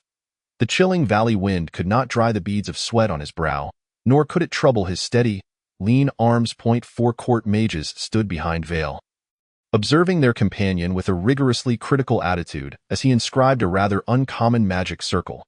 Only when Veil connected all the designs with straight lines and then retrieved 16 extraordinarily valuable, pebble-sized magic crystals from an inconspicuous spatial ring, placing them at the circle's 16 cutting points. Did the scholarly court mages realize the purpose of this magic circle, the divine prophecy circle? At this stage, among all the mages on the continent, this magic circle was regarded as a triviality. For millennia, the vast continent had not witnessed a single divine miracle, rendering any magic that sought a response from the gods ineffective. Currently, the divine arts on the continent were limited to the prayers of the priests of the Holy Hall, which could more accurately be categorized under arcane practices. There existed another possibility. If one bore a magical artifact from the age of the gods that stabilized life perception, activating the divine arts circle on the ground would elicit a response from the corresponding artifact within a certain distance, guiding one's direction. Upon contemplating this possibility, the court mages simultaneously raised their eyes, their gazes meeting in mutual astonishment. Such artifacts, endowed with life perception, could not be acquired through mere wealth or power. These rare treasures, seldom seen in centuries, were hardly found even within the palace. However, we have no idea how to activate the circle on that necklace, let alone the young master. All I can do is hope for the truth of the legend. Vale wiped the sweat from his brow, slightly easing his tension. He understood that any deviation in the circle's symbols could lead to vastly different outcomes, making the task of locating a person within the 30-kilometer expanse of the Black-Tan Marsh akin to searching for a needle in a haystack. This was a consequence he could never bear. After another thorough inspection, he began to channel magical energy into the circle, until a hazy white light began to rise from it and gradually stabilize. Only then did he stand up and gaze upward toward the cliff there. An elderly man, hunched over, was gazing skyward, his murky eyes undeterred by the layers of fogs. If sensing something, the old man lowered his gaze into the valley, fixating on the magic circle surrounded by the ethereal white light, a fleeting glimmer of sharpness flashing in his eyes. He then turned his gaze westward, his murky eyes now betraying a hint of caution and a flicker of anticipation. Atop the mountain, buffeted by the fierce winds, his frail form stood as motionless as a stone statue. This old man was Chinyo, the long-standing steward of the Stedman family. No one could ascertain how many heads of the Stedman family he had served, and few had witnessed him in action. Yet every noble in the capital remembered the admonition of their forebears: never provoke the heir of the Stedman family served by the old Chinyo. This was also the greatest support for Griffin's unrestrained dominance in the capital, as this steward would appear like a ghost whenever Griffin required his presence, at least within the confines of the capital. Prior to this, many palace knights, including some guards from the Fourth Knight's house, had harbored doubts about Chinyo's abilities. However, their journey thus far had proven that the warnings of their ancestors were not mere exaggerations.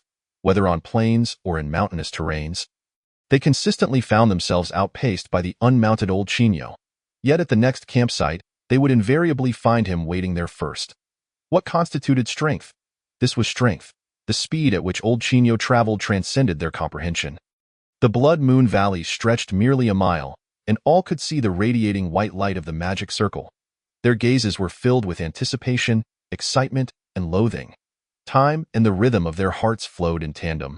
The knights remained fixated on the circle, while Vale observed the red, representing the life mark within the magic compass, growing increasingly luminous, his hands trembling more violently in response. Old Chinyo continued to gaze westward. Yet the intensity in his eyes now bore the weight of palpable brilliance. This was a gamble for salvation, yet it was the only course of action available to them. Found it, 15 kilometers southwest, Vale shouted. In the next instant, old Chinyo shot toward the west like a shooting star, leaving the onlookers in the valley momentarily shrouded in shadow as the sun was obscured by a passing cloud.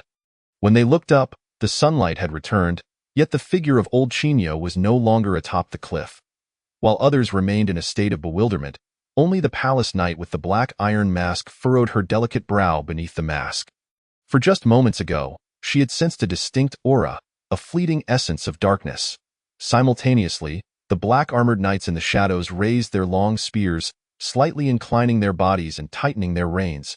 A synchronized sound of hooves rose, and a black whirlwind surged forth from the valley.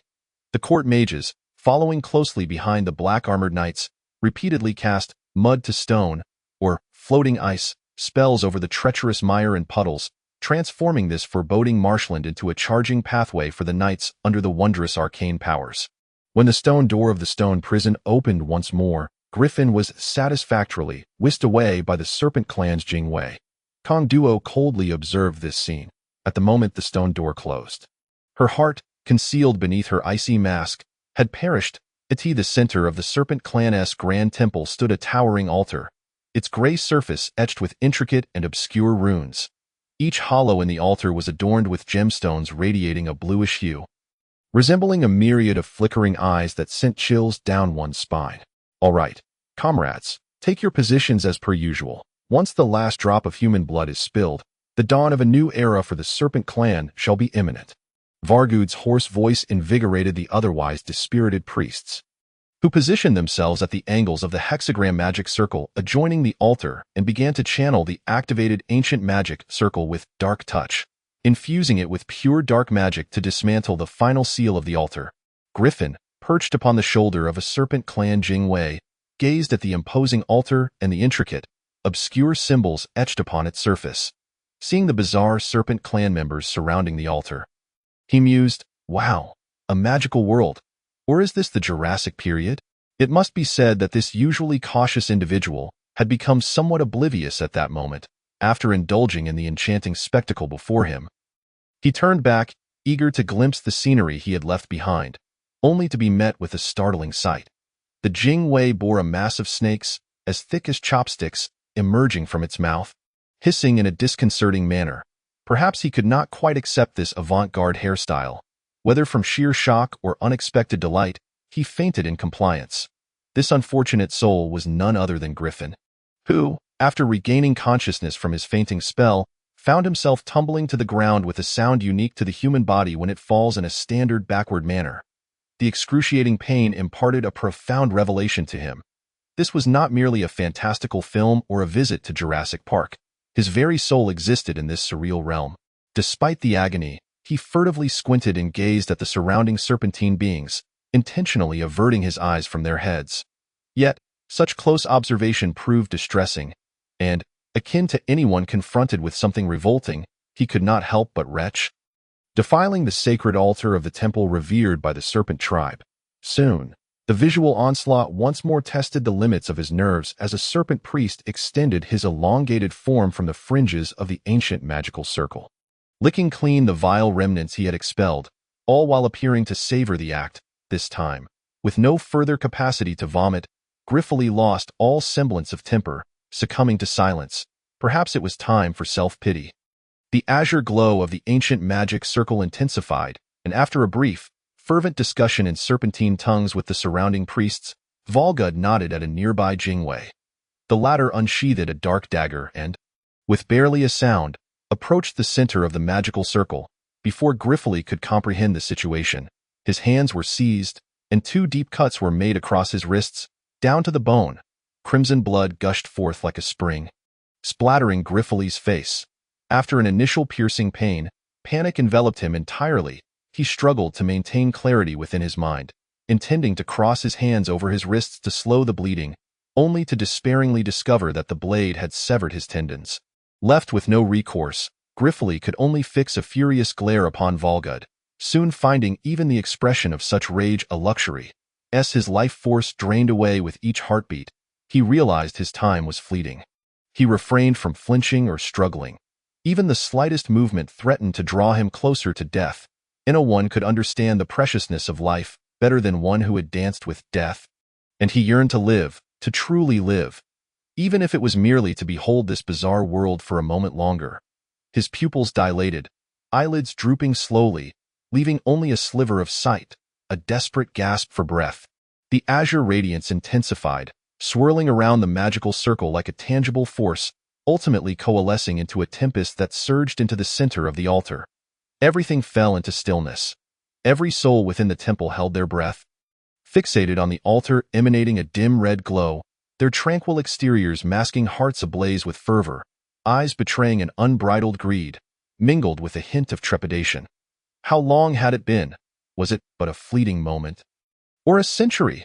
In the next instant, a blazing red light erupted from the altar, coalescing into dozens of enchanting red lotus petals that spun and danced in a riotous display. Ultimately, they formed a resplendent hexagram.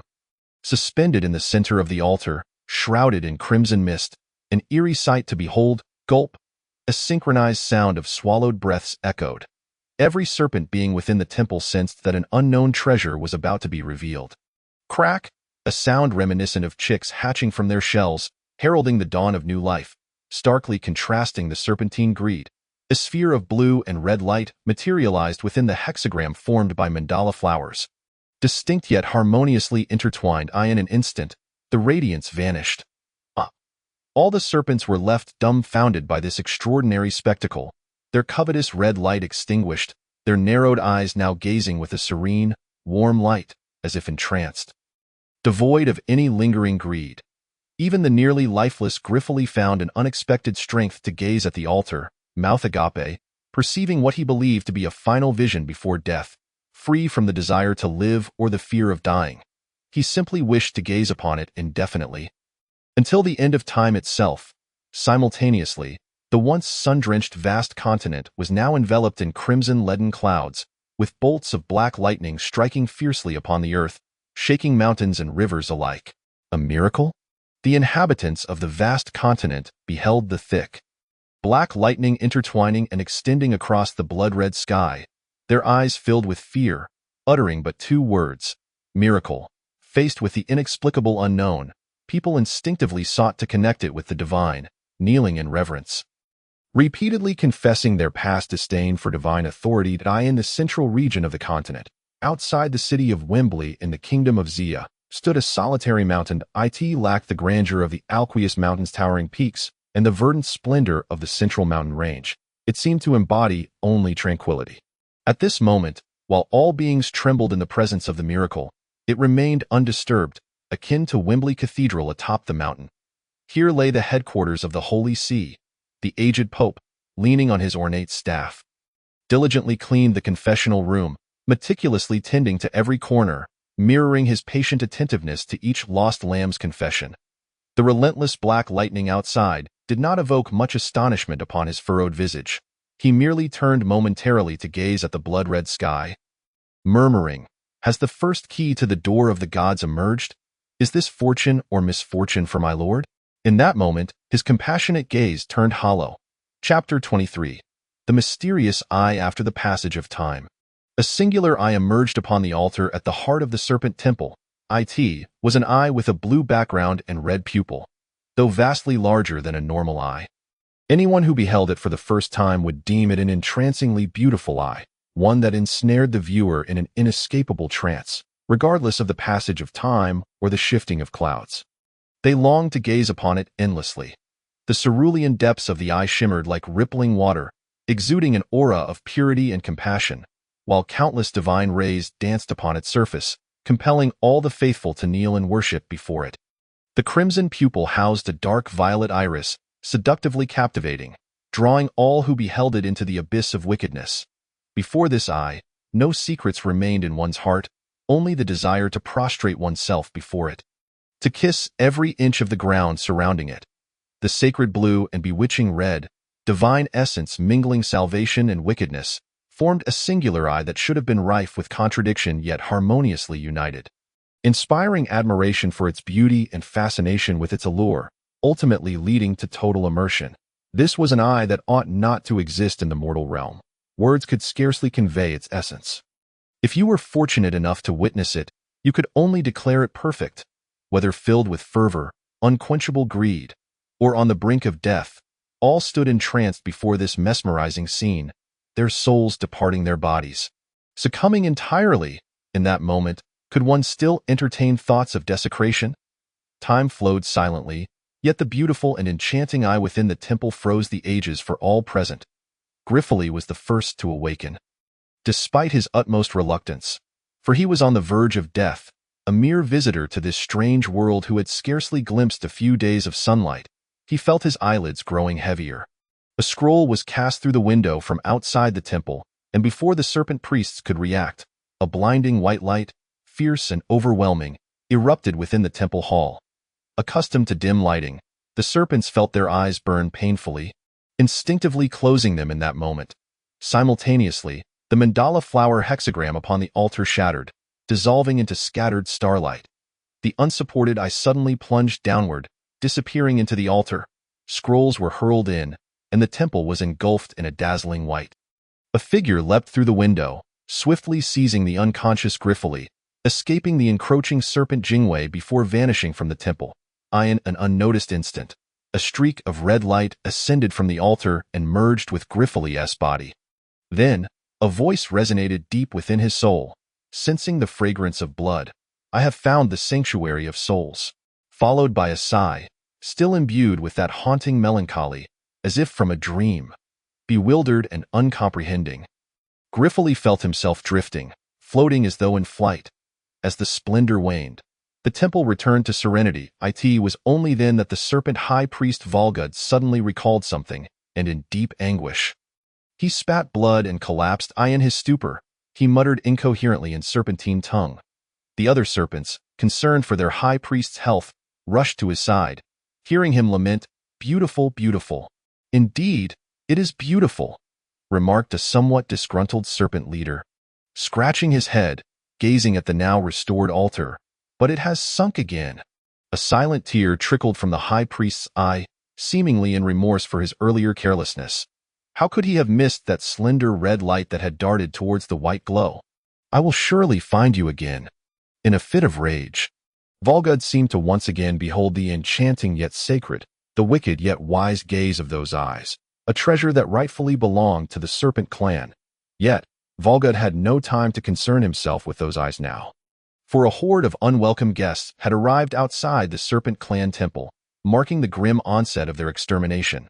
A cacophony of hooves echoed from the depths of the dark black tan marsh. Stretching all the way to the plaza in front of the serpent clan temple, the patrolling serpents, floundering in their defense, were no match for this band of knights. After the mages joined the fray, fleeing became a distant dream for the serpents. Thus, by the time the assailants reached the temple's threshold, they had encountered no significant resistance. A figure leaped down from a grand tree beside them. The Black Knights of the Stedman family swiftly detached from their ranks. Encircling an elderly man and a youth, Old Quinn, bearing the missing Stedman, landed and pried open his mouth, forcing 2 pills inside. The black-armored knights, witnessing the bloodied and pallid visage of their young master, could not hide their fury, their hateful gazes directed at the gathering serpents in the distance, regarding those heretics who were worse than swine or dogs. Glancing at the nearly unconscious youth in his arms, Old Quinn, like his family knights, turned his gaze toward the temple, his trembling form betraying the wrath within his heart. Then, this ordinarily dignified steward spat disdainfully, a gesture symbolizing resolution, before he could utter a word. Veer had already issued commands. Charge in, rescue all survivors. This time, before the Black Knights could advance, the guards and padded knights of the 4th Night House had already surged into the still disorganized defenses of the Serpent Clan temple. Green led the charge, drawing forth his 2-handed sword imbued with holy flames, striking at a serpent sentinel. After a swirl of black smoke, all that remained of the sentinel was half a tail writhing on the ground. With the prospect of allying 2 prominent families of the Minute Empire, the dissemination of doctrine would face little hindrance. Bishop Dmitri would surely experience greater excitement during his rituals. As these thoughts crossed his mind, Green envisioned the chair of the knightly commander beckoning him. Elated, he executed a decisive strike, and within a span of 10 meters, not a single serpent stood upright. The battle soon reached a lull as more serpent tribes arrived for reinforcements. This was not due to the knights' fear of being outnumbered, but rather, Griffin was on the brink of collapse. Unflinchingly, he was nearing death. With the Black Knights shamefully withdrawing from the conflict, escorting the ailing Griffin held by Old Quinn, the temple guards, after rescuing Kondo from the temple's dungeon, embarked on their journey back. Kondo, perched atop a horse, gazed longingly at the ailing Griffin in Old Quinn's arms, tears streaming down her face. Shortly after their departure, nearly all serpent tribes hastened to the temple, and Volgud, supported by other priests, looked helplessly in the direction of the retreating human knights, resignedly abandoning the pursuit. The Serpent Clan had migrated from the northern highlands to this sanctuary for millennia. Numbering merely a few thousand, how could they withstand the onslaught of humanity? A gust of damp wind swept by, and suddenly, Volgud shivered. Instinctively, he turned his gaze northward, his keen eyes piercing through the thick smoke. But what lay beyond the haze was obscured from his sight. The edge of the smoke. A white light flickered into view. The portal materialized within the glow, from which emerged two figures. Leading the pair was a towering man clad in green dragon scale armor, wielding a dark knight's lance, his face adorned with a bushy beard. Upon stepping through the portal, he cast his gaze towards the retreating black knights, his anxiety momentarily subsiding. Following him was a sorceress cloaked in black robes, her features barely discernible beneath her hood, tendrils of black mist swirling around her face. She approached the man, tilting her head slightly. Within the depths of her skeletal visage, two flickering purple flames readily detected the shift in his expression. DeLong. Is Griffin unharmed? A voice, as grating as metal scraping against metal, slipped from her lips. Yes, uncle. He has been taken away by your uncle. I should have anticipated this, DeLong Kylon replied softly, drawing the lich closer into his embrace, displaying no disdain for her skeletal form. Oh, is it that old steward? It must be. I could hardly discern his strength back then. Such a pity. This trip was in vain. I merely wished to frighten your dear Griffin. This was an evil lich who still possessed the capacity for playful affection, yet her meow of laughter was undeniably chilling. How could it be for naught? I have been absent from the Empire for so long. Many must have forgotten my existence. As he spoke, a white aura shimmered around DeLong, and he ascended vertically into the air. Behind him, a pair of ethereal wings fashioned from his aura unfurled gracefully. The lich, unassisted by wind, floated alongside DeLong. Then let the entire continent remember us once more, she declared, nestling against him like a small bird. With his left arm encircling the lich, DeLong raised the black lance over his shoulder, channeling waves of immense energy into it. The knight's lance gradually turned pale, becoming blindingly white, transforming into a beam of pure light. With a fierce shout from DeLong, the white beam shot forth towards the distant Serpent Clan temple. With a resounding crash, the temple, which had stood for nearly 10 millennia, collapsed entirely as the serpents were left in a daze. Unsure of what had transpired, the Black Knights guarding Griffin, accustomed to silence, erupted into a heartfelt cheer upon witnessing the figures soaring towards the temple. Old Quinn glanced at the figure above, then at Griffin in his arms. A flicker of relief crossing his eyes as he self-deprecatingly mused, "It seems this old servant has meddled once more. Alas, I am getting old." The temple guards, however, did not share in their relief. Faced with the most formidable heretic of the Holy See, their twisted faces bore anger and resentment, yet they could only suppress their emotions. Even if they combined their strength, they could not withstand DeLong's world-ending strike. The Empire's second night was not a title earned in vain. In a state of panic, the serpents scrambled to extricate the high priest from the ruins of the temple, and a still frightened Volgud had yet to regain his footing when two figures descended before him. "Who are you?" he inquired, realizing he had unwittingly provoked forces beyond his reckoning. "Second Knight, DeLong Pelin, and I, the Lich Liao Sha." A resonant male voice and a sharp metallic tone flooded Volgud's ears in succession. And as he unearthed their identities from the depths of his memory, he despairingly closed his eyes. Run. Flee as far as you can. In his despair, Volgud finally remembered that he bore the weight of the Serpent Clan's fate, urgently calling out to the throng of serpents around him. However, this day was destined to be one of calamity for the Serpent Clan, for standing before him were not only a top martial artist of the continent, but also a lich wielding formidable arcane powers. A piercing wail erupted from Liao Sha, radiating outward. The sound waves formed ripples in the air, akin to the surging tides of the sea, each wail intensifying until all serpents knelt in submission. Clutching their heads, blood streaming from their mouths and noses as they fought for breath. Satisfied, Liao Sha glanced at DeLong, seeking his approval. Yet this was merely the beginning of the Serpent Clan's misfortune. Observing that several serpents had begun to rise from their prostration, Liao Sha altered her gesture and began to chant her next spell. Indistinct tremors escaped her lips, and at that moment, even the wind brushing against her ceased its movement. The incantation escalated in fervor, and the once vibrant red sky above gradually turned gray. As the final syllable of the incantation escaped her mouth, the lich extended her hand. More accurately, her pale fingers, drawing a boundary. a gray mist following her movement to envelop the area. Then, she softly uttered her final 4 words. Time stands still. Every serpent's motion was frozen in that instant, their expressions ranging from sorrowful to frantic, or even despairing. They became like a 3-dimensional sculpture, suspended in time. The wind, water, and fish within it were likewise stilled, along with their heartbeats. Time halted everything but their lives. The Lich's intent was to freeze them. Buying herself time to prepare for the next spell, the Lich had meticulously plotted her course from the outset. DeLong had not lost his temper in quite some time. When he did, he would annihilate these serpents, forcing them to linger in the loathsome marsh for an eternity. To expedite their departure from the marsh, the Lich was willing to expend her magical energy to cast the 11th level spell, Time Stop, while the next spell would be. The incantation quickened, and as the Lich's power waned, her body began to tremble. DeLong, watching helplessly, understood that even he, as powerful as he was, could not escape the effects of time standing still. He recognized her cunning. Had he been able to move, he would never have permitted her to cast such a spell. For her, still inexperienced among her kind, casting this spell would render her unable to act for an extended period, forced to await the gradual restoration of her mental faculties.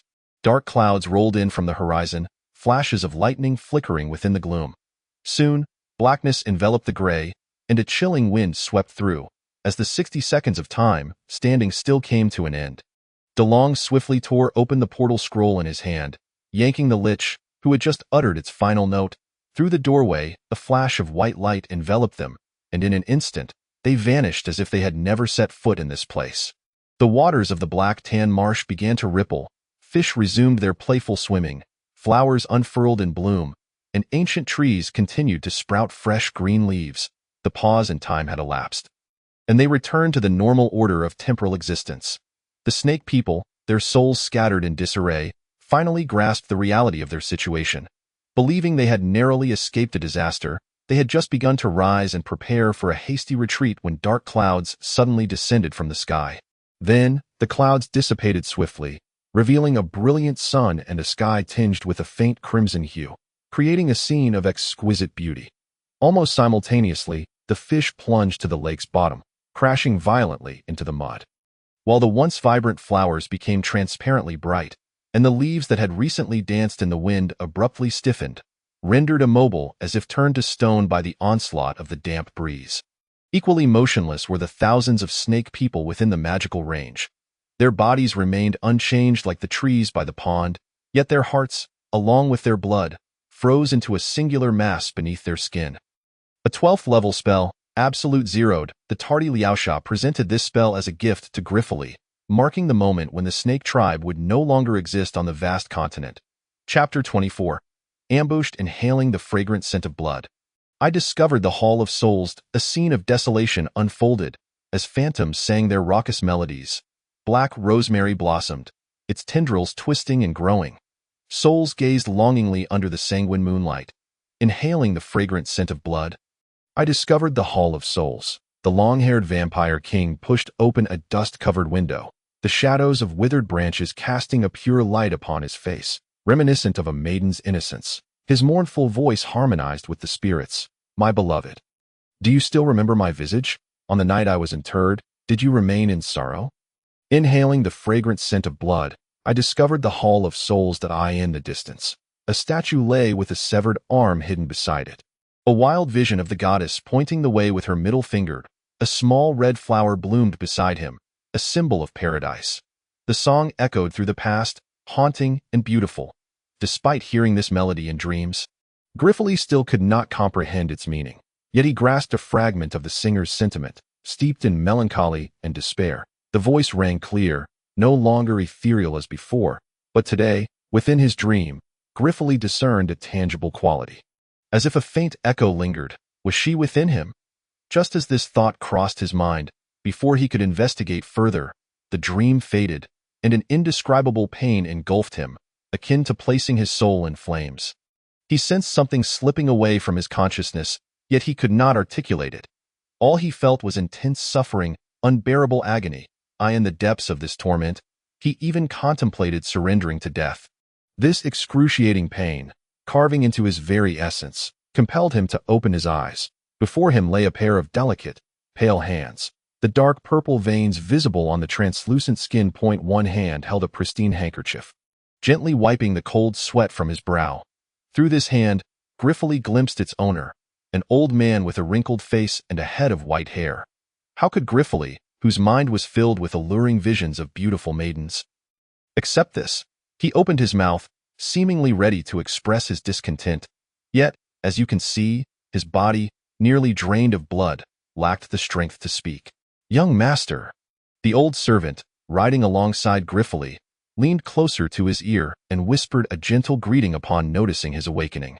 Those simple 2 words filled Griffith, who had just experienced rebirth amid chaos and fear, with warmth and familiarity, a sense of belonging to home.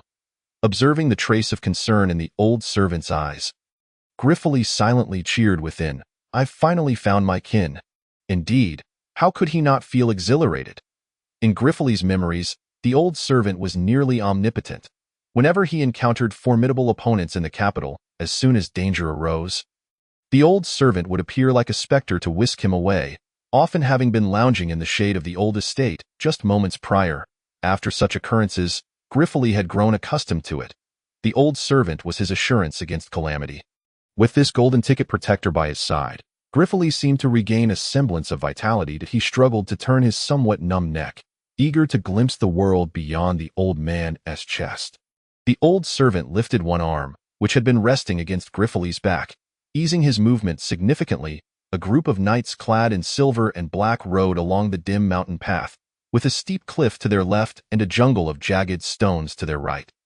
A spotted leopard leaped from the thicket, sinking its teeth into the neck of a warhorse just before it could drag it into the underbrush. In a flash, at least 3 gleaming silver spears flew through the air, pinning the beast to the ground, its crimson blood splattering the nearest silver-armored knight, creating a ghastly spectacle. Such a bloody scene, after all that Griffith had endured, seemed trivial. He was no longer the frail young master of the capital, who had cowered at the sight of blood. "With this old servant by your side, fear not." The soothing voice echoed once more in his ear. The old servant remained blissfully unaware that a strong, almost unfeeling soul resided within his young master. Griffith quickly feigned compliance, not wishing to reveal any oddities to the astute old steward. He attempted to wrap his arm around the old servant's neck, hoping to elevate his body for a better view. "Young master, do not worry. Everyone who still breathes has been rescued, including that girl." The old servant's lips curled into a knowing smile, as if he were privy to Griffith's deepest thoughts. Only then did Griffith feel reassured. He then recalled the eye he had seen in the temple of the snake tribe, connecting it to the altar that had appeared in his dreams. Along with the orb of light above it, a sudden shock coursed through him, and the pain he had experienced in the dream surged back, compelling Griffith to grit his teeth and think. It seems one cannot ponder dreams while awake, nor reflect on reality in dreams. This is truly unbearable. Exhausted from the ordeal, he succumbed once more to darkness. In that darkness, there was light, and the haunting melody. The night was serene, a long line of torches twisting like a dragon along the rugged mountain path, their dim flames flickering gently in the night breeze. Along the way, the knights traversed several peaks, the silence unnerving, as even the beasts that had previously harassed them had vanished. Yet their spirits remained heavy, burdened by an unshakable tension. As seasoned warriors who had endured blood and fire, they sensed the presence of an unseen enemy lurking in the shadows, poised to strike. Suddenly, a piercing scream shattered the tranquility of the mountain path. A black feathered arrow, concealed by the night, struck a court mage in the chest, the force of the blow propelling him to the side with a resounding thud as he landed against a protruding rock. In quick succession, countless arrows rained down from the left, the sound of slicing air reminiscent of death's herald, raising the tension in every knight's throat. The knights closest to the mage immediately formed a protective circle around him, who had already activated his magical shield, while others swiftly shielded themselves with their round shields. Taking cover behind the boulders, a series of vibrant light spheres erupted, illuminating half the mountainside as 4 mages, including Vale, cast illumination spells and began chanting esoteric incantations, gathering energy for a powerful spell. The knights, undeterred, stepped forward, evading arrows while launching their long spears at selected targets. the muffled groans of the wounded mingling with the night's eerie stillness. 3 brilliant fireballs soared into the air, targeting the most densely clustered archers, exploding mid-air into torrents of fire that scattered like serpents. Under the overwhelming force of the flame dragon technique, countless assailants writhed in agony amid the flames. Figures emerging from the inferno, only to be met with swift retribution as the knights, seizing the moment, severed their heads. The blazing light rendered the attackers vulnerable, revealing their forms, half-beasts clad in makeshift armor. Wielding steel weapons, charging towards the knights, interspersed with human figures, while the drow assassins of the Dark Knight followed like phantoms. A brutal melee unfolded under the fiery glow, as knights, individually far superior to the untrained half-beasts, did not recklessly rush into battle. Instead, they meticulously formed formations, strategically confronting the oncoming horde, maximizing their lethality while minimizing casualties. The temple priests timely bestowed holy prayer and iron will upon them, rejuvenating the knights' vigor and combat spirit in an instant. The clash escalated to unprecedented intensity, a contest of numbers against endurance. Either the knights would bleed their last drop, or the overwhelming half-beasts would exhaust their ranks to the final combatant.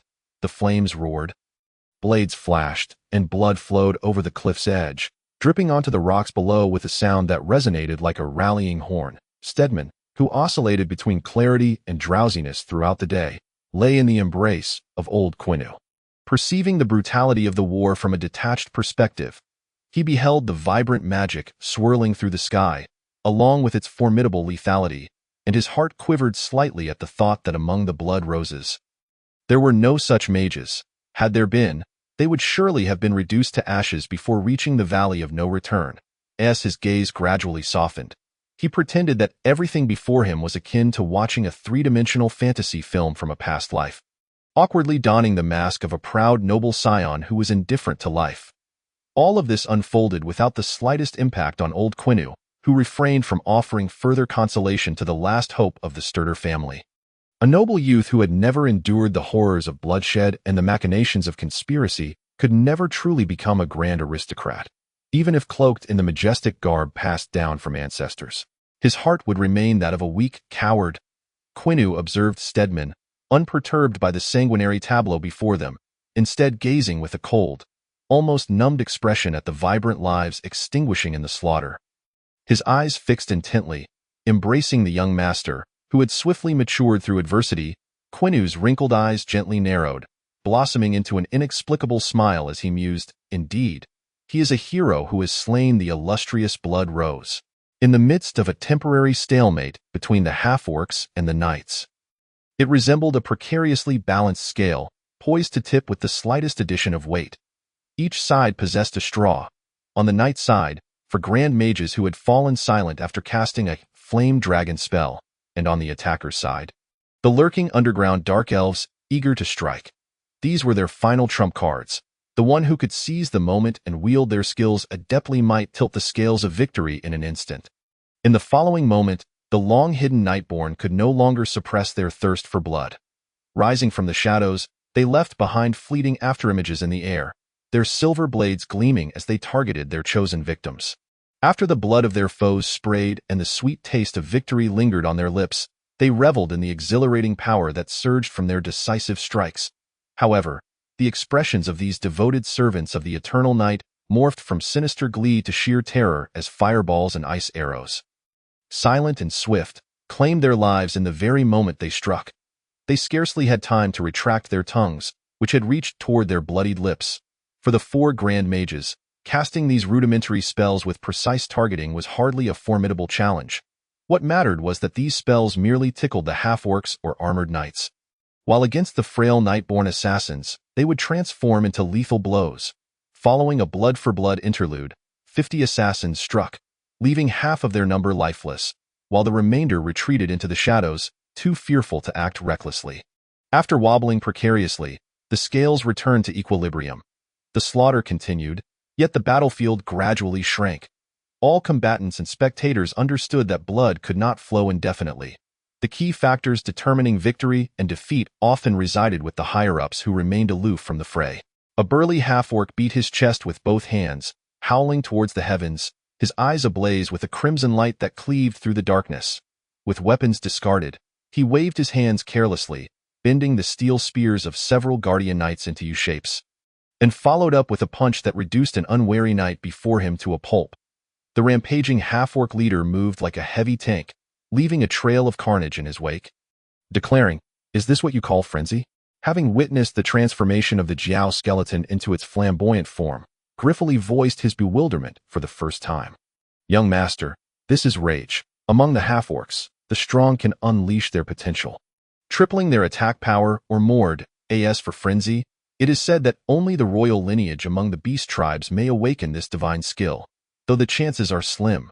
The half-orcs, despised even by the beast god, are unlikely to awaken such fury."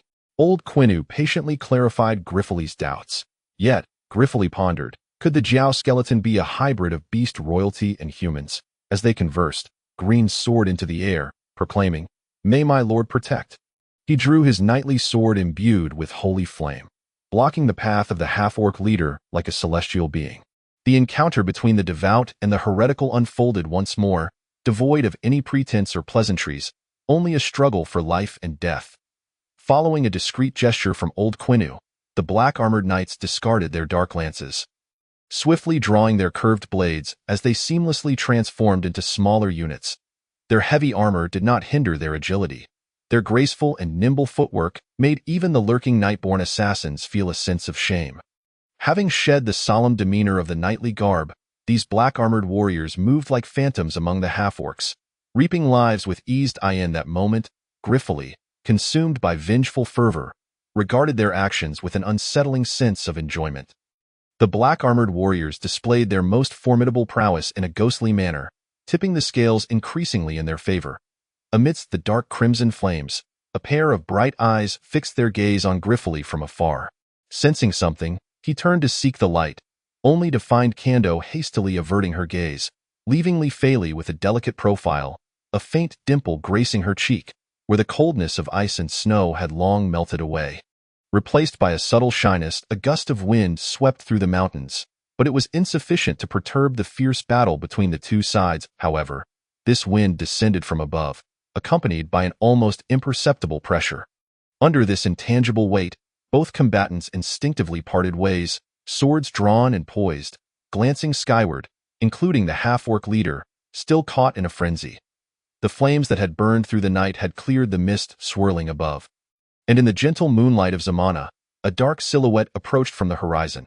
As it drew nearer, immense bat-like wings nearly eclipsed the moonlight above, revealing long fangs that gleamed with silver. This late-arriving vampire descended onto a massive stone with an air of sovereign grandeur. Vampire. A marquis of the Blood Clan. A melodious voice, tinged with femininity, shattered the tense silence, prompting the vampire marquis, who had retracted his fangs and wings upon landing, to feel displeased. He suppressed his irritation and maintained a humble smile on his handsome face as he turned to regard the source of the outcry. The black-armored guardian knight, with her face veiled by a black iron mask, instantly became the focal point of attention, even drawing surprise from her comrades, who seemed bewildered at how a delicate maiden had infiltrated the predominantly male guardian order. Only Green, who understood the context, felt a surge of anxiety, fearing that if anything befell this lady, even 10 heads would not suffice to appease the high-ranking figures of the Holy See. Remnants of the Lezembach clan? Old Quinu, cradling Griffith, stepped out from the magical shield erected by the mages and, standing tall with a straight posture, as if the young master posed no burden, inquired, "Are you prepared to go to war against the Stedman family?" The Lezembach clan was the most powerful faction among the 13 bloodline families of the Feast of Magic, characterized by elegance and aggression. Believing themselves to be the epitome of the bloodline, they adhered to the tenets of power as divinely ordained and the survival of the fittest, exhibiting little patience for powerless vampires while feeling pity for them. As it was not their fault, the Lezembach clan embodied a peculiar blend of nobility and condescension. From the halls of the monastery to the corridors of the palace, the Lezembach sought power. Yet they held the accompanying titles and honors in disdain. Most members preferred to operate in the shadows rather than take center stage. The Lezembach clan were devout believers in darkness and shadows. Many vampires regarded the Vantrur clan and the Lezenbach clan as twisted reflections of one another. However, due to the Lezenbach's overwhelming confidence, they had diminished to the point of becoming human lackeys after several holy wars against the Holy See. Despite once being the most formidable bloodline, the Blood Marquis before Old Quinu was not particularly surprised that his identity was easily discerned. However, upon hearing the name Stedman, his noble smile faltered, and upon glimpsing the dazzling sword orchid emblem on the chest of Vir, who followed closely behind Old Quinu, he inwardly cursed the holy figure who had commanded him 100 times over, all the while maintaining a facade of composure. Then, he withdrew his gaze from the gladiolus emblem on Vir's chest, contemplating within himself whether he could annihilate everyone present in a fleeting moment. His eyes naturally fell upon the old and the young below, traversing from the weathered visage of Old Quinu to the half-conscious noble young master cradled in his arms. Ultimately, the gaze of the Blood Marquis Turl lingered upon a pair of hands, shifting from a condescending perspective to one of admiration for those hands, white and delicate as jade. After a prolonged silence, "Please forgive my audacity, esteemed friends of the Stedman family. I, Turl, Marquis of the Lezenbach, extend my most sincere greetings to unexpected companions." With a noble bow, Turl regarded Old Quinu with eyes that reflected both respect and trepidation. Though his graceful demeanor concealed any trace of his underlying apprehension, guests had arrived, pleasantries exchanged, yet the proud Blood Marquis was reluctant to retreat so easily. It was clear that the Marquis of Lezenbach, whose pride eclipsed his very existence, was unwilling to yield. Thus, he redirected his gaze towards the guardian knight who had earlier branded him a vampire. "Noble Lady Knight, bathed in the radiance of the Lord God, do you possess the courage to sever the head of this heretic with the holy sword in your grasp?" Clearly, Turl, aware of the futility, merely sought to take a bite from this masked guardian knight.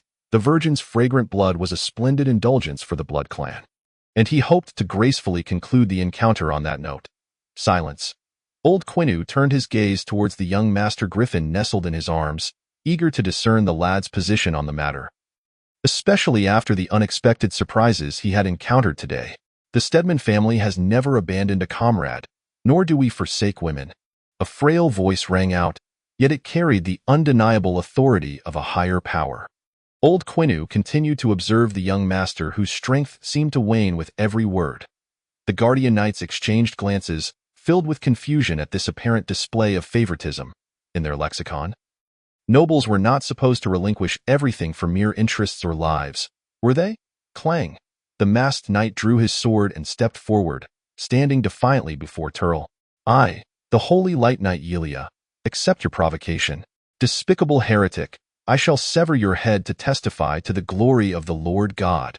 Upon finishing her declaration, Yelia deliberately turned to glance at the Stedman lying in Old Quinu's embrace, her eyes brimming with disdain for the noble young master she had always looked down upon. Alas! In that moment, all the guardian knights silently prayed for the reckless and ignorant holy light knight. Another fool whose mind was clouded by the belief that the Lord's glory surpasses all. The Blood Marquis Turl cast a cautious glance at the uncertain pair below. In an instant, his massive bat wings unfurled, and his body surged away from the boulder, lunging toward the sword-wielding Yelia. With a swift sweep of his wings, he sent forth a wave of force that struck at her blade. Yelia felt a tremendous force coursing through her holy sword, shaking her to her core. She struggled to suppress the blood rising to her lips, just as she prepared to retract the long sword ensnared by her opponent, when suddenly the weight of a great stone seemed to crush her, plunging her into darkness. That moment, Yelia's mask slipped away, revealing an unparalleled beauty. Turl gazed at the unconscious maiden who had been hurled against the boulder, a wicked smile creeping across his face as his fangs extended naturally, glinting with a predatory gleam in the dim light of the hillside. Griffin, upon witnessing Yelia's visage, wore a smile as malevolent as that of the Blood Marquis. The guardian knights stirred restlessly, yet they soon subdued their instincts.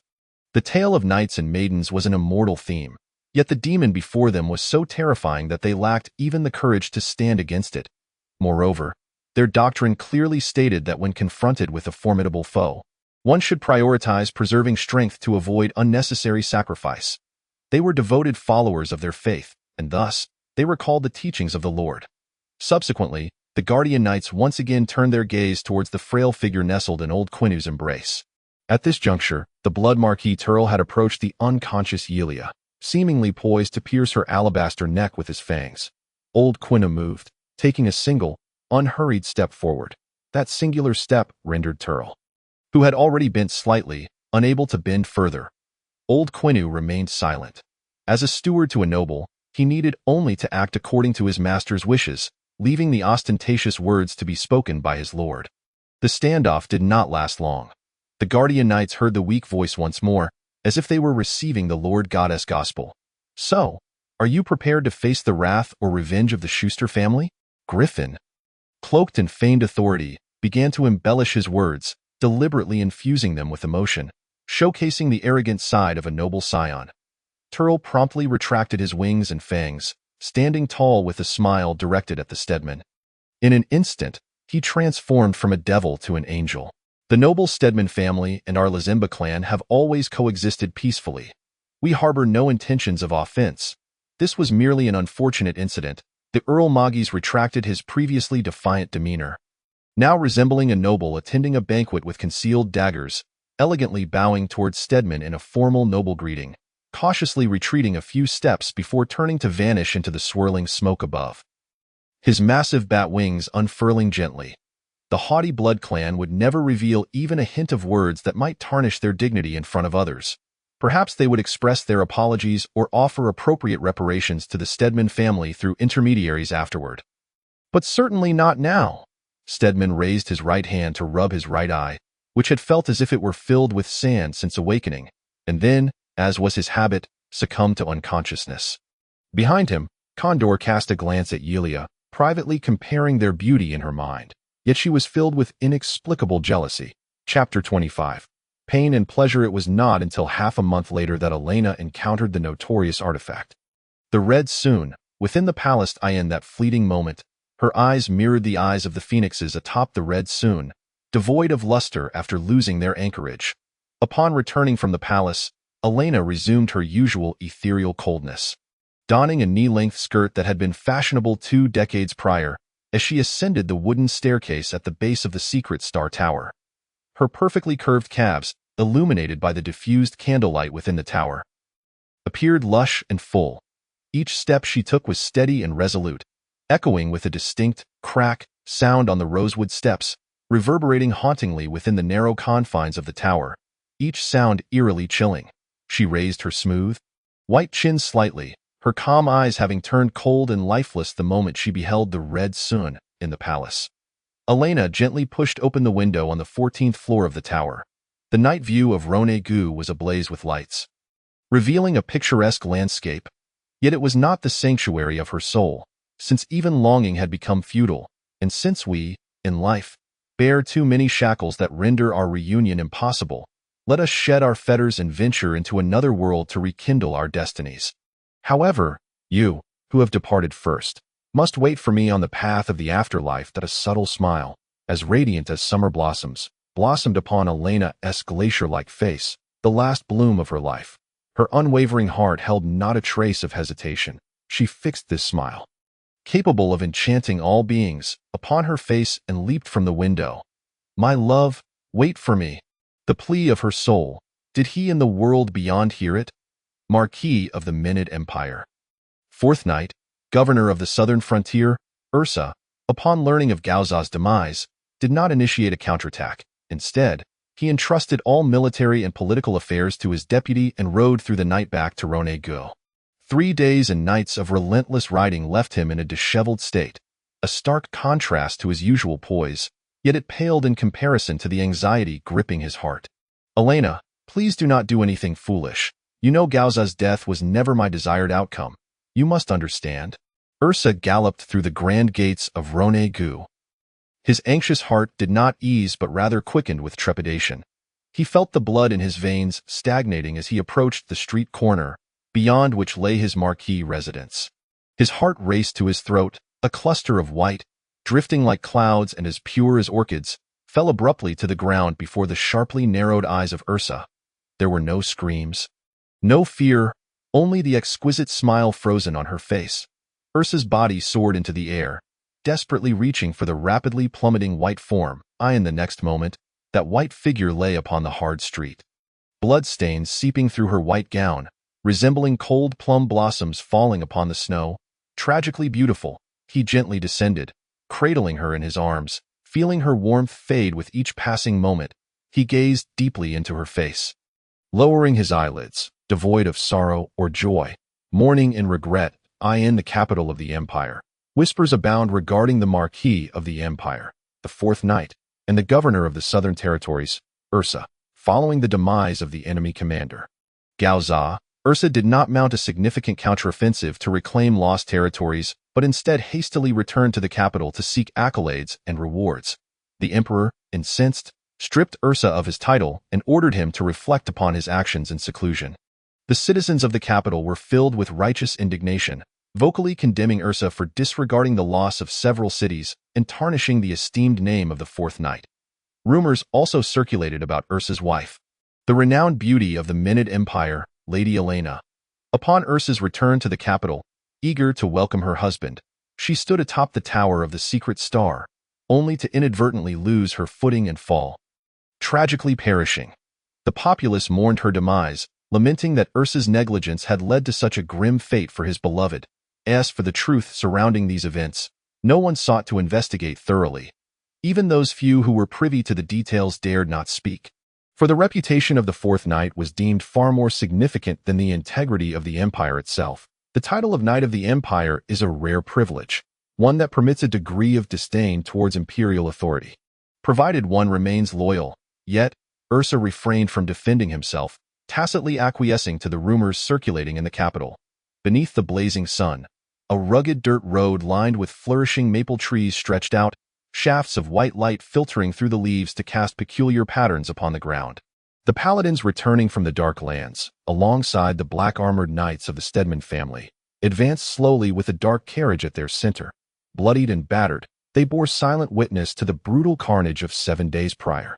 Once a contingent of 500 paladins, fewer than 200 remained, while miraculously over 200 black-armored knights survived, compelling the initially skeptical paladins to reconsider their assessment of their counterparts' prowess. After all, mere survival on the battlefield attests to one's strength. In the aftermath of that harrowing battle, the knights who successfully rescued the young master of the Stedman family returned with injuries aplenty. Although they faced no further assaults along their journey, it took them a week to navigate the treacherous, mountainous terrain of the Darklands before reaching the foothills of the Holy Alliance. Yet, they remained vigilant, aware that half-orcs, night folk, and even the vampire marquis had congregated, plotting against them. Those with even a modicum of political acumen sensed the scent of conspiracy, all leading to the slumbering form of Stedman, who had yet to awaken after 7 days. In the Menid Empire, there were but a handful capable of orchestrating schemes against the Stedman family. The titles of the 9th Knight of the Empire and Princess Kofini were coveted, and their adversaries were loath to allow the Stedman family to easily attain such honors, as it would secure the family's supremacy for decades to come. Hence, a deceased hero's legacy could not be inherited by his family. In light of safety concerns, the group opted to abandon the direct route into the heart of the Menid Empire, instead taking a small path along the foothills. Upon reaching the Kinchal Plain in the northwest, they joined forces with the Sword Orchid Knights and continued eastward along the well-maintained official road, ultimately arriving at the imperial city of Rone-Gu. When did the roads of our own nation become less trustworthy than those of our enemies? Pondered Green, the leader of the paladins, cradling his nearly mended right arm as he lamented the sight of the old canoe, who frequently leapt onto the dark carriage. Regardless of the ongoing conflict between the two nations, the neutral church knights remained focused solely on eradicating those heretics who sought to exploit the chaos of war. As the group emerged from the mountains, they quickly learned of Elena's passing. Condor promptly led the Knights Guards away from the main contingent, grief-stricken as they hurried home to mourn. She had not even the chance to bid farewell to Stedman, who remained in a deep slumber since his last bout of unconsciousness. What manner of man was Old Canoe? Every individual residing within the Duke's residence in the imperial city, be they servant or knight, would unhesitatingly describe him as composed and dignified. Yet now, beads of perspiration dotted his furrowed brow, and the confusion evident in his murky eyes was palpable, even to the bloodthirsty black-armored knights. Some among them recalled the day Canu had effortlessly thrown the Duke's arrogant third son, Lucy Stedman, to the ground, while the lady of the house, then still alive, had sought retribution for her bruised child. Reclining beneath the shade of a courtyard tree, Canu had not so much as lifted his eyelids, simply declaring, "I am only responsible for the legacy of the Stedman family. The lives of others concern me not." This utterance had etched the old steward into the memories of all within the Duke's residence, revealing a side of him that was audacious, overbearing, and impervious to reproach. At that time, the not yet 3-year-old Griffin had been nestled in Quinu's embrace, wide-eyed with fear as he witnessed his grandmother's fury. So frightened that he had soiled himself. Indeed, Griffin's condition was dire. He burned with fever and muttered incoherently, his body drenched in a mix of sweat and blood that only seemed to multiply. This unexpected turn of events unnerved even the usually unflappable Canu, who summoned the temple priest he had always scorned to perform an exorcism, dismissing the possibility of Stedman being afflicted by a malevolent curse. Subsequently, mages employed magic to conjure ice blocks for his forehead, but rather than alleviating his temperature, it only exacerbated his condition, causing blood and sweat to flow even more profusely, with each pore visibly expanding. At that moment, Griffin found himself ensnared in a profound dream, revisiting a past life where a woman, with whom he believed he shared a deep bond, had stabbed him in the back. The vision shifted, revealing the entrancing eye suspended above an altar. He no longer perceived it with the same naive passion or desecration, but rather comprehended the loneliness concealed behind its intoxicating fade. Having witnessed the myriad facets of existence and grown indifferent to the complexities of love and hate, that beautiful eye floated in his mind, singing and drifting as if intertwined with his very essence. Whenever he wished to gaze upon it, it appeared vividly before him. Then he beheld Condor, her tear-streaked, stunning visage prompting him to reach out and wipe away her sorrow, only for her to brandish a sword in response. "Stop, Griffin!" Having been unconscious for 7 days, erupted in a furious shout, springing upright with clenched fists and wide-open eyes. He did not see the surprised countenance of Yelia, who stood close by, her gaze filled with astonishment. Instead, he fixated on the figure wielding the sword against him, her eyes reflecting a profound rupture between them. The pain coursing through him was excruciating, a visceral torment that blurred the lines between emotional anguish and the numbing pain of his body. All he perceived was an unadulterated agony, deeply etched into his being, prompting tears to stream down his face. Yelia, observing the noble young man before her, felt crimson tears. No, they were likely blood, escaped the corners of her eyes. His bare torso was marred by fissures, exposing vibrant red muscle and faintly visible white ribs. Blood oozed from his clenched fists, splattering onto Yelia as he gritted his teeth, his eyes, now stained crimson, filled with defiance as he gazed ahead at her. In that moment, Yelia realized that the nobleman before her had transformed into a true man, yet she understood that his blood-red eyes bore no trace of her presence, stirring within her a sense of loss. Any young woman, having once been saved by a man in her most perilous moments, would find it difficult not to harbor peculiar feelings. Then, the oblivious holy knight looked down at the blood pooling beneath him. Screaming in terror, old Canu, Veer, and a temple priest rushed into the carriage, confronted by the gruesome sight of Griffin, whose flesh appeared flayed and mangled, yet they felt utterly powerless. The solemn priest raised his hand, preparing to cast a flesh restoration spell upon Stedman, only to be halted by Canu, who knew all too well that any restorative magic would exact a toll on the recipient's vitality. Given the current fragility of the young master's life force, barely detectable, the priest could only descend from the carriage in despondence, acknowledging Canu's wisdom. Perhaps only the Pope's personal invocation of miracle could save this young man's life, the priest mused, casting a glance at Veer before shaking his head in resignation. Veer, his spirit dimmed, gazed at the closed carriage door, his steps faltering as he followed the slow procession. Inside, old Canu gently pried open Griffin's blood-soaked fists, taking hold of one with his pristine left hand, while his right hand retrieved a blanket from the carriage roof to dab at the blood still pooling on the wooden floor, his expression heavy with sorrow. A chilling breath coursed through the hand that old Canu grasped. Racing towards Griffin's entire being, bestowing upon the sorrowful and anguished Stedman a fleeting clarity. He cast a glance at his body, which he had not meticulously examined after several awakenings. The gruesome sight of blood and flesh did not evoke any profound disgust within him. Instead, the persistent pain, an agony that nearly extinguished his will to survive, imparted a peculiar sense of exhilaration, elucidating to him why so many in his past life found pleasure in such torment. Griffin tightened his grip on old Quinu's frigid hand, allowing his entire body to languidly recline backward. In an instant, old Quinu deftly positioned a blanket beneath Stedman's head to prevent it from colliding with the carriage wall, then meticulously wiped the bloodstains within the carriage. Yet, he subtly leaned towards Stedman, ensuring that the young master could comfortably hold onto his hand. Griffin gazed ahead, his blue eyes fixated on Yelia, who offered him a disarming smile. A grin so devilish that it caused the Holy Light Knight, who had vowed to sever the head of the bloodline marquis to bear witness to the glory of the Lord God, to flinch in trepidation. "Shouldn't you express your gratitude to me?" Griffin remarked, pleased with the timbre of his voice, deep and resonant. He privately believed that such a voice would enchant women, evoking instant infatuation. Yelia, taken aback, solemnly regarded the man teetering on the brink of life and death, shrinking her petite frame backward, drawing her legs up and encircling them with her arms, propping her delicate chin atop her pale hands. Attempting to steady her somewhat fluttering thoughts, mischief glinting in her captivating eyes. "Thank you for what? For saving me with your words. You should know that I was the one who came to your rescue first. Even if we were to consider our lives as balanced, you still ought to thank me," Griffin replied with a teasing smile, though his bloodied visage betrayed none of the amusement. Observing Yelia retreat further into the corner of the carriage, her expression one of confusion. Griffin's spirits had not soared like this since awakening. "What I mean is, I performed a free demonstration of a fierce struggle against death before your very eyes, showcasing, under the brilliance of the Lord God, a fearless and resolute aspect of a man forged in iron and blood.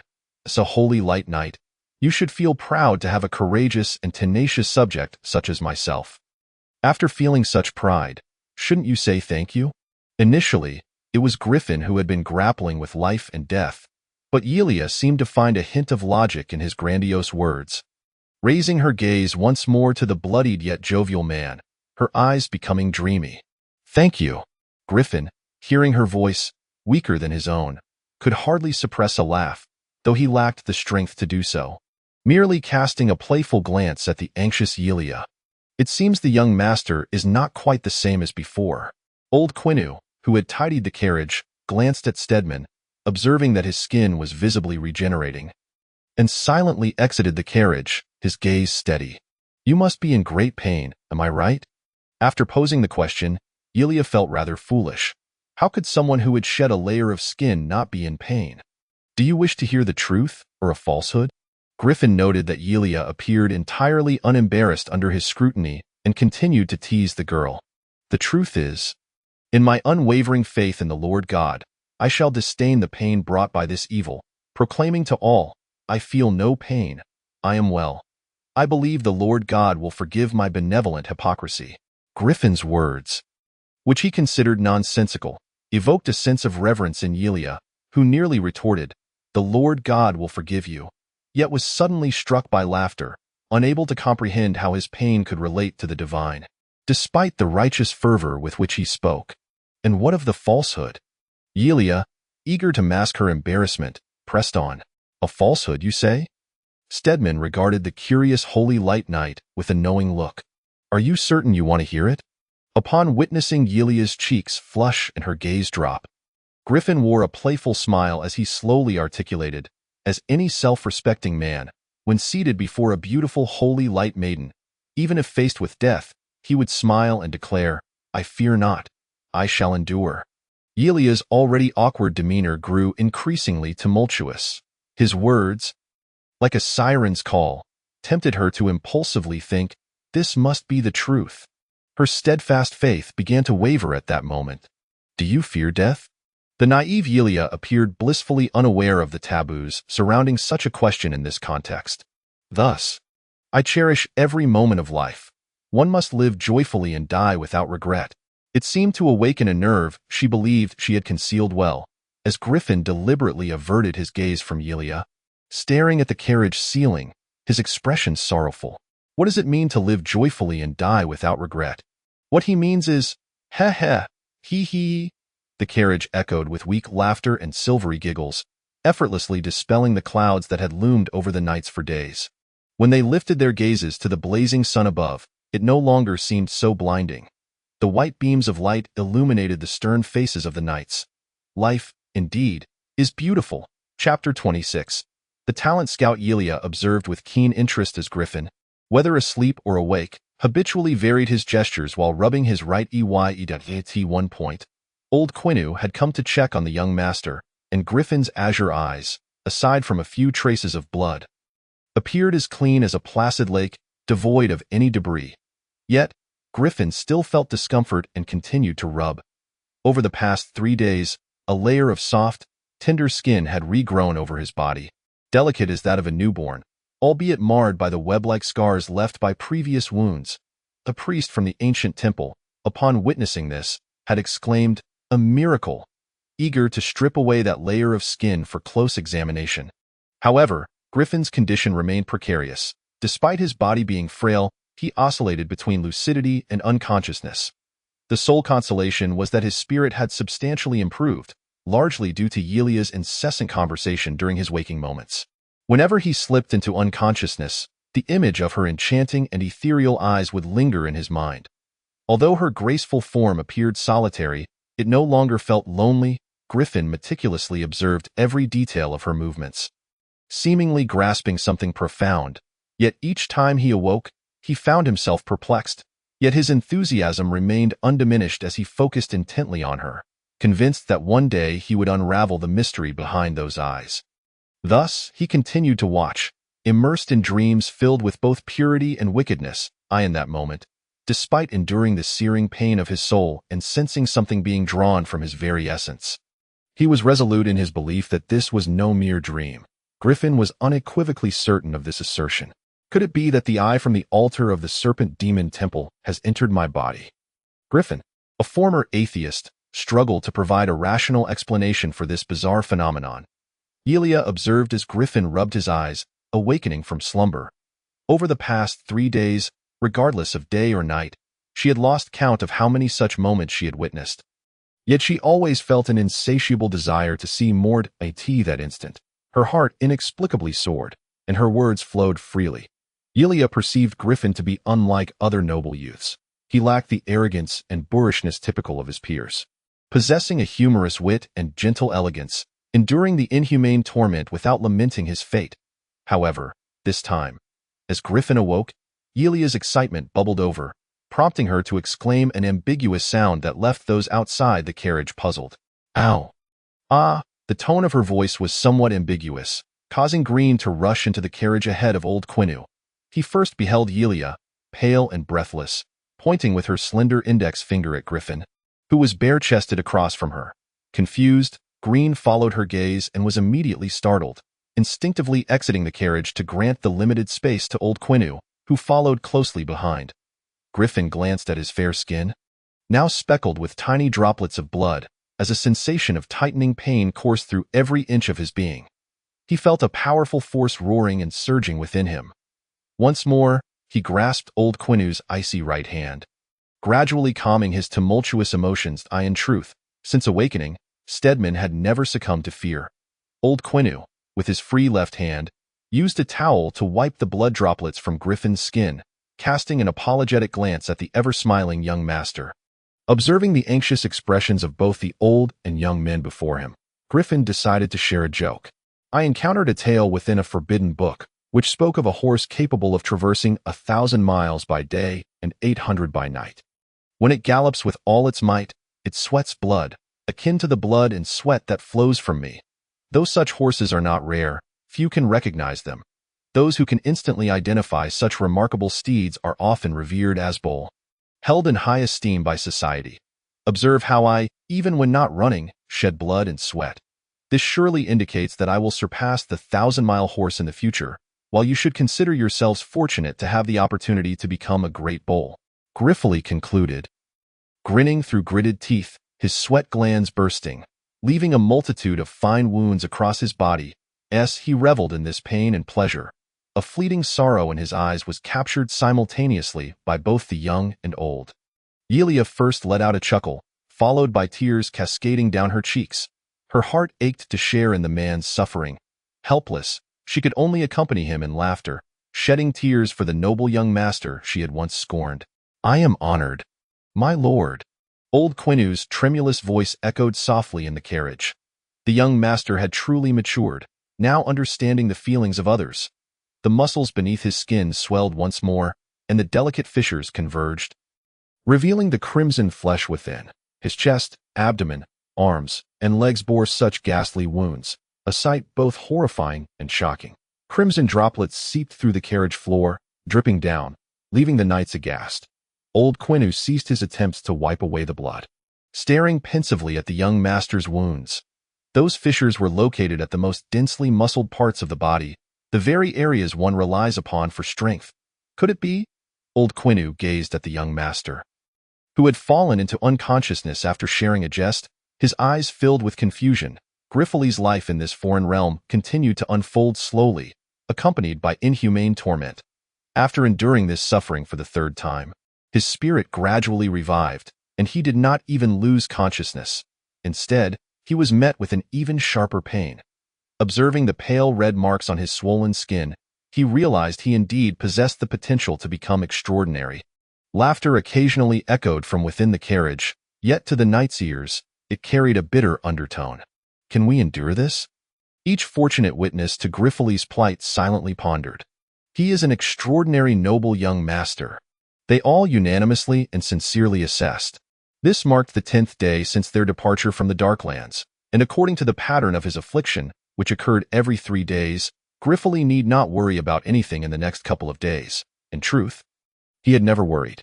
"I've grown accustomed to the constant tearing and bleeding," he had told the tearful and muddled Holy Light Knight the day before. Today, at his insistence, Old Quinu carried him along a dirt path. And for the first time, Griffith felt the foreign sunlight on his skin. "It's just as merciless as in my past life." He had assumed that the sun in this realm would be more splendid, more gentle, and now he seethed internally at this discrepancy. Then he greeted each person who came to rescue him, his pallid face radiating genuine gratitude. He hardly resembles an 18-year-old noble. A court mage, standing in the shade of a tree, seemed to see through the facade of insincerity on Griffith's face. Yelia parted the carriage curtains, her fair and beautiful visage peering out, her sparkling autumnal eyes following Stedman's figure as he alternately cheered and captivated the crowd. Yelia cast a frustrated glance at her right leg, which had been fractured by the Marquis of the Blood Clan, Turl, a reason for her prolonged proximity to the bare-chested Stedman. After a brief interlude, the carriage continued onward. The two within fell into an uncommon silence, the atmosphere heavy yet not oppressive. Griffith contemplated his imminent meeting with his uncle, the commander of the Imperial Sword Lily Knights, desperately trying to unearth the potential of his previous self, but only fragmented memories rendered that formidable man increasingly unfamiliar. Yelia thought of the upcoming encounter with the Sword Lily Knights, which meant she and Stedman could no longer share the same space. Exchanging laughter, she could no longer gaze upon this man as he smiled through blood and tears, nor witness his eyes rubbing sleepily in the night. Could there be no further thoughts of him? Would this connection lead to another meeting or remain forever severed? She fixed her gaze upon Griffith's eyes, committing him to memory while also yearning to glimpse her reflection within his gaze. In the depths of Griffith's calm eyes lay a profound, still blue, occasionally rippling, but such ripples were mere facades of insincerity, revealing no shadows of others. Yelia felt melancholic, forlorn, and then cradled her head in her hands, shedding silent tears for herself, engulfed in sorrow. A sudden neigh. A tall, robust man clad in brown armor approached them, his authoritative face betraying an expression of concern. At the crossroads behind him stood 5 formidable knights, their presence emanating a palpable aura of menace. Along the way, the black-armored knights dismounted and knelt halfway in reverence to the approaching giant, their once defiant gazes now filled with submission. The sturdy man rode forth until he reached Old Quinu before leaping down. "Uncle, my nephew Stedman is unharmed, I trust." "Hape," Schuster supported old Quinu's arm, his eyes darting towards the carriage behind him. Old Quinu merely nodded slightly, seemingly unperturbed by the title of uncle bestowed by the second young master of the Stedman family. However, this utterance left the surrounding knights in astonishment, speculating on the true nature of this enigmatic steward who commanded such respect from the commander of the Sword Lily Knights.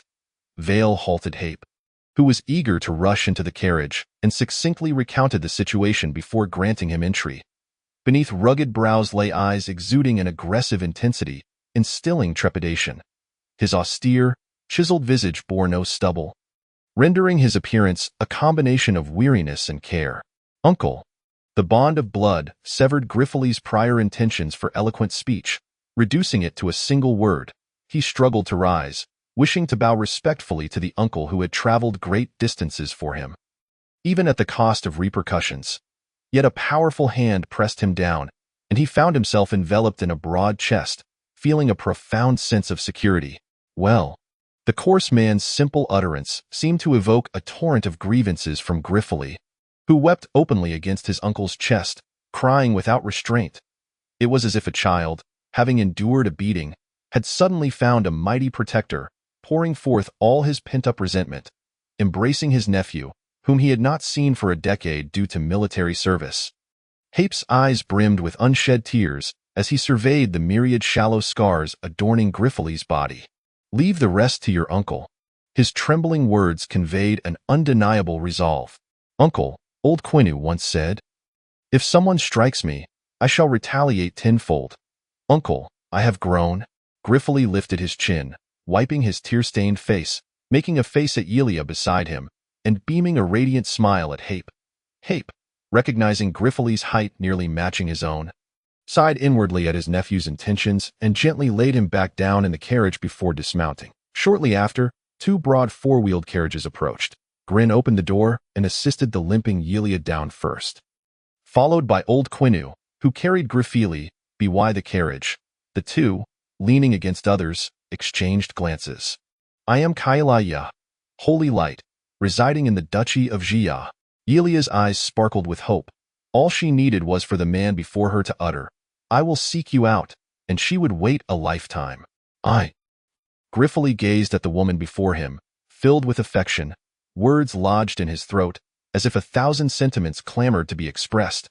Yet he found himself at a loss in this moment, facing the innocent woman from another realm. He felt utterly unarmed, or perhaps only the shadow of Kanto lingered in his heart, and he could only choke out a single word, "Take care," before signaling old Quinu to ascend the carriage.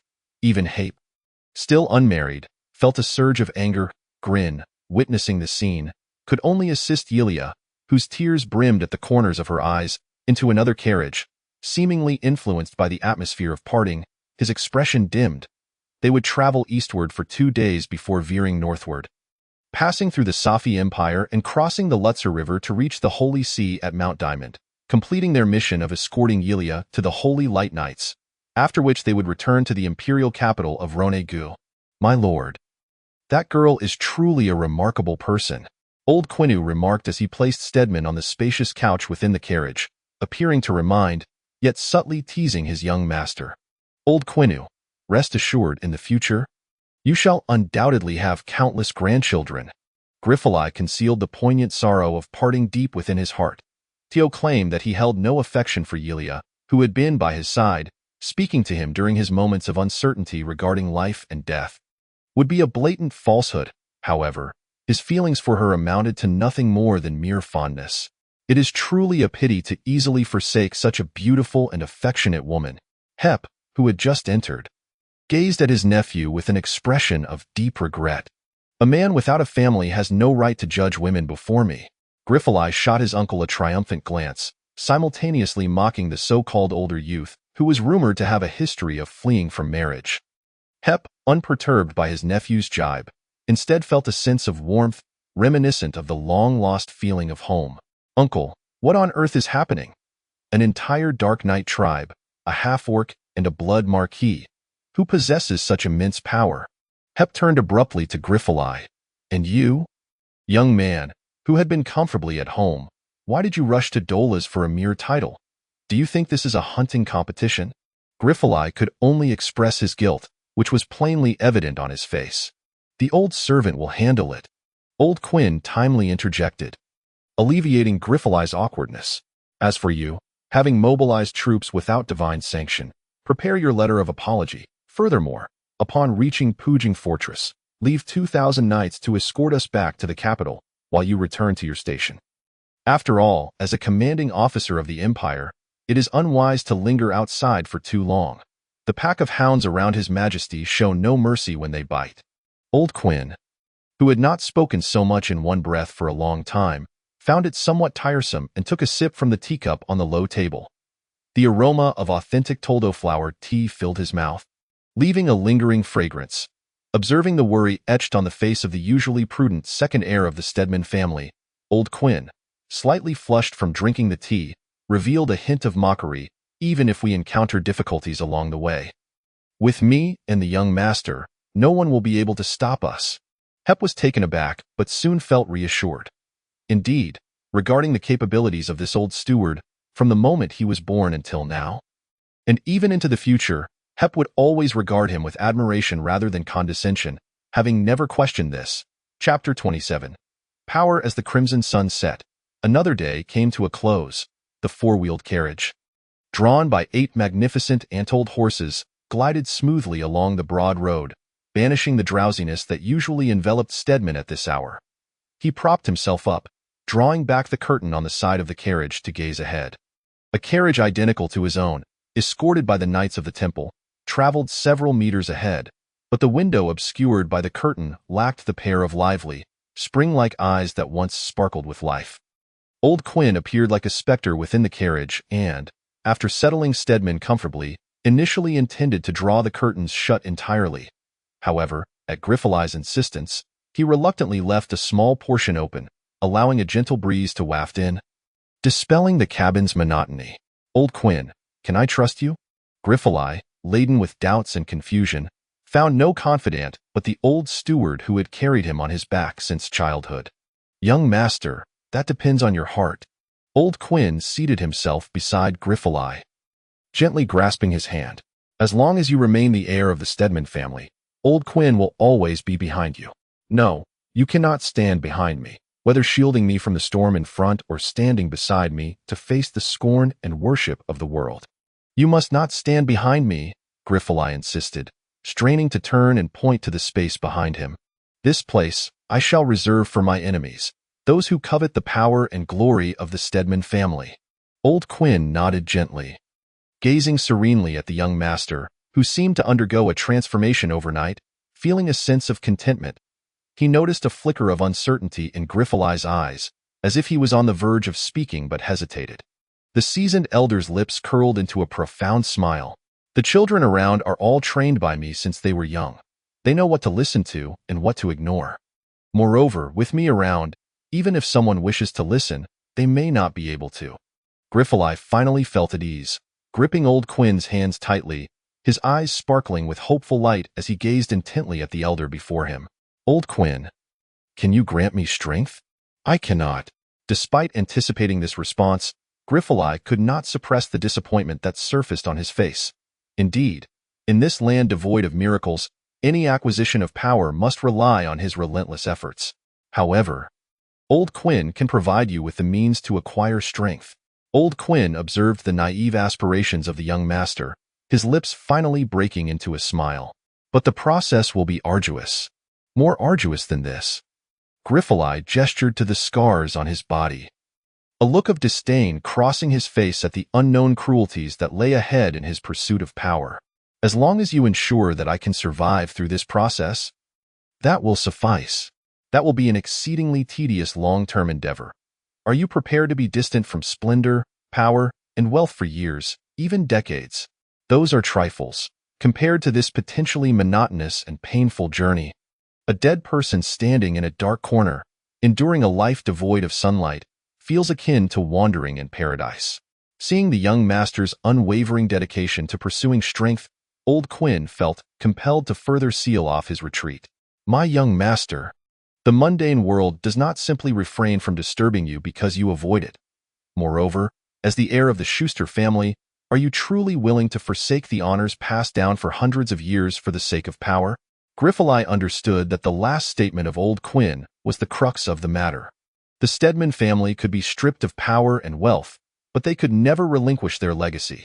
To inherit the glory of a family spanning centuries was not merely to live a mundane life in seclusion, but to ensure that the emblem of the sword orchid remained polished and radiant, exuding brilliance at all times. Outside, the night was silent, with distant stars twinkling, some bright and others dim. What if I were to become foolish? I imagine the noblemen of the empire would hardly invite a foolish nobleman to their soirees or balls. Stedman mused that it seemed reasonable to embrace foolishness in light of his strange malady. Silence enveloped them, a prolonged stillness. Both parties appeared to be contemplating the feasibility of such a method and whether the gains would outweigh the losses if Griffith were to become a fool. While it would mean avoiding the troublesome attentions of certain scheming lesser nobles, the grand nobles would disdain discussing trivialities with someone deemed foolish. However, a noble heir lacking necessary social connections would inevitably drift further away from the upper echelons of nobility, possibly even be forgotten, while the once mighty Stedman family would find itself distanced from the whirlpool of power in the not-so-distant future. As for the legacy, for now, I am merely a young nobleman. If such a day were to come, I would not mind allowing the glory of the sword orchid to— Griffith raised his gaze towards the window, extending his arm towards the now dazzling starry sky. Transform the glory of the sword orchid into the most dazzling star in the endless cosmos. The most dazzling star. Old Quinn, who had squandered many years in the passage of time, found Griffith's audacious goal to be of endless intrigue. Observing the young master, who currently struggled to walk independently, Old Quinn's eyes sparkled with amusement. Could it be that hardship truly has the power to instantaneously transform a person's resolve? No matter how much Old Quinn speculated, he could not fathom that within his young master's body resided a soul with 30 years of life experience, a soul that had endured the vicissitudes of life in its previous existence. Having grown indifferent to worldly affairs, Griffith, who spoke boldly, still felt a twinge of guilt. This was largely due to the hazy memories left by this body regarding the Stedman family. He had no clear understanding of how many private soldiers they possessed, how much liquid wealth they commanded, or how many solid allies they could rely upon. All these matters were a muddled enigma to him. It seems the previous Griffith had devoted all his interests to chasing after women. Of course, Griffith was not without some semblance of confidence. At the very least, the family currently held firm control over the second-ranked sword orchid knight order in the empire and possessed a domain exceeding an entire county along the southern coast of the empire. The opulent and ancient manor estates were scattered throughout every picturesque locale of the Holy Alliance. More importantly, beneath this superficial grandeur lay a resilient soul, one that was well-versed in the 36 stratagems and the art of cunning, a soul that had once clawed its way to the position of a street boss amidst both overt and covert threats over a decade of solitude. This soul understood the truths of the bow is hidden once the birds are gone, the hunting dog is cooked, and retreating while the tide is high. Likewise, having once faced death, this soul possessed a heightened awareness of how to rationally assess everything around it, how to conceal itself, and ultimately execute the ultimate reversal of playing the fool to eat the tiger. Live well, and strive to reach the age of 99. This is the loftiest aspiration of Griffith in his reincarnation. For this, Griffith does not hesitate to temporarily become a mere trifle in a foreign world, one that is relatively unfamiliar to his soul. Old Kinu rose from the low stool beside the soft couch, and, under the astonished gaze of Stedman, straightened Ju Lu's body. Young master, although your ambitions may seem ethereal and your aspirations overly extravagant, please believe this old servant. Even if I must wield a whip and strike continuously, I will ensure you ascend to greatness. From the aged visage of Old Kinu, Griffith discerned a resolute determination, tinged with a hint of severity, an evident sign of a resolution made. Of course, I shall first stand before you to shield you from the winds and rains, while also deflecting the petty schemes of those with ulterior motives, and when you are venerated by the world, I shall bask in the glory as well. Sensing that his previous remarks may have alarmed the child on the soft couch, Old Kinu humorously attempted to lighten the mood, albeit with little success. Griffith gently grasped the hand of old Kinu, who had resumed his seat, and, in a tone laced with bewilderment, inquired, "Old Kinu, what kind of person was my father? Why has my family refrained from mentioning him all these years?" Having never glimpsed his father's true countenance in his past life, even in this new existence, he remained devoid of any image of his father within this world. Was he destined to be a wretched soul, deprived of paternal affection in both lifetimes? A fleeting shadow of sorrow crossed old Kinu's face, as if he were reminiscing about a moment that pained him. Yet he quickly regained his composure. He was an extraordinary man. From a masculine perspective, he was a man of deep emotions and loyalty. However, from the standpoint of the Stedman family, this old servant would gladly break his legs. Griffith found himself utterly perplexed by the contradictory nature of old Kinu's words. Did my father commit some heinous act against the family? Once your abilities reach a certain level, this old servant will recount the tale of your father in its entirety. One knows his past better than I do, including the Duke and your mother. Old Kinu sighed, a rare display of weariness from an elderly man. For now, you must understand that he could scarcely walk openly in the sunlight of Rone City throughout his life. Observing the sorrow and helplessness that flitted across old Kinu's face when speaking of his father, Griffith instinctively sought to change the subject, convinced that old Kinu would be intrigued. "Old Kinu, let us discuss the matter of eyes. Not my own, which I have incessantly rubbed, but a beautiful, otherworldly eye I beheld upon the altar of the Serpent Demon Temple. It was like this, young master, do not jest. Such eyes cannot exist in this world. Surely, they were merely a figment of your imagination born from excessive blood loss." The discourse regarding that I remained a fleeting mention from Griffith, swiftly dismissed by old Kinu, bringing their conversation to a halt. Rationally, Stedman considered that perhaps, as old Kinu suggested, it was merely an illusion conjured before death. However, existence is not solely governed by reason. When confronted with perplexing phenomena, individuals often prefer to rely on their instincts. Griffith's instinct told him that the enchanting eye existed within his mind, or perhaps lay dormant within his very being. Each time he contemplated this possibility, a tumultuous blend of pain and pleasure surged within him, akin to biting into a scalding yet delectable morsel. Though he wished to expel it, he could not resist its tantalizing allure. Truly, it was an inextricable entanglement. As dusk fell one evening, flocks of returning birds soared joyfully toward their nests, basking in the glow of the setting sun. At that moment, Yelia departed the main troop, escorted by the palace knights. Embarking on her journey home, during their parting, aside from a few courteous words exchanged with Haipu Stedman, the carriage carrying Griffith did not pause, continuing eastward amidst the dust it stirred, obscuring Yelia's tear-streaked visage. "Let us go." Green gently tugged at Yelia's arm. But she remained immovable. The sky darkened, and night descended. A solitary woman stood at the desolate intersection, still gazing longingly at the love that had already receded from her grasp for what felt like an eternity. Yelia blinked, rubbed the back of her hand across her tear-stained face, and then revealed a vague smile, a smile whose significance she alone understood. "If you do not come to find me, must I not seek you out?" After a prolonged moment of contemplation, Yelia seemed to grasp a rather foolish notion. In the pitch of night, she unmistakably perceived a glimmer of light. Could this not be a divine blessing? As Yelia limped her way back, she traced a cross upon her chest. Originally, Griffith intended to bid her a polite farewell, having lived 30 years in a land of etiquette, yet at that moment, he found himself drenched in cold sweat, unwilling to present himself in such a state, which would only bring nightmares to that innocent girl's future.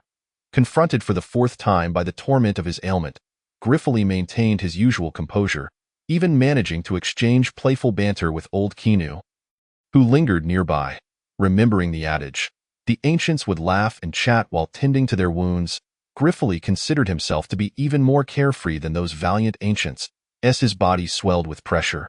He could distinctly feel the strain on every nerve, a tremendous force surging through each vein and muscle, culminating in an explosion. Blood, as per usual, quickly soaked the blanket beneath him, trickling onto the wooden floor of the carriage, and then falling through the gaps to the ground. "Old Kinu, do you think my blood should have run dry by now? Why does it continue to flow for such a long time?" As if I feel no signs of anemia? To distract himself from the pain, Griffith gritted his teeth and voiced his innermost question.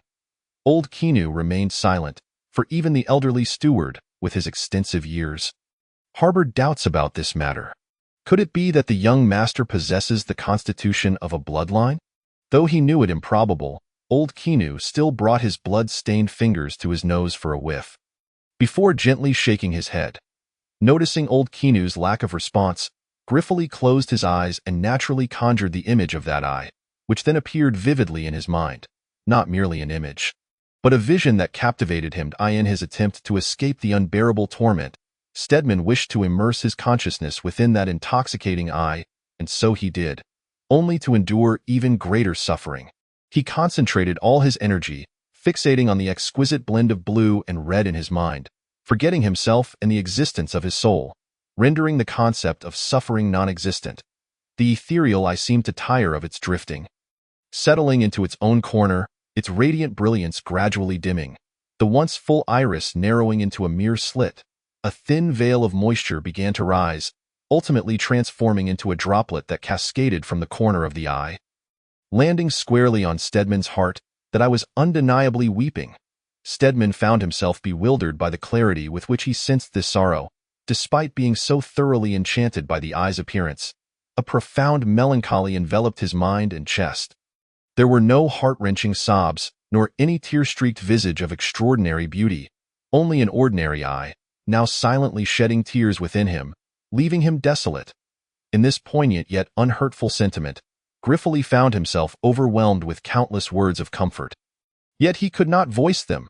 He gently raised his right hand, resting it upon his eyelid, caressing it as delicately as one would stroke a lover's cheek. He knew not why he felt compelled to do so.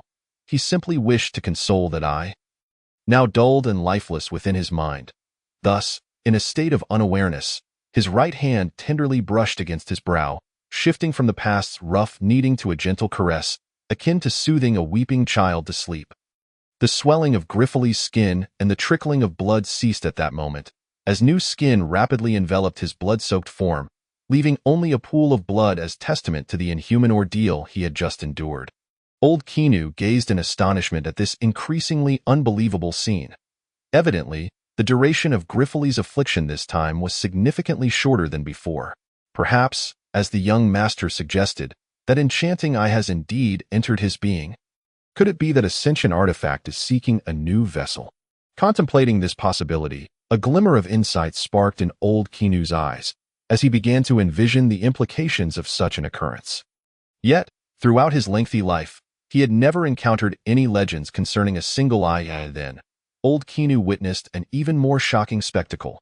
A corner of the bed, gripped by Griffith's left hand, fell to the floor with a dull thud upon the blanket inside the carriage. That was black ironwood, as hard as steel. Old Kinu rubbed his bleary eyes, scarcely able to believe what he had just seen. Then he swiftly lifted the blanket, concealing the fallen wood and the gaping hole.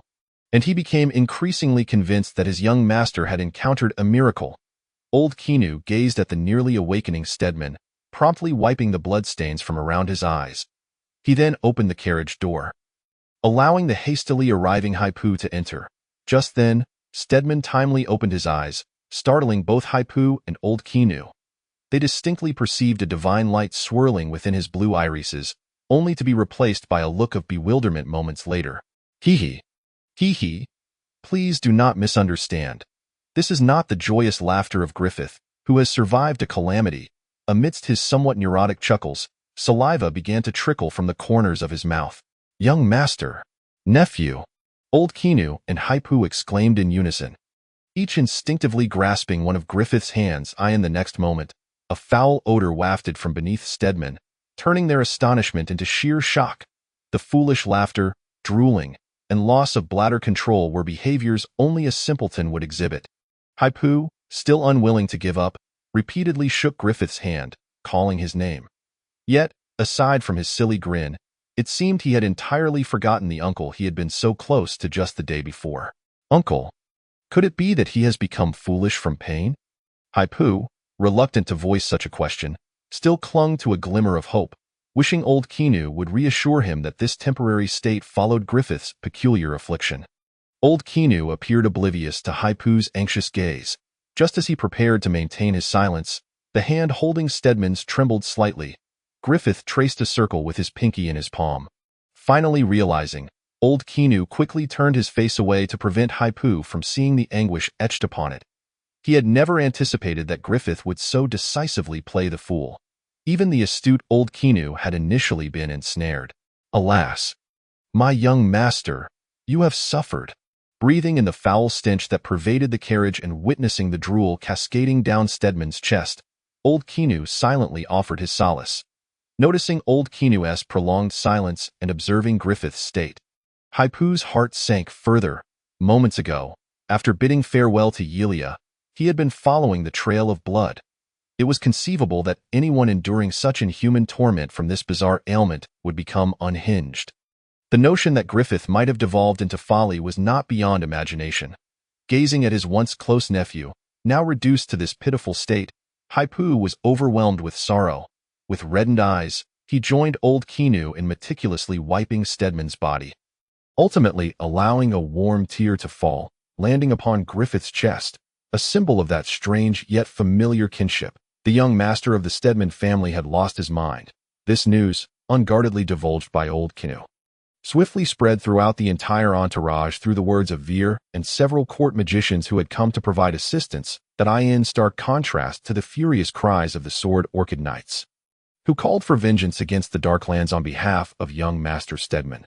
The black-armored knights maintained their stoic demeanor upon hearing the news, their expressions as unyielding as ice basking in sunlight. Unmoved by sentiment or loyalty, they appear to have become impervious to any emotion except for the thirst for bloodshed. On clear days, Old Kinu would still carry Griffith around outside the carriage, as the young master had previously requested, merely to let his pallid, corpse-like visage bask in the sunlight. Resting upon Old Kinu's shoulder, Griffith wore a vacant smile, occasionally emitting incoherent sounds, and before the circuit was completed, he would fall asleep, drool soaking Old Kinu's neck. Young Master Griffith has truly lost his wits.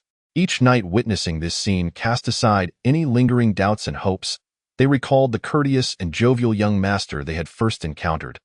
And after a brief moment of sympathy, they collectively turned their gazes toward the shadowy silhouette of Mount Alqueus behind them, their eyes filled with resentment. Even the typically stoic black-armored knights, observing the duo of old and young, exhibited a flicker of confusion in their eyes. They would then inadvertently glance back, their eyes brimming with murderous intent, as if to cleave the imposing Mount Alqueus apart, unleashing invisible slaughter upon a certain dark race. Yet, none could have anticipated that the Serpent Clan was on the verge of annihilation at the hands of a lich-wielding singular power. Chapter 29. The Delayed Truth. The capital of the Need Empire, the city of Ranaga, is situated in the hilly region at the southern edge of the Kinshore Plain, bordering the Bilious Mountains. The towering Bilious Mountains shield much of the southern heat, while the cold winds from the northern snowfields, upon traversing countless miles, lose their sharp chill and gain a touch of enticing coolness. It can be said that while Ranaga may not enjoy eternal spring, it has at least become a favored retreat for the southern nobility of the Holy Alliance during the autumn and summer seasons. In a brief moment, the already bustling capital flourished even more, as hotels and inns overflowed, and the roads leading to the capital teemed with carriages. Those with a modicum of wealth flocked from all directions, like flies drawn to delectable morsels, hoping that this summer would linger, cursing the wretched winter to vanish. The death of Blood Rose Gauza had, in essence, rendered the citizens of the capital ambivalent toward Griffith, once loathed and loved in equal measure. Regardless, the heir of the Stedman family, despite being a rogue, had not fundamentally impacted their lives. With the removal of the persistent threat posed by Blood Rose Gauza, the ominous cloud that had long hovered over the citizens of the capital began to dissipate. Now, within the taverns of the capital, listening to wandering minstrels sing of Griffith's heroic deeds in slaying Gauza had become the latest trend. Heaven knows how they concocted these tales, yet without exception, each performance concluded with thunderous applause. Griffith, the Ninth Knight? Griffith, the Empire's hero? As the atmosphere grew fervent, the people, after hurling vast amounts of copper coins at the minstrels, could no longer contain their excitement and took to the streets, loudly chanting the hero's name in a parade. Meanwhile, The minstrels reveled in their unexpected fortune, collecting coins from the ground while contemplating whether to embellish their narratives next time. Perhaps by including a skeletal dragon in their tales of the demon Gauza, which the hero Griffith would vanquish alongside. Lost in this thought, one minstrel couldn't help but chuckle. I am truly a genius. He envisioned countless coins raining down upon him. No, perhaps even gold coins, as the streets and alleys of the capital echoed with the cries of Griffith, the ninth knight, who still remembered that he had once been a scoundrel of a noble. When the outcome is so splendid, it is sufficient to obscure the unsightly stains of the past. In an empire desperately in need of a hero, Griffith had risen to the occasion, thus earning the adoration of the masses. This is the age of heroes. The city buzzed with activity, and all the buildings lining the streets of the capital were adorned in red and green, with colorful banners fluttering. Ranaga would welcome the hero's triumphant return with the most grandiose of ceremonies. However, a somber atmosphere enveloped the Fourth Knight's estate on 3rd Avenue in the southeastern part of the capital, where the grief-stricken Kanto wept inconsolably over his mother's inexplicable death, while Ulsa, after arranging for his wife's burial, secluded himself in his study. Veer, having managed to coax a few spoonfuls of lotus seed porridge into the bedridden Kanto, noticed her recovering spirit and produced a deep blue earring from her bosom.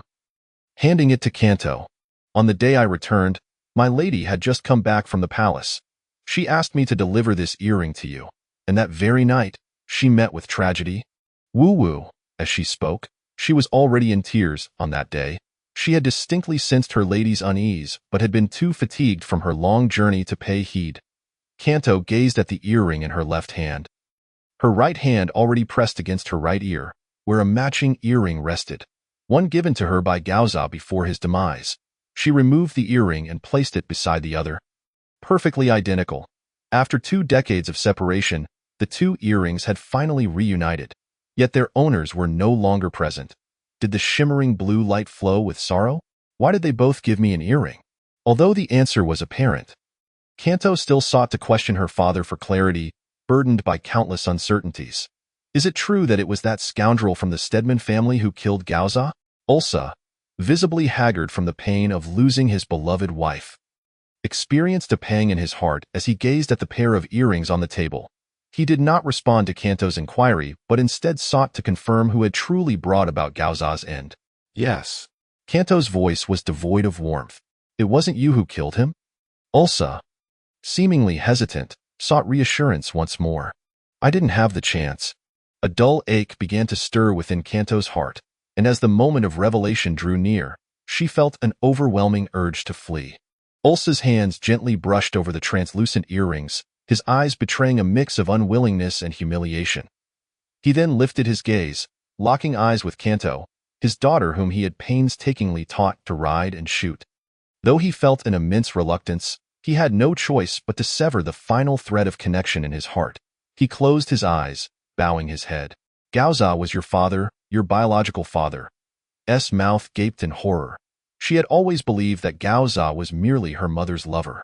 It was not uncommon for children of the nobility to have 1 or 2 such lovers before marriage.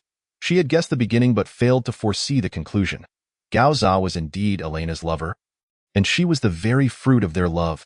You are deceiving me, exclaimed, seizing the earrings from the table. They felt so filthy in her hands that she wanted to throw them away, ultimately letting out a hysterical scream. You know, as a father, how could I casually utter the words to the daughter I have painstakingly raised for 20 years? You are not my biological child?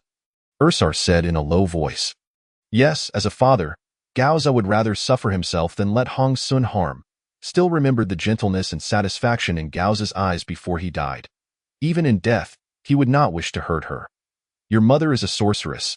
You are aware of this. In her youth, she briefly studied magic in the city of sages at Dukkha Gorge, where she met Gauza, who had also traveled there for his studies.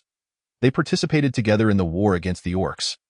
And amidst the battles, they developed feelings for each other, resulting in your birth.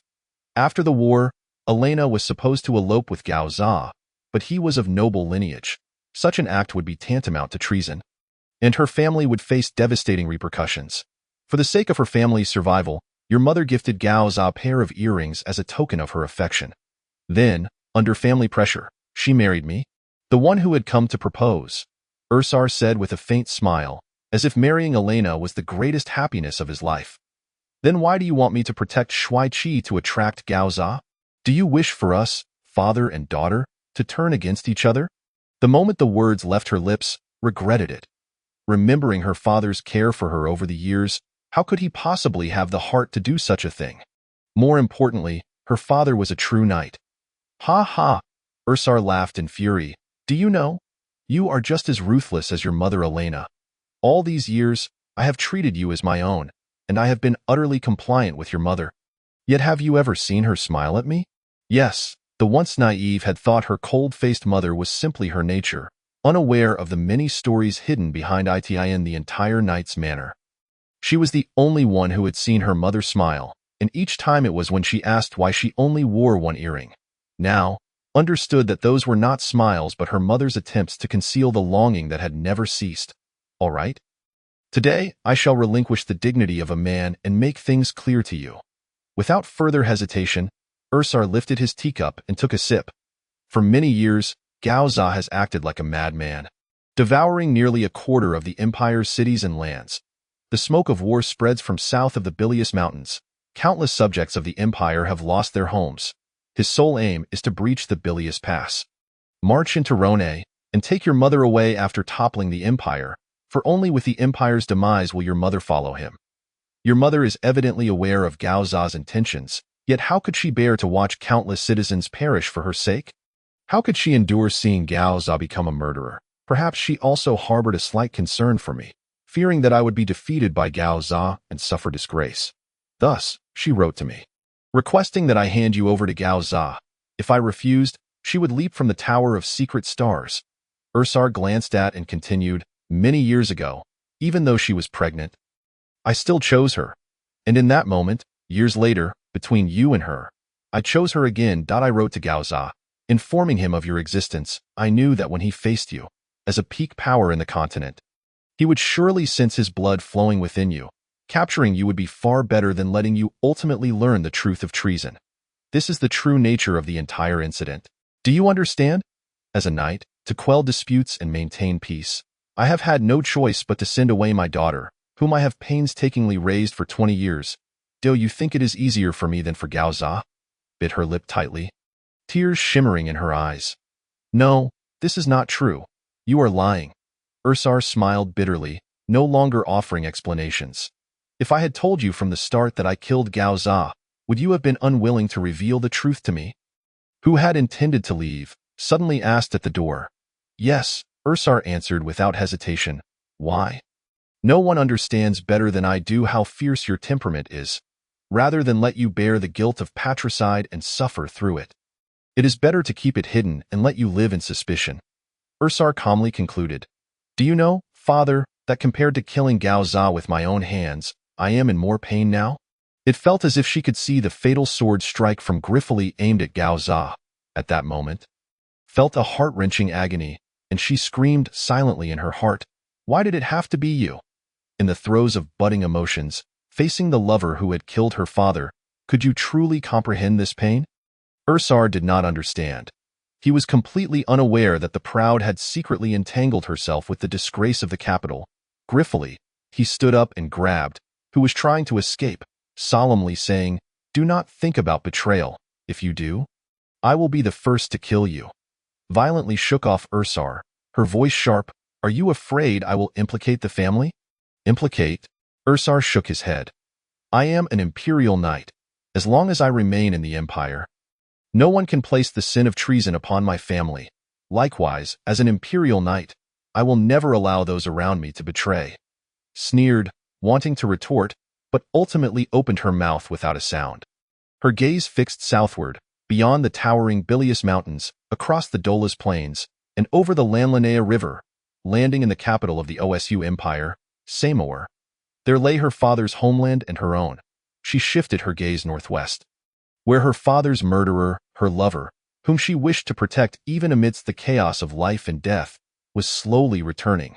Suddenly felt that compared to the present, if we could perish together in the dungeon of the Serpent Clan Temple, how blissful that would be. I will kill you. After shouting, seemed to have determined her target for venting her anger. Sitting on the ground, she looked at the earrings in her hand and silently put them on. The blue light shimmered beside her ear. Chapter 30. Conspiracy. Adjacent to the fourth knight's manor was the residence of the Empire's second prince, Ian the Dim Knight. A completely unmarked carriage halted at the back door of the prince's mansion. A refined young man disembarked. Were it not for the lingering aura of authority about him, one might struggle to connect the eldest son of the Valzan Prime Minister's residence to a high-ranking knight. As the back door opened and closed, Tansitin stepped into the courtyard, navigating his way without needing a maid's guidance, directly arriving at Spear's bedroom door. Upon opening the door, a foul stench assaulted him, causing him to frown involuntarily. Engaged in a vigorous encounter with a captivating woman on the bed, Spear did not turn around but shouted, "Just a moment," before diving back into the tender embrace. Lost in pleasure. After a prolonged moment of exhilaration, Spear reluctantly rose from the woman, hastily wrapping a blanket around his bare body and sitting before Tansitin. "What is it? Have you forgotten your gentlemanly demeanor in your haste for Kofini? Have you reached the point of not even knocking?" Spear waved his hand, signaling the woman still lounging on the bed to leave. "I merely wish to know your plans so I can coordinate in the shadows. I just received news that your brother quite has already made a move, employing the power of the Blood Clan. Do not tell me you were unaware." In front of his former classmate and friend? Tansitin completely tore away his elegant facade, becoming somewhat hysterical.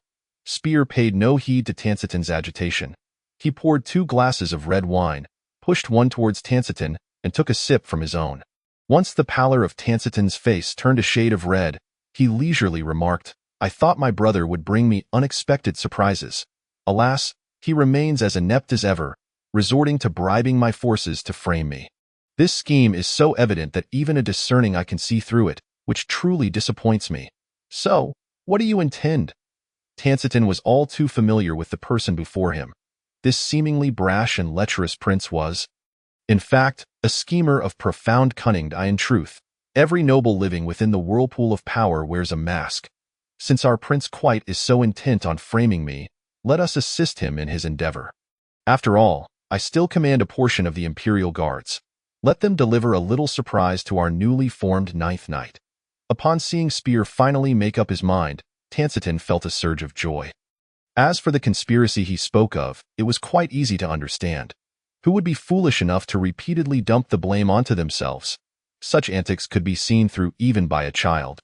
And naturally, no one would suspect Spear. In other words, this scheme, once twisted in the minds of the conniving nobility, would only lead suspicion back to Spear's rival, Prince Quite. Spear, remember, we are not merely executing this conspiracy. We must also eliminate the disgrace of the Stedman family. You know what it means for me if he sets foot in the capital city. Rest assured, I have always remembered the pact between myself and your esteemed Valzan family. You assist me in ascending to the throne, and in return, I shall bestow upon you the hand of the Moonlight Kofini of Ronega. Of course, you cannot remain mere spectators. This time, you must demonstrate some sincerity. Do not tell me that the Prime Minister's residence is merely filled with scholars. As Spear spoke, he rose to his feet, exuding an aura of dominance that replaced his earlier languor.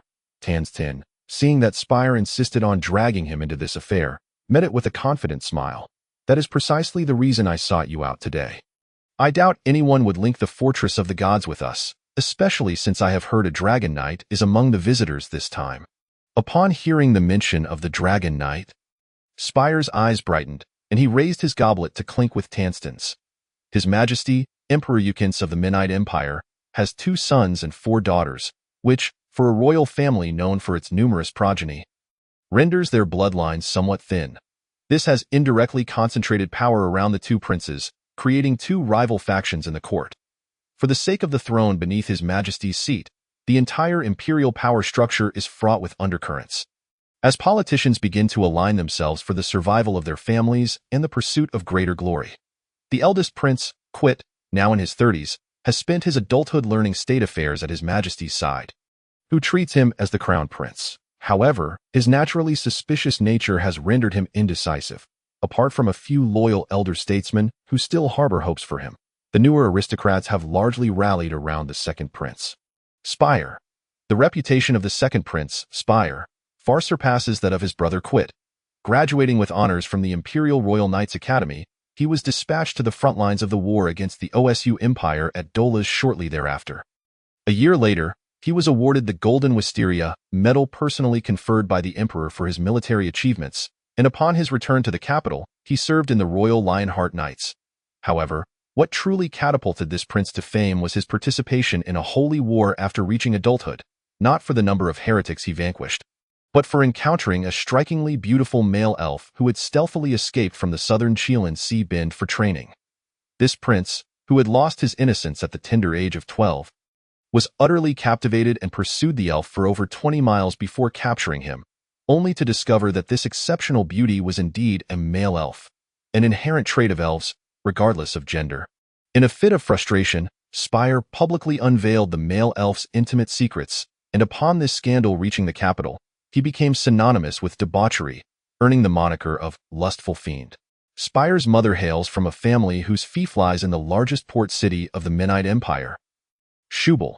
While this family ostensibly refrains from engaging in imperial power struggles, they surreptitiously control the majority of the 13 bloodline tribes concentrated in the southern regions. This flamboyant and seemingly reckless second prince ought to have been conferred a princely title and sent away from the capital upon reaching adulthood. Yet, the old emperor has deliberately kept him in the capital, where he frequently attends banquets hosted by the aristocracy, clandestinely utilizing the substantial income from his maternal family's territory to build his own influence in the capital, openly vying for the throne alongside Quit, without concealing his aspirations. Nevertheless, the old emperor appears resolutely indifferent, seemingly intent on encouraging a fierce rivalry between the two princes.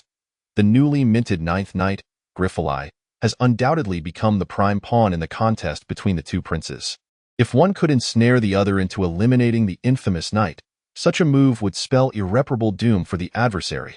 In the escalating battle for the throne, they find it impossible to avoid using Griffith as a target.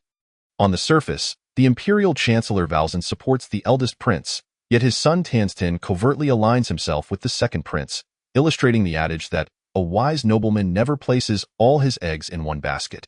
While Griffith battles his ailment en route, the citizens of Rone-Gu meticulously prepare to welcome the imperial hero's return.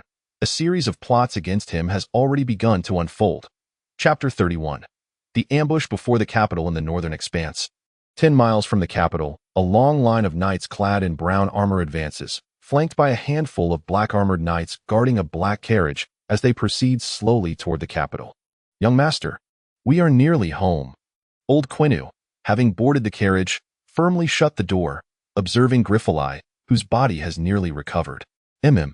Griffith replied absent-mindedly, his pallid visage betraying neither joy nor trepidation at nearing home, with a visage as sharp as a blade. Striking blue eyes and a mane of golden curls, he appeared all the more striking in his purple noble attire, devoid of any semblance of foolishness. Hep, following old Quinu's directive, left 2,000 men behind at the Poo Whale Fortress and returned to the garrison. Embracing his nephew, whom he now regarded as a simpleton, one last time, heaving a heavy sigh. Even the court mages could not discern the cause of Griffith's peculiar ailment, which tormented him in 3-day cycles. Though still bearing visible scars, Griffith had learned to navigate his affliction with increasing ease. However, the volatile power within him grew ever stronger. Of course, this power manifested solely during his afflictions, yet he consistently managed to quell it just in time. Only he knew that he was merely pacifying that eye, repeatedly caressing his right eye. Griffith speculated that the eye must lie just behind his right eye socket. So, if one day I were to extract my own right eyeball, would she appear in my eye socket, revealing her unparalleled beauty to the world? As he mused on the naivety of this thought, he could simultaneously sense the eye in his mind rejoicing, which startled Griffith immensely. Every existence carries its unique significance, and each extraordinary journey invariably leads to unimaginable adventures. Griffith's extraordinary encounter is that very eye in his mind. Perhaps it is due to its presence that he has transcended into this vessel's soul. Yet, it is this eye that wields the immense power he experiences during his afflictions, or rather, that power's essence lies within that very eye, gazing at the sizable portion of the black ironwood bed he had already crushed. Griffith revealed an enigmatic smile. "Since you reside within my body, grant me your strength." Griffith raised his arms and clenched his fists, the sound of cracking bones echoing as his bulging muscles stretched the once loose sleeves taut. Old Quinu, observing the young master repeat this action day after day, smiled serenely. The sudden noise interrupted the moment, and Griffith swiftly adopted a vacant expression. Though he did not drool, his dazed gaze fixated on the carriage ceiling. Hands gripping his garment's hem as he repeatedly tugged, the entering Ver did not perceive anything amiss. We are nearing Wangyue Ridge. Should we allow the Black Knights to scout ahead? Ver gently smoothed Griffith's ruffled sleeves. His eyes filled with affection for the young master, though his words were directed at Old Quinu. Old Quinu did not respond immediately. Instead, he led Stedman out of the carriage, gazing toward the mist-laden gorge at the heart of the hills. Wangyue Ridge serves as a natural barrier at the northern gate of the capital, obscuring the magnificent city walls behind it. Nestled among the verdant trees, numerous villas built by nobles are faintly visible. The artificial gorge stretching 2,000 meters is the sole passage for entering the capital from the north. It lies less than 5 miles from the northern city gate, and a mere 20-minute journey from the nearest Lionheart Night station. Just as I brought the young master from the Darklands to here, I can also escort him home. Old Quinu's words seemed to respond to Ver's earlier inquiry, while also intentionally addressing the court mages nearby. Yet Ver understood that Old Quinu had dismissed his prior suggestion, as that course of action would have been more secure. Furthermore, if anyone were determined to eliminate Griffith, Wangyue Ridge would undoubtedly present their last opportunity outside the capital.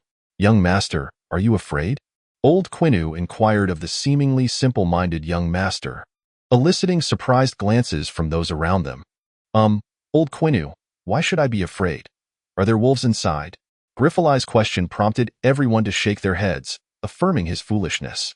Inside, there are no wolves, but there are far more sinister entities. Old Quinu replied softly, as if teasing a simpleton, while several court mages already bore expressions of mockery. Give me a gun, and I will protect Old Quinu, Griffith declared. Though he appeared foolish, his pure-heartedness instantly froze the mockery upon the faces of the court mages. They could deride a person's foolish demeanor, yet they could not scorn such noble character. All right. Old Quinu seemed to place great faith in the young master's words, taking a gun from one of the Black Knights and handing it to Griffith. As the cold, heavy 7-foot-long gun entered his grasp, a surge of fervor coursed through Griffith's chest, and under its influence, the latent power within him began to stir. A true man must wield a gun and command respect. On the verge of voicing this impassioned slogan, Griffith swiftly transferred the steel gun to his left hand, hastily raising his right hand to his brow, soothing the restless eye that refused to be still. Young master, allow me to guide you. Old Quinu grasped Griffith's recently lowered right hand. Surrounded by the black-armored knights, the once relaxed and natural Griffith could not help but sense a profound solemnity emanating from the knights around him. Before them, a merchant convoy composed of a dozen carts had halted at the mouth of the valley. In the distance, a large contingent of knights was approaching the valley's entrance. The directive of their employer, the merchant's assistants, previously lounging, immediately rose to their feet. Rather than parting their vehicles to clear a path, they boldly advanced into the gorge. The few burly guards at the rear of the convoy occasionally glanced back, whispering to one another. Just as the leader of the Sword Orchid Knight Order prepared to spur his horse forward to reprimand them, he was halted by a mere glance from Old Quinu. Why bother with such trifling buffoons? Though his tone was arrogant, it revealed the old steward's profound confidence, a merchant convoy without backing, when confronted by nobility in a narrow passage, must yield, even if it meant toppling their carts into a ditch. This had become an unwritten rule within the Holy Alliance. Clearly, the convoy ahead was either oblivious to the danger or had ulterior motives. And as for those motives, every person near Griffith could ascertain them with the mere tip of their toes.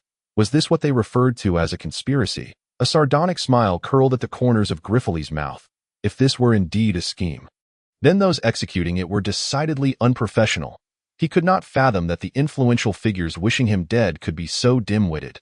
The only logical conclusion was that if an ambush lay within the gorge, then this convoy served as bait, luring their attention away from the real threat which would come from. Suddenly, having ventured several hundred meters into the gorge, Griffith lifted his gaze to the cliffside beside him. The carefully hewn rock revealed smooth, straight blue stones, with strands of green moss winding through the crevices, adding a delightful hue to the otherwise dreary cliff face. The dense trees above shielded the sunlight, casting a somber chill upon those traversing the valley floor, causing them to overlook the faint scent of laurel in the air. Isn't it too early for the laurel to bloom? Griffith intended to pose this question to old Kinu, but upon opening his mouth, he remembered his current role as a fool. Instead, he blurted out a question only a simpleton would ask. Old Kinu, every year at this time, you would accompany me here to catch golden-winged birds. Yet why do I see none now? This question was uttered with a tone of surprise, leaving those around him speechless. Surely, only a fool would concern himself with such trivial matters. Almost instantaneously, as they marveled at his navet, every individual who had entered the gorge came to an abrupt halt. The mages had already raised their magical shields, a bead of cold sweat trickling down their foreheads. Indeed, though the fool's words were laughable, they inadvertently unveiled a hidden truth. In this vast forest, why could they hear nothing but the sounds of hoofbeats and the clashing of weapons, not even a solitary bird's call? The only explanation could be that, within the densely wooded cliffs, there lay a sufficient number of ambushers, enough to frighten even the birds away. The merchant convoy, too, had heard Griffith's foolish exclamation. The 4 rear guards swayed simultaneously, and just as the knights behind them halted and the mages raised their shields, they turned and drew their weapons, revealing their true, menacing forms alongside over 30 warriors disguised as assistants. Almost simultaneously, a clarion call rang out above their heads, akin to the prelude of a haunting melody that a flurry of whoosh echoed as crossbow bolts sliced through the air overhead. Chapter 32. The ambush before the capital. The rain of arrows fell like a summer downpour, dense and fierce. The knights at the forefront, caught off guard and unable to dismount in time, stood like mere targets, their brown armor proving as fragile as paper against the onslaught. Blood sprayed forth as groans of agony mingled with the whinnies of their horses. Composing a tragic elegy, meanwhile, the black-armored knights who had been guarding Griffith immediately dismounted.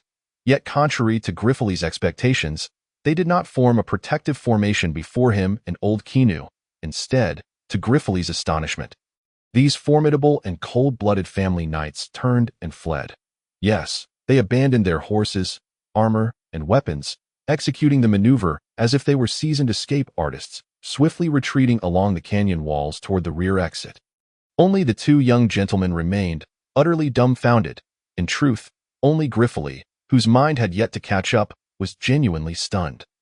Old Kinu maintained an expression of calm indifference, his slender frame moving gracefully around Griffith, deftly catching the arrows that flew near them and discarding them aside. His movements flowed with the elegance of silver cascading from the heavens, rapid yet composed.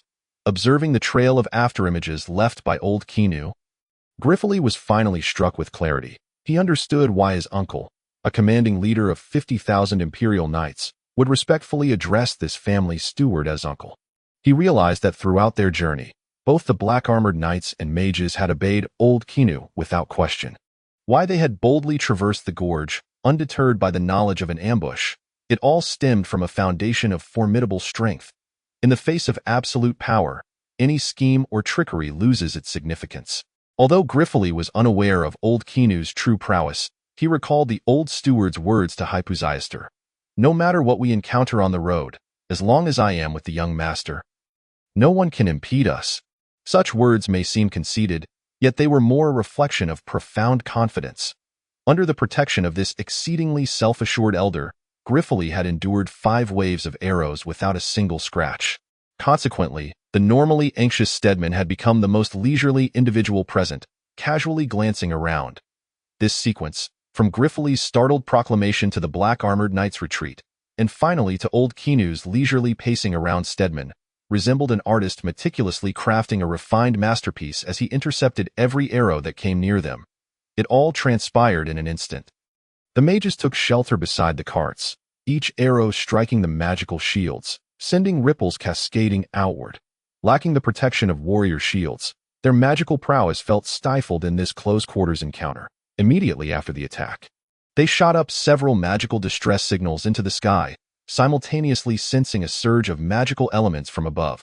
Should the magic from the cliff's summit descend upon the narrow gorge, the consequences would be unimaginable. Thus, they endeavored to maintain their magical shields while exerting every effort to cast counter spells, a practice known as spell dispelling. This was the primary reason why, from the outset until now, only arrows had rained down without any magic descending into the gorge. At this moment, the admirable qualities of the sword orchid knights began to surface. Those who had already entered the gorge drew their shields from the lifeless horses, forming a rudimentary circular defense around Stedman, desperately closing the distance. Meanwhile, the knights still outside the gorge swiftly divided into two groups. One following the black-armored knights, who should have fled in Griffith's eyes, up the slope toward the gorge's mouth, while the remaining knights, wielding two shields, recklessly charged into the gorge, racing toward the two young gentlemen who stood against the arrows. The sword orchid knights who charged to Stedman's side swiftly formed a shield wall, layer upon layer, blocking the arrows aimed at the two. Blood spilled instantly across the 100 meters of the gorge. "Steward, I implore you to lead the young master to safety," a knight, appearing to be the leader, urged upon seeing old Kinu show no inclination to retreat. However, within old Kinu's lexicon, perhaps the words retreat or withdraw held no meaning, or he regarded the attackers above, who dared only to strike from the shadows, as mere ants beneath his notice. Hence, old Kinu paid no heed to this well-meaning advice. His gaze remained steady upon the bloodstains that began seeping into the sand and stones below. Perhaps he had never considered retreat. Does the blood of these warriors fill you with humiliation, sorrow, compassion, and then rage, my young master? None of that matters. What matters is that you are still alive. Though old Kinu's face revealed no emotion, the hand gripping the steel gun, now pale from exertion, betrayed the resentment and fury simmering within. Do not fear the weight, nor concern yourself with the passage of time. The legacy of the Stedman family encompasses not only glory but also enmity. Thus, suppress those unnecessary emotions within your heart. Facing each of your adversaries with a smile is the finest inheritance of the Stedman lineage, even if you currently find yourself merely a fool.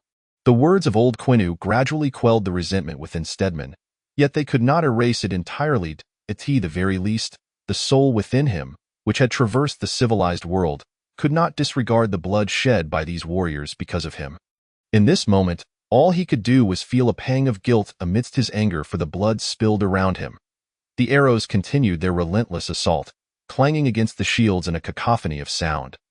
The mages on both sides persisted in their tireless efforts to cast and dispel spells. The elderly duo in the arena exhibited no intention of retreating. Their calm gazes betrayed no hint of fear. They awaited a worthy foe, or perhaps they sought clues to unveil the hidden enemies lurking in the shadows. Creak, creak. The sound, entwined with the whoosh of feathered arrows, became increasingly grating. The warriors guarding the elderly pair displayed no fear upon hearing this noise. Only a despondent despair. In stark contrast, old Quinu, amid the mounting urgency of the creaking, felt an exhilarating flush rise to his face.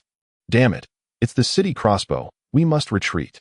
The court mages clearly understood that their magical shields could not withstand the tremendous force of the crossbow bolts. Weakened as they were, they had no desire to let their noble lives extinguish just beyond the gates of the capital, especially for a young master of the Stedman family who had become a fool. He was not worth their lives to protect. The court mages swiftly activated a portal to escape the battlefield, yet the family mage, Vale, remained behind.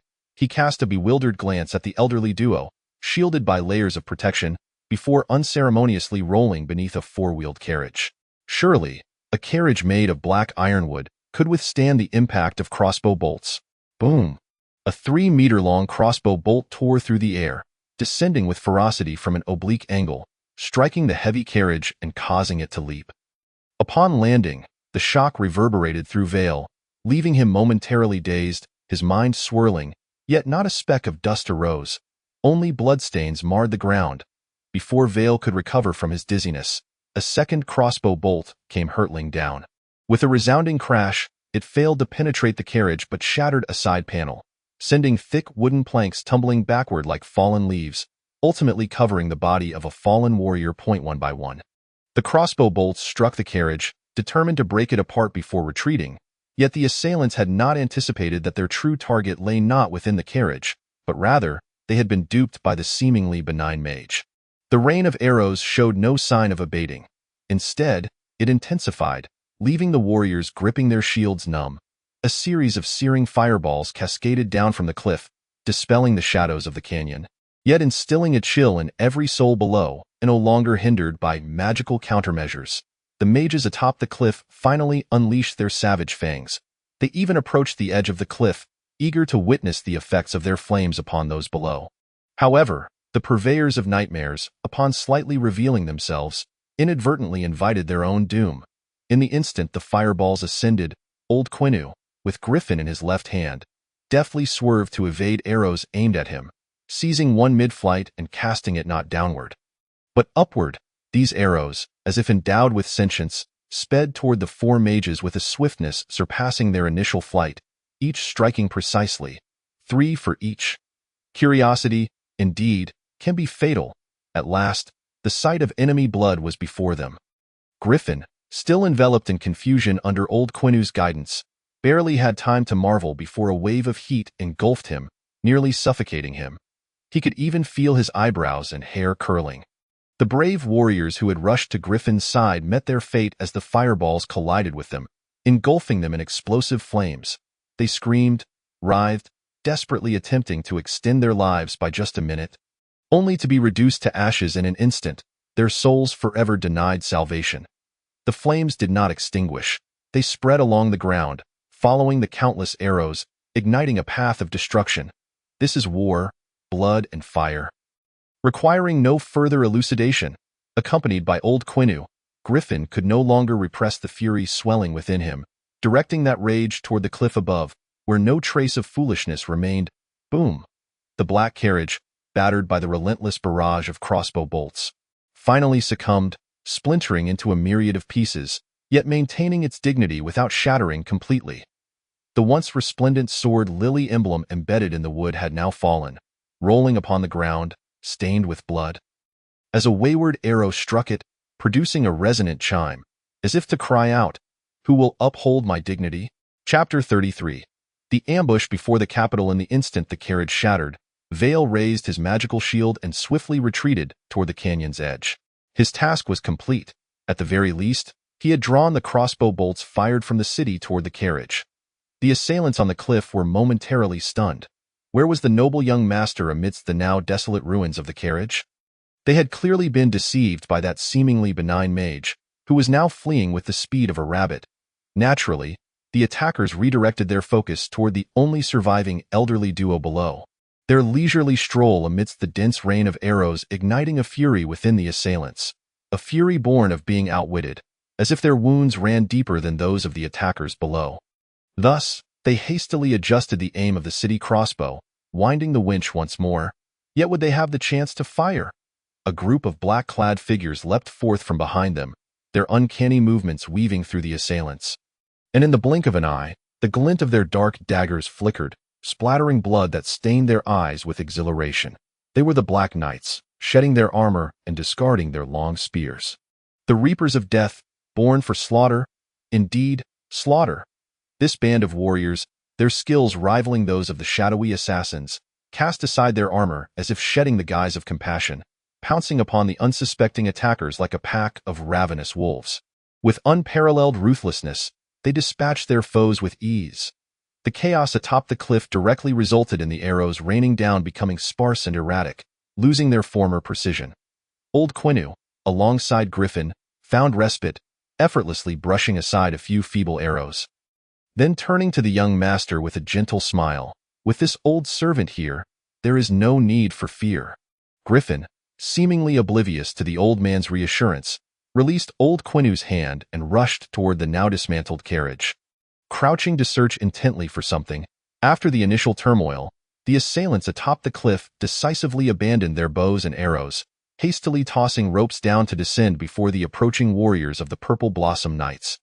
Upon landing, they swiftly drew their short swords, encircling the elderly duo within the canyon. Their singular objective remained: to eliminate the young master of the Stedman family, Griffin. The warriors of the Purple Blossom Knights surged into the canyon once more, driven not only to protect young Master Stedman, but also to avenge their fallen brothers. The ensuing melee escalated into a desperate struggle for survival. the cries and screams echoing with a ferocity that surpassed the earlier sound of arrows whistling through the air, truly evoking the valor of bloodshed. Old Quinu approached Griffin, helping the young master to his feet as he continued to search for something on the ground in the midst of such carnage. Old Quinu felt no inclination to intervene.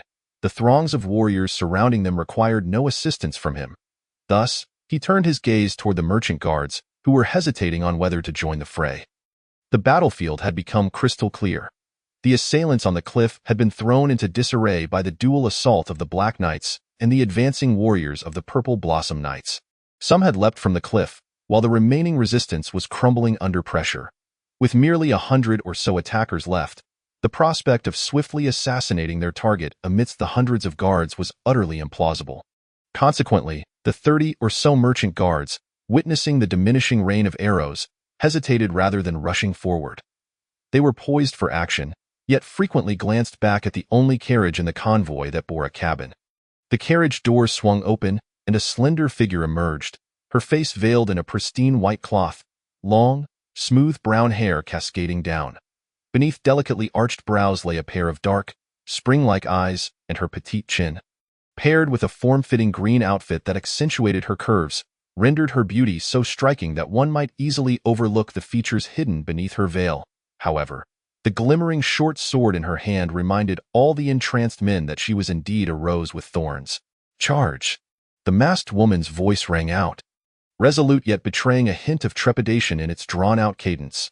Almost as soon as her command echoed, she surged forward like a gust of wind, her short sword slicing through the air. With a fluidity and skill that left 3 warriors fallen behind her in an instant, she embodied a deadly breeze.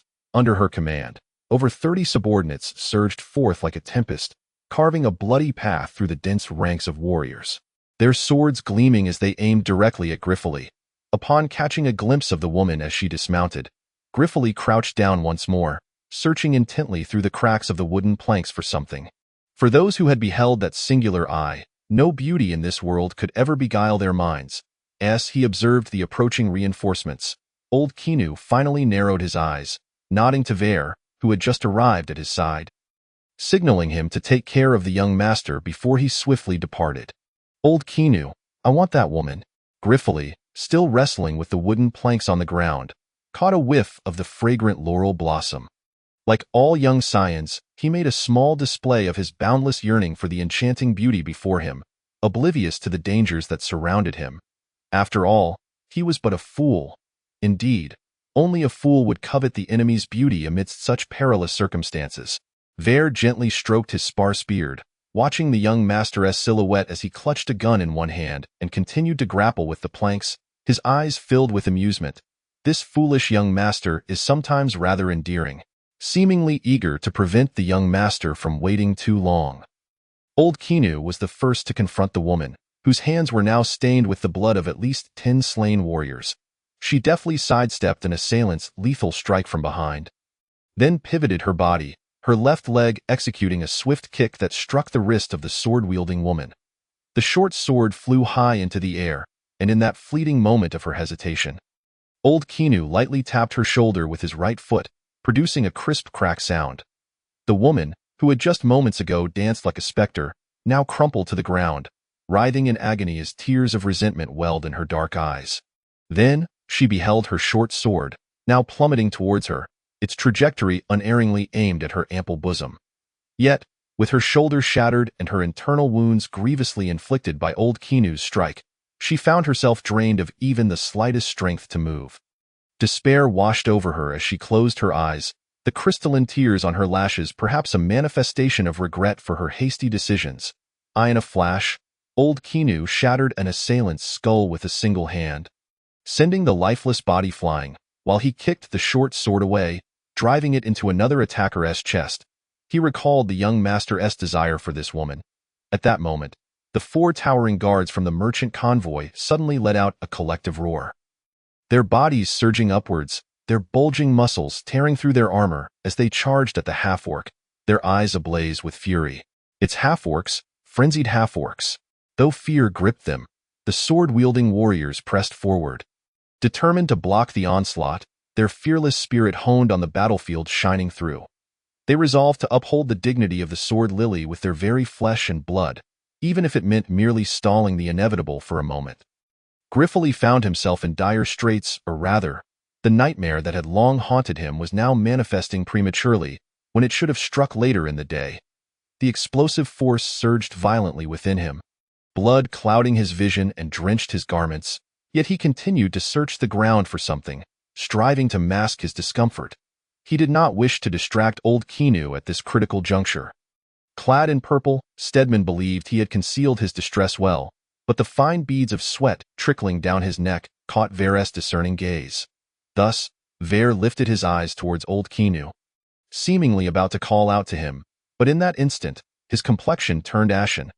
The 4 rampant half-orcs, previously obstructed by the sword lily warriors, advanced with each step, their massive spiked clubs crashing down with a sickening thud, leaving a carnage of mangled corpses in their wake.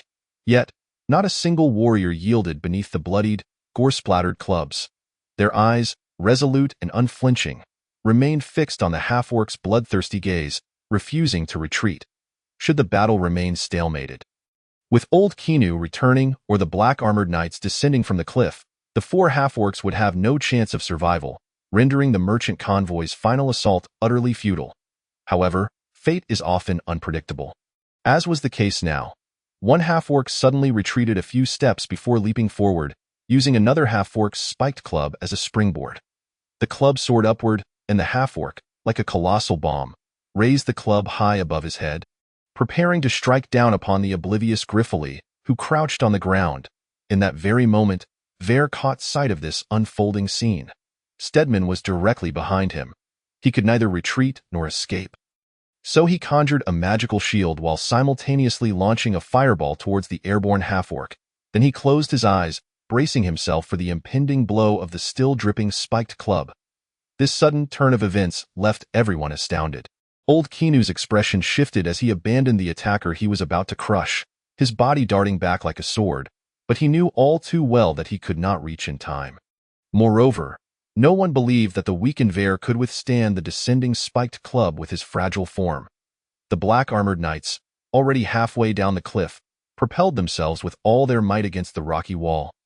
Leaping off the taut ropes, they all understood the futility of their actions. Who could save Griffith? Could he save himself?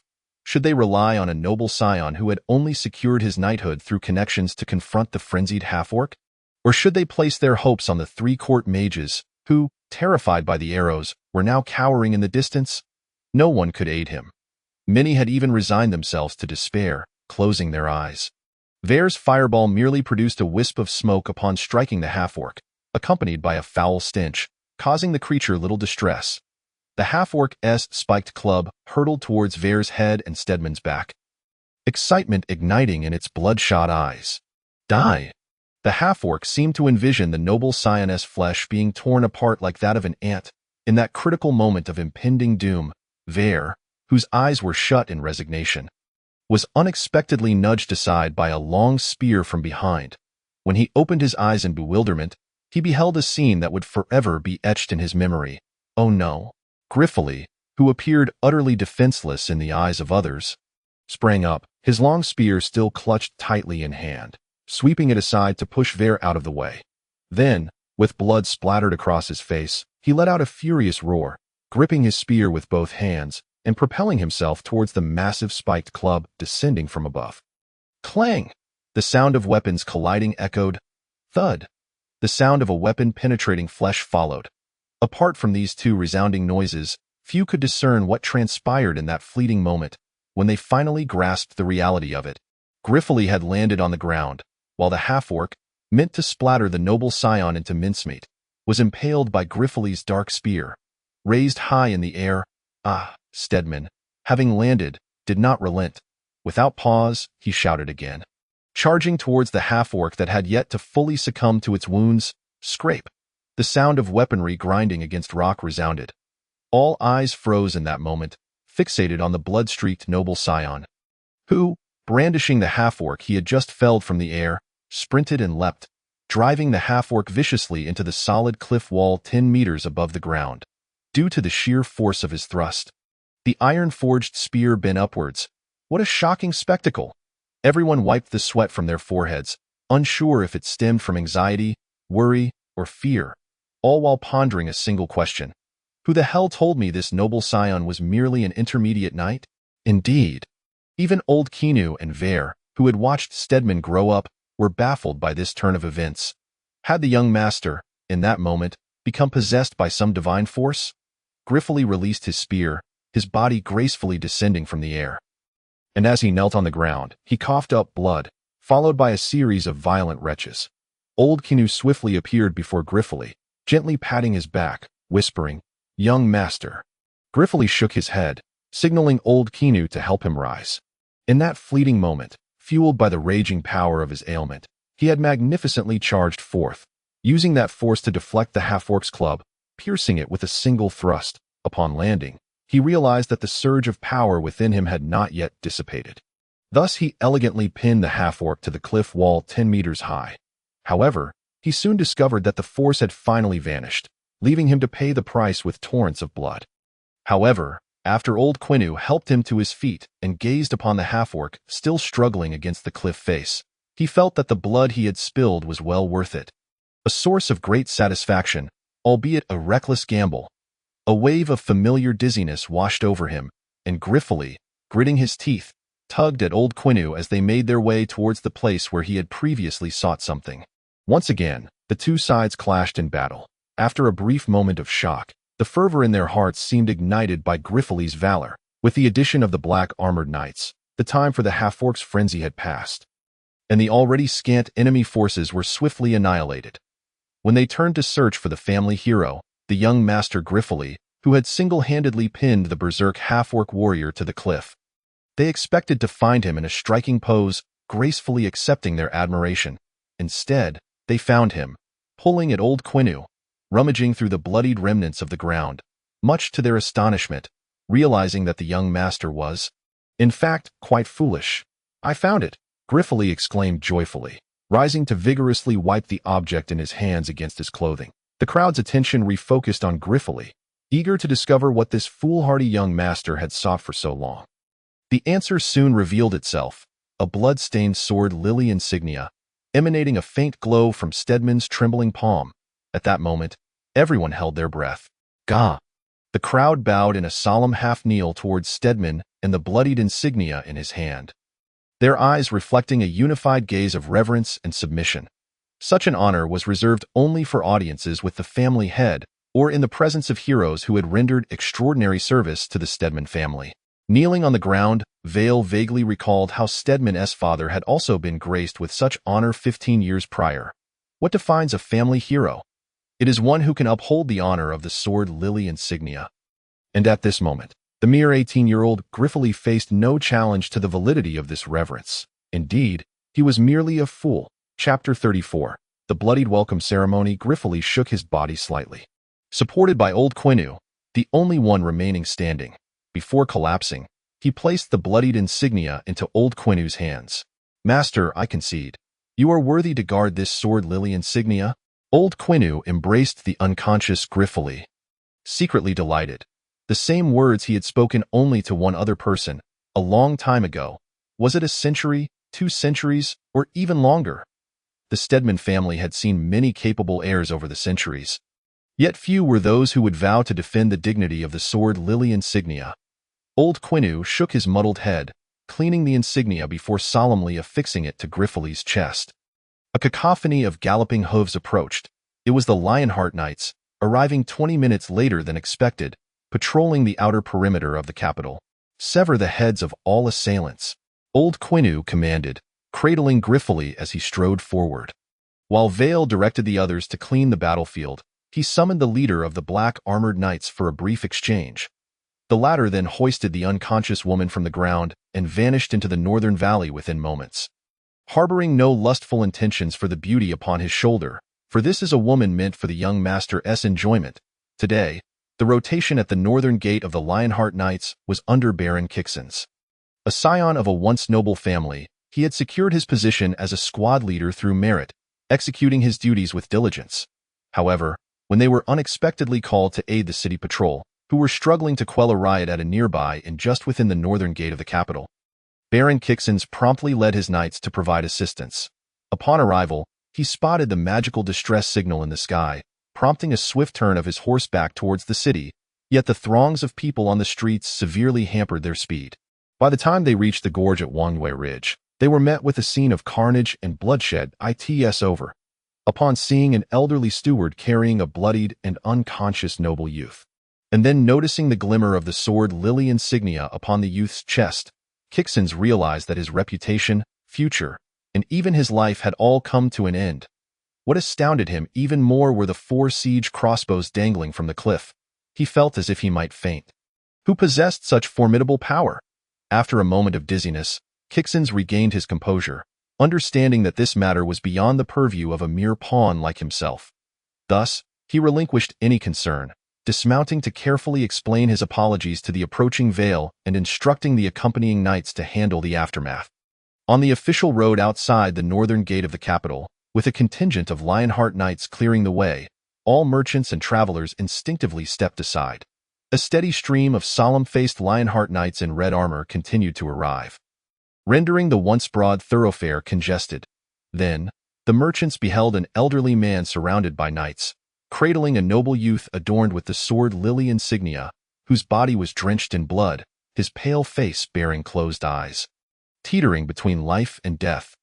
What left them aghast was that the noble youth continued to bleed, the crimson droplets staining the old man's garments, trickling down his elbow as he staggered forward, leaving a shocking trail of red upon the dry, stony road, extending ahead. Meanwhile, the old man refused the kind offers of horses from the Lionheart knights, even turning down a carriage generously provided by the merchants who had recognized their identities. The old man merely wished to carry his young master, step by step, towards the home now within reach, determined that all in the capital should know that his master had been attacked in the gorge outside the northern gate. He had cast aside his former murky gaze, replaced now with a chilling, fearsome coldness. An elderly figure, frail yet resolute, moving with a slightly unsteady gait, bore the bloodied youth towards the eerily silent northern gate of the capital, not seeking sympathy, but ensuring that all who crossed his path dared not meet his gaze. Behind him trailed a procession of severed heads upon horseback, their lifeless eyes wide open, as if still reliving their fleeting hopes and despair. Then, what did they behold? Gasps erupted, faces painted with confusion and fear as they recoiled slightly. What did they see? Indeed, it was the 4 towering siege crossbows, dragged along by the horses, presenting a shocking visual impact under the afternoon sun. Evoking a chilling aura, they could neither fathom nor dare to imagine who wielded such power to endanger the life of that noble youth teetering between existence and oblivion, that vivid scarlet hue. After the throng passed, morphed into a murky brown, yet firmly remained in the center of the roadway, the officials from the inner city patrol arrived, the commanders of the capital's defense appeared, and most of the city's power brokers gathered. The last to arrive was Count Charles Kinbo, the commander of the capital's Imperial Guards, who turned ashen upon sighting the 4 siege crossbows, collapsing from his horse, only to awaken and kneel by the roadside. Drenched in sweat, plop, under the gaze of the crowd, the old man finally stepped into the foreboding archway of the northern gate, his feet meeting the hard blue stone surface. A drop of blood fell upon the pristine stone, and every person seemed to hear that faint yet crisp sound, their hearts trembling in sync with the persistent plop. Kyoto was about to witness bloodshed anew. Each onlooker could sense that the noble youth's blood, trickling onto the gravel road, would not be cleansed by a mere multitude of droplets. Old Quinu halted at the gate, refraining from entering immediately. He gently swept Griffith's golden hair from his forehead, revealing his tightly shut eyes, a tender warmth surfacing in his icy gaze. "Master, we are almost home." Murmuring softly, the old man advanced into the capital, into a city rife with avarice and decadence, where the air was thick with the scent of luxury. Stepping into the very land that had nurtured the Stedman family for over 4 centuries, the old man's steps, once unsteady, had now grown resolute, his hunched body standing tall as he traversed the thoroughfare. Facing the gazes of onlookers from shops, inns, and taverns, entering Kyoto, the very place where the sword lily had flourished for 400 years in glory. "That is Master Griffith. Goodness, it is he, the 9th knight. He is the hero of the empire." After a cacophony of voices, The crowd on the street fell into a sudden silence, their mouths closing in unison. They recalled that the imperial capital was prepared to welcome this newly minted knight of the empire with the grandest of ceremonies. However, the ceremony could no longer take place, for prior to this, the imperial hero had been ambushed at the gates of the capital. The blood that stained his garments attested to the ferocity of the battle. And now, with his eyes closed, his fate remained uncertain. What should have been a celebration seemed destined to turn into a funeral. The once jubilant procession, meant to be filled with drums and fireworks, now bore a somber atmosphere, more akin to a wake, as the blood that dripped from him turned the scene mournful, desolate. The citizens of the capital could not help but inwardly lament, was this truly the treatment befitting an imperial hero? On the bustling streets, the air was devoid of any merriment, as each person gazed upon the elderly man and the young master, the head and the city guard's crossbow, covering their mouths tightly with their hands, well aware that even the slightest sound of their breathing could invoke dire consequences. This was not a time for loud cheers for the emperor's procession, nor a moment to gossip about a nobleman's dalliance with a mistress. They could only see the gleaming golden emblem upon the noble young master's attire. Nobles who commit murder always find countless peculiar justifications for their actions, while a duke need not any reason at all to take a life. The old man continued to carry the young master, and with each step, the weight of despair grew heavier among the onlookers of the capital, who, while concerned for their own safety, harbored a morbid curiosity about how many would become casualties of the duke's wrath. The capital was vast. How vast was it? Once, someone, having nothing better to do, attempted to measure it by walking from the southern gate to the northern gate, taking half a day to do so. Thus, as the old Quinu carried Stedman down the long northern road, all the nobles within the capital received the news, apart from a few lesser nobles who came to witness the spectacle. The other high-ranking officials and numerous earls maintained a profound silence. They understood that this assassination was no mere act of murder, having navigated the treacherous waters of power for so long. They had caught the scent of a political conspiracy. Therefore, they chose to observe, none daring to declare their stance while the situation remained shrouded in uncertainty. Such was the code of the nobility. Yet, without exception, each sent lavish gifts to the duke's residence, primarily comprising rare medicinal herbs. This created a peculiar phenomenon. While old Quinu continued to stroll with the duke's grandson in the streets, a long line of gift-bearers had formed before the duke's mansion, revealing the hypocrisy of the nobles in stark relief. And no matter how long the northern road may extend, it must eventually reach its conclusion. At this moment, old Quinu arrived at that very end, and every spectator expected him to proceed westward towards the grand avenue leading to the Rose Garden Square, for the duke's estate lay directly opposite. However, old Quinu veered eastward, his stride unwavering, not even casting a glance towards the west. What is he doing? The crowd was baffled, and a sense of dread began to take hold. To the east lay the imperial palace. Could he be intending to place the young master's head upon the palace walls? The accompanying officials could no longer afford to indulge in the spectacle. They stood on tiptoe, eyes wide, seeking someone from the duke's estate to provide clarity.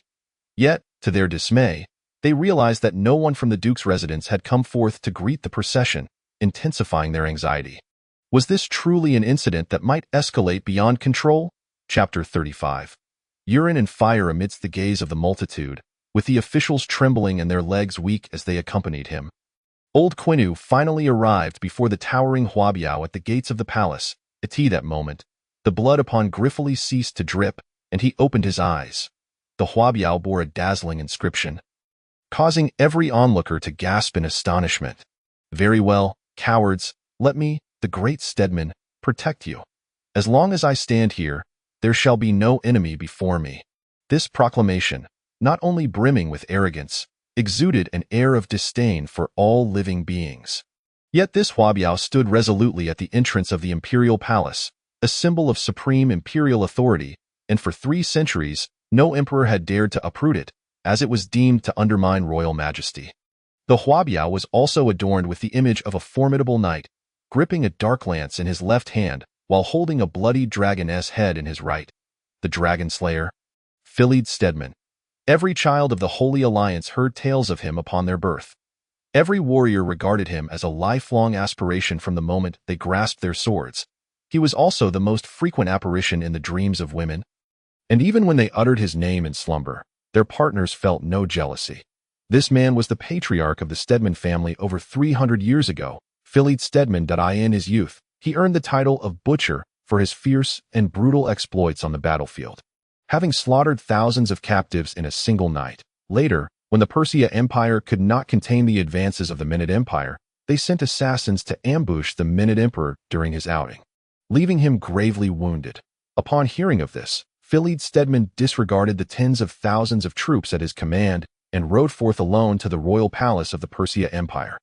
Challenging their three greatest champions, unrelenting, he slew the frost giant guarding the palace, returning home with the dragon's head on his back, standing before the formidable palace gates, before the emperor, who had emerged to greet him despite his grievous injuries. And amidst the gazes of hundreds of ministers and generals, he roared the words inscribed upon the Huabiao. The immediate consequence was the disintegration of the once mighty Persia dynasty after its strongest were vanquished. The Minute Emperor subsequently erected a Huabiao at the center of the palace gates to ensure that his descendants would forever remember the achievements of Philippe Stedman. Upon returning home with this unparalleled honor, he ascended to the position of the sixth head of the family, marking the Stedman lineage's rise to the upper echelons of imperial power. If the heads of the Stedman family throughout history had navigated survival and gain through cunning and treachery, this sixth head was a stark contrast. Whether in the court or the Holy Alliance, he was ever haughty and domineering. Apart from the crown and the Pope's scepter, he could summon anything he desired with a mere command. For he possessed the strength to make any conspiracy retreat in fear, rumored to have reached the realm of demigods, and now, old Quinu stood beneath the Huabiao, holding the young master of the Stedman family. The future head, in a moment of reverence, griffily tugged at old Quinu's sleeve, indicating that he wished to be brought closer to the Huabiao. Thus, under the watchful eyes of the multitude, old Quinu carefully approached the Huabiao, cradling Griffith in a tender embrace, and all onlookers anticipated that the young master would kneel, bowing in gratitude before the symbol of the Stedman family's supreme glory, honoring the ancestor who had protected his life from the shadows. Yet they were gravely mistaken. Their expressions shifted from solemnity to astonishment, then to an incredulous disbelief, as if they wished to pluck their own eyes out to ascertain whether this was merely an illusion. What had Griffith done? He had merely urinated. Upon reaching the Huabiao, Griffith slipped from old Quinu's grasp and, with the old man's support and the eager anticipation of the crowd, he did not kneel. Instead, he unceremoniously relieved himself at the base of the Huabiao. Urinating with abandon, old Quinu stood dumbfounded, as did the accompanying officials and knights. While every observer was equally bewildered, they all felt a surge of indignation. After all, the Huabiao was the very spiritual pillar of the entire Minute Empire. How could one allow such audacity? Silence. An utter, deathly silence. The soldiers atop the palace walls had drawn their bows, and the accompanying palace knights brandished their weapons. The officials were poised to shout in outrage, yet when they opened their mouths, they found themselves at a loss for words. Indeed, that was the ancestor of the Stedman family. Even if the young master were to dig up the Huabiao and drag it home, who had the right to object? What concern was it of theirs? Had they not all benefited from the legacy of this ancestral figure? Thus, some readied their arrows, others sheathed their blades, and the rest fell silent, expressing their inner rage solely through their eyes. Fool! After finishing, Griffith did not stop there. He uttered a phrase that sent everyone's hearts racing, then spat at the Huabiao depicting his ancestor. The shock was overwhelming. No one could have anticipated that Griffith would choose such a manner to pay homage to his forebear. Was there perhaps some deeper significance to this, regardless of others' thoughts? Old Quinu, his face flushed with embarrassment, lifted the now relieved Griffith once more to continue on their path. After a few steps, excitement began to bloom upon the old steward's face. Only he understood that the young master had done what he had long wished to do, but had never dared to execute openly. It seemed that this unassuming yet capable old steward was indeed a person with a story.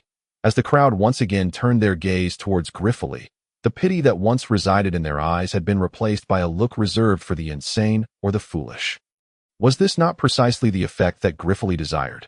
However, there are myriad ways to feign folly.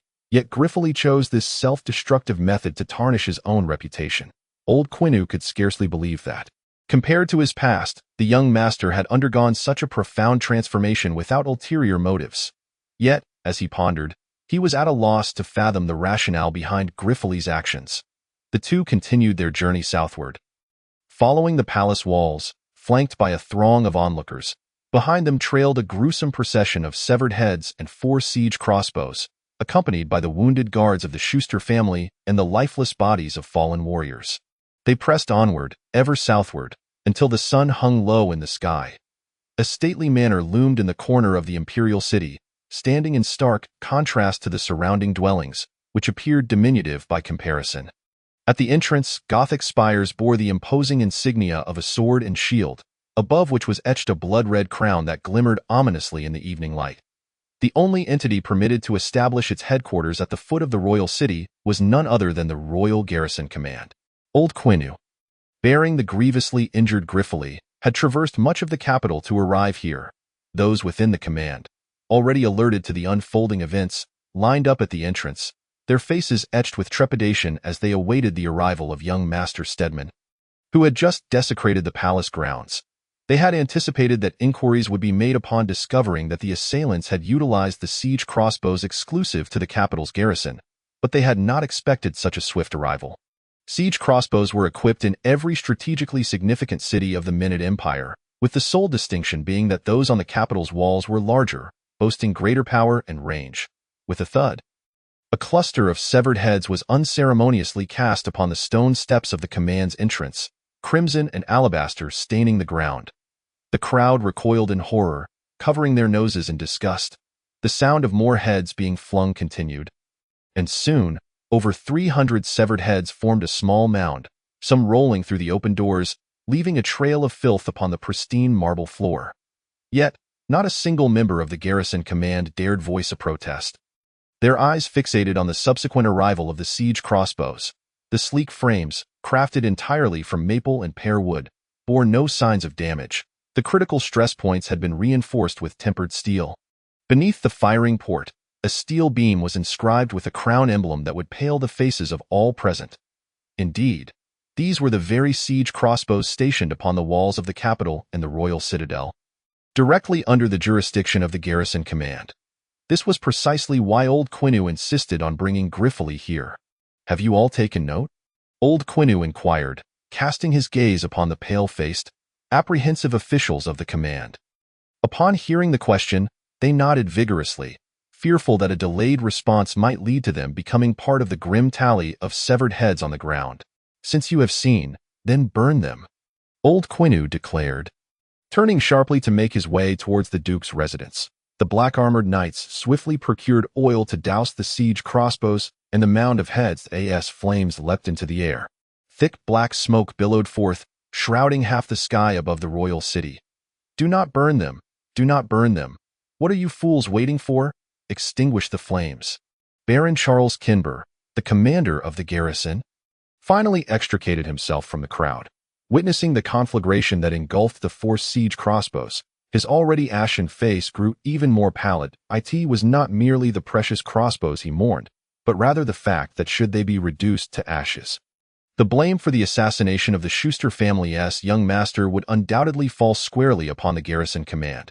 If the crossbows remained intact, he could at least trace the markings to uncover the puppet masters behind the scenes. Although he would still bear some culpability, he hoped to deflect a significant portion of the blame. Now, however, with everything ablaze, the Stedman family had made it abundantly clear that he alone must face the consequences. How could he confront this crisis? Who could he turn to? Baron Charles sank to the ground, wiping the cold sweat from his brow, and gazed up at the heavens. Unbeknownst to him, dark clouds had descended upon the entirety of Kyoto.